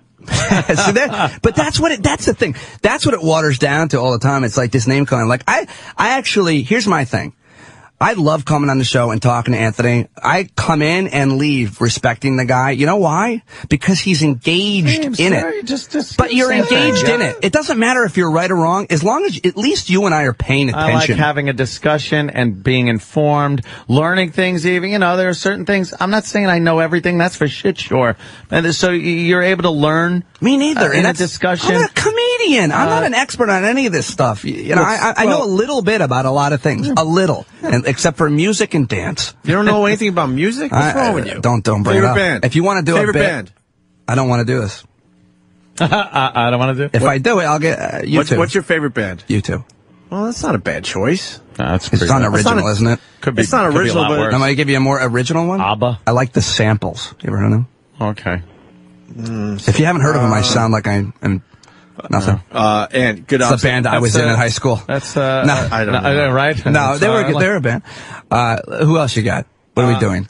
Well, we got Ty in Indiana, but a lot of people pointing out that Pete Dominic sounds exactly like Danny, so it's really fucking them up. The voice? Really? Oh, really? Yeah. Have you heard that? Really? I don't think so. A lot of people are saying it's not slurring as much as Danny. I try to hit consonants now that I'm on the radio, but I tend to. It's early. All right. Ty in Indiana. We're running out of time with Pete Dominic. All right. Good morning, mother. Good morning. Hey, first of all, Pete, Ant's healthcare is so good it covered his fucking surgical hair replacement.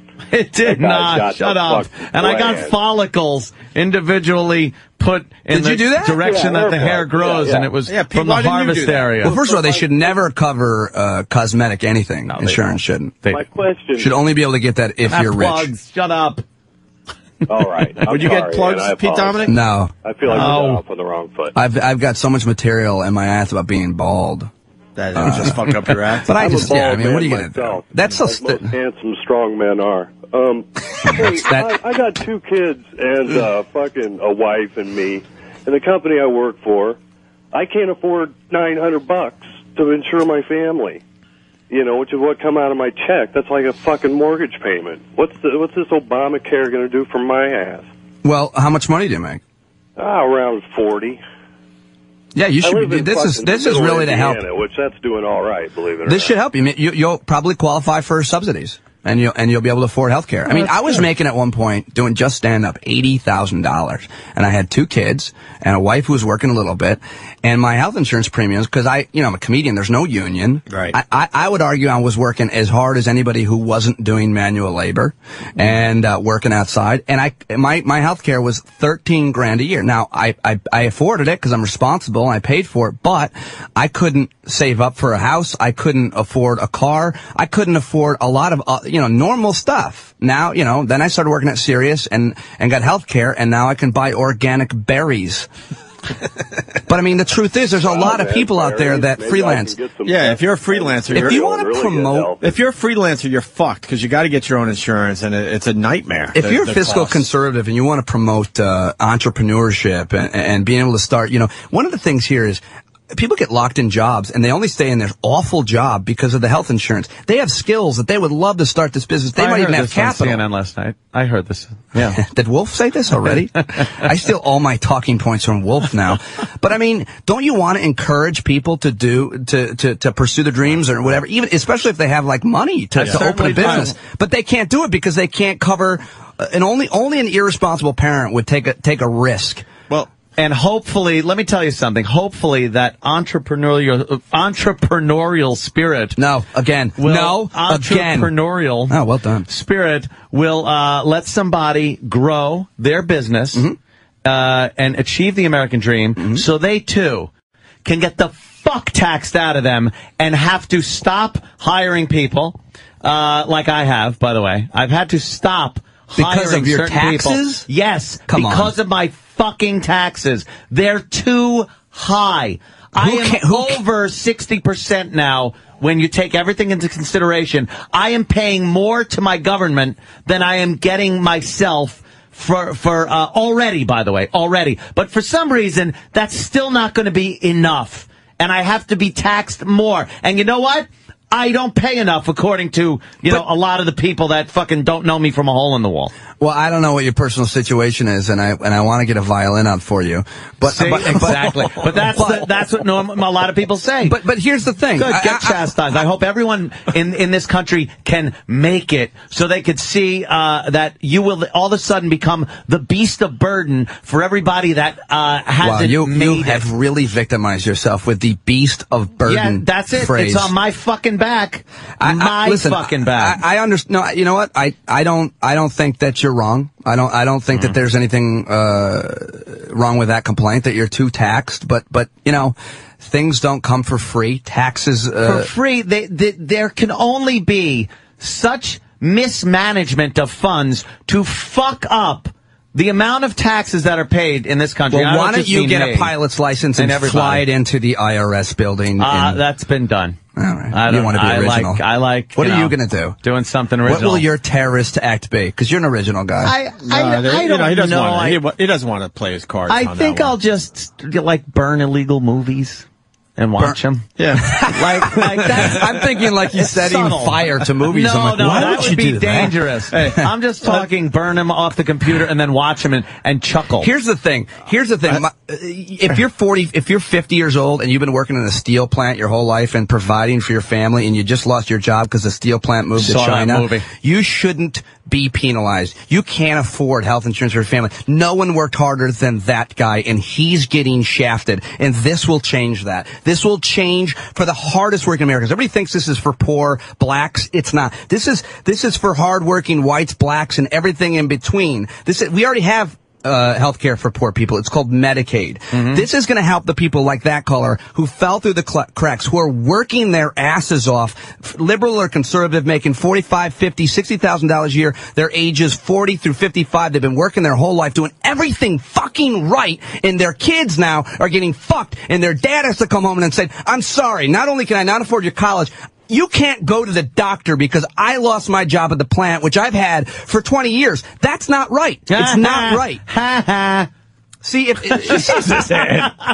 you would never say that to the steel plant guy's face because he put you in a molten lava. That sounds very noble, and that's I hope it works out. But that's what it is. Well, and you might not get your pool cover. Let's all say I got a solar pool cover. You could put an elephant on it, and it's not supposed to rip. Really? That's wonderful.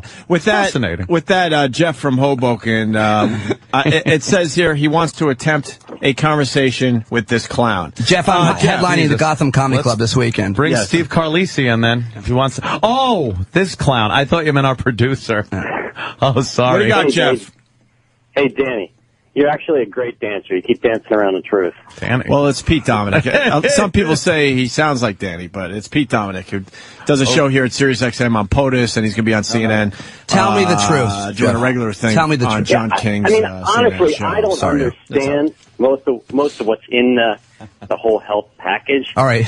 But I don't think you know what you're talking about as far as Canada goes. I've driven through the whole country. Oh, well then. I'm an American. Mm-hmm. And they hate it. Oh. There's no one in the country. It's empty. But many people on the... This is one of the dumbest people I've ever talked to on my show or any show. This guy says because he drove across Canada, because he drove across Canada, he actually knows what people think about an issue because he drove across. You have to stop and talk. Well, why don't you look at the studies done on Canadians? Maybe he hit people and then saw what their health care was. If you went to Canada and got hurt, the fact is, look at my ass finger. See this finger that looks like an ass? I was in Canada when this happened. They took care of me. You're a liberal talkover. That's what you do. You talk over. Go ahead. People. I'm sorry. Go ahead and tell me about what you learned driving across Canada, you douchebag. In Canada, how the system does not work. Mm-hmm. They wait months. What other countries did you take a field trip in and decide what their problems are? Are you done talking? Well, on my show, by the way, I would never do this. I'd allow the guy to hang himself, but I don't get to call people names on my show, so listen, stupid. Where else have you gone on a field trip? Is this what you do at home? You go to the mirror and you say, hey, stupid. No, I build myself up in the mirror and say, you can have hair. Talk over people. No, not on my show. Only on this one because you're that dumb. Tough guy. You're not on I am not tough. I am not tough. That's a misnomer. Tough guy. No, I'm not tough. If you and I wrestled or tickled each other. Listen for a moment. Okay, go ahead. All right. Canada's a mess. Additionally, the roads to the potholes. He knows. He knows from his field trip. Potholes. The signs are wrong sometimes. Additionally, what happens when we stop subsidizing all the health care on the planet? Our overpaying has paid for the drugs, has paid for the equipment, has paid for everything that everybody. This bill gets rid of that waste in Medicare. It fixes that. But you don't know because you said you don't pay attention. That's okay. It's okay that you don't. And I'm telling you that it helps that. Explain it.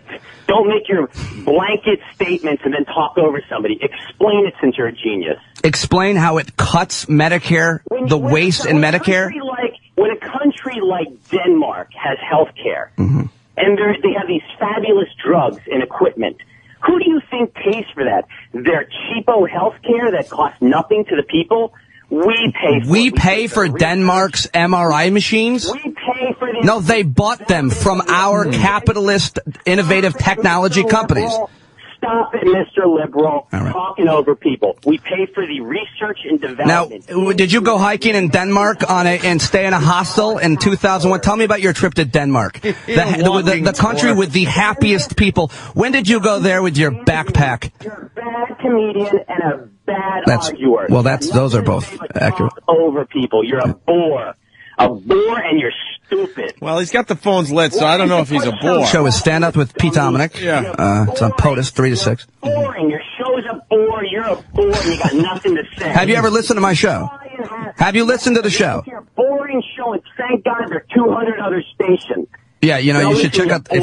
Why don't you try and have a conversation instead of talking over people like that woman in Congress last night? That woman. I actually, just to be fair, if it was my show, I would have. I'm unleashing on people on here. On my show, people get to talk as much as they want. All right. Sound like that boring boring guy from Canada who says, Google it. Keep So saying why don't you boring. Google yourself and find stupid, boring, and retarded. Should I Google Pete Dominic, stupid, boring, and retarded together with quotation marks? You'll find... You know what'll come up? Your Facebook page, dummy. You know what? You're a bore. You know what's not a bore? My conversation with you. This is the most exciting thing that'll happen in my radio career. Right here. The thing that will happen is when you walk down, a bus hits you, and the bus will go, what was that boring lump? What did you say? What was that boring lump? Boring lump. Like when you pull down your pants and a woman goes, what's that boring lump? Jesus Christ. Oh, goddamn, I'll give you another chance. To have a conversation. Drop the liberal talk over. Do you know anything? Where'd you go to college, first off? University of Phoenix Online. Is that a joke? No, I went 2 years. I had a football scholarship. Funny. That was funny. Because who would go there but a dummy bore? That was fucking funny. Jesus, you're making progress, bore. By the way, check out my... All right, Jeff, we got to let you go because we're... Oh, my God. Ant's got to get to a doctor's appointment. We got other people calling. I actually have a doctor's appointment. Do you really? What is it? Can you tell us what it is? Out of here. What are you doing? Oh, no, I'm starting a vigorous workout regimen. So you're just getting everything checked out. So I go for a checkup. Well, I was a personal trainer for 7 years. Everything. Yeah, I have a vigorous trainer. What's your vigorous workout regimen? You're spinning? Vigorous workout regimen is going to be ridiculous amounts of cardio and then, a couple of days of weights. Do you have any issues? Any? I mean, why are you doing that? You look like you're in shape, but people always say that to me too. I couldn't run a mile without throwing up.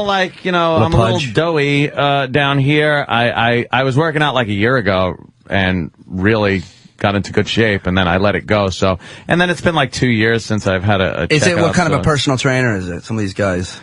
Big muscle head that if I say no, he's gonna literally bodily throw me into the gym. And when are you gonna work out? Because you got this every morning. But you're gonna have enough energy to go and do that every day? Here's what I used to do. I'd get off here, I fucking leave the second we're done, out the door, go home, nap a couple hours, wake up, go to the gym. Yeah, that's tough. Are you going to be able to do that? I did it about a year ago. I get up and say, no, it's a couple easy. Of years. We're lucky. We don't have to work as many hours. So, or as hard. We just don't do anything. I have 19 jobs. You could fit in a workout. 19. Look, Pete, you're going to have to come back because the phones are just fucking lit. People agree with you. People want to fucking rip your head off. This is great. I love the show. I love you guys. I'll come on anytime. Thank you, sir. And I Gotham this weekend. My show airs 3 to 6 on POTUS, and then, of course, tonight, John King, USA, every night. Pete on the Street. There's my plugs. You just made the plug very easy. Very boring. Thank you. Thank you. I am very curious to see where this goes, how it works out, and quickly, what do you think? Honestly,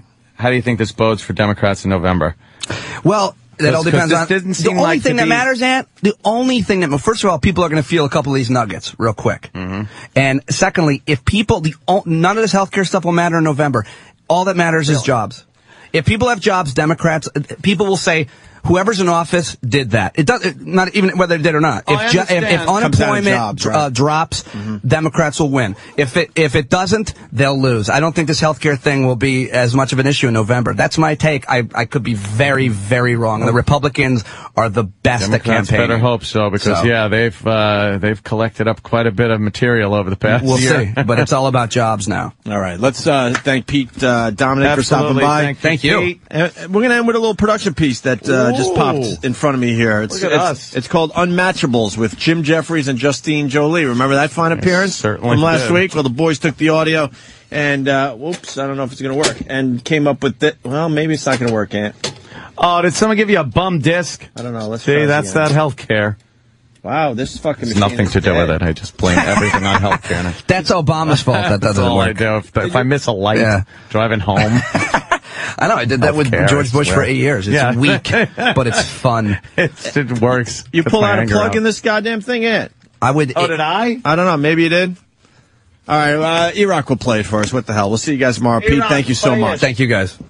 The Opie and Anthony Network brings you the hottest new primetime dating game show. Presenting Unmatchables, where two completely incompatible people are locked in a room and forced to make awkward conversation. How old are you? Did you say that? I'm almost 30. You're almost 30. Well, you look very good. You look very pretty. Watch the season premiere as Australian comedian and drunkard Jim Jeffries attempts to seduce American adult starlet Justine Jolie. Hey, you'll learn to love me. Over time, you will love me. Will Justine be impressed by Jim's plush living arrangements? I have a studio flat in LA, which has a pungent smell that I can't find. But I'm going to endeavour to find that, and then you'll get quite the raping. Wow. That was a joke, come on. That was funny. Look, I've got a little accent. Will Jim be able to woo Justine with his thoughts of romance? I don't like kissing girls, right? I used to like kissing girls when I was like 14 or 15, but then after I got my dick sucked, I was over kissing. Kissing is now a dead zone for me. That's really unfortunate, because that's one of the main things that I really enjoy about a man. Or his thoughts on making love. I'd rather have a threesome that involves a guy and a girl, because I like seeing the cock going into her mouth as I'm fucking her. I just like seeing a girl being degraded, you know. Oh, degraded. Oh, he stopped himself before he said it. I said degraded, you slut. Can Jim Jeffries turn it all around? I love you, and I mean that. I love you. I've never been in love before. Probably not. I would eat your poo. That's a good thing, Jim. It's not a good thing for you. No, but it would be hilarious to fucking watch. I'm going to dig it out with a knife. Find out just how incompatible these two are. Why does she hate me so much? I don't hate you. I'm just having fun. On the latest, greatest late-night dating game show only on the Opie and Anthony Network, Unmatchables. Yeah, always sexual tension with me and the guests.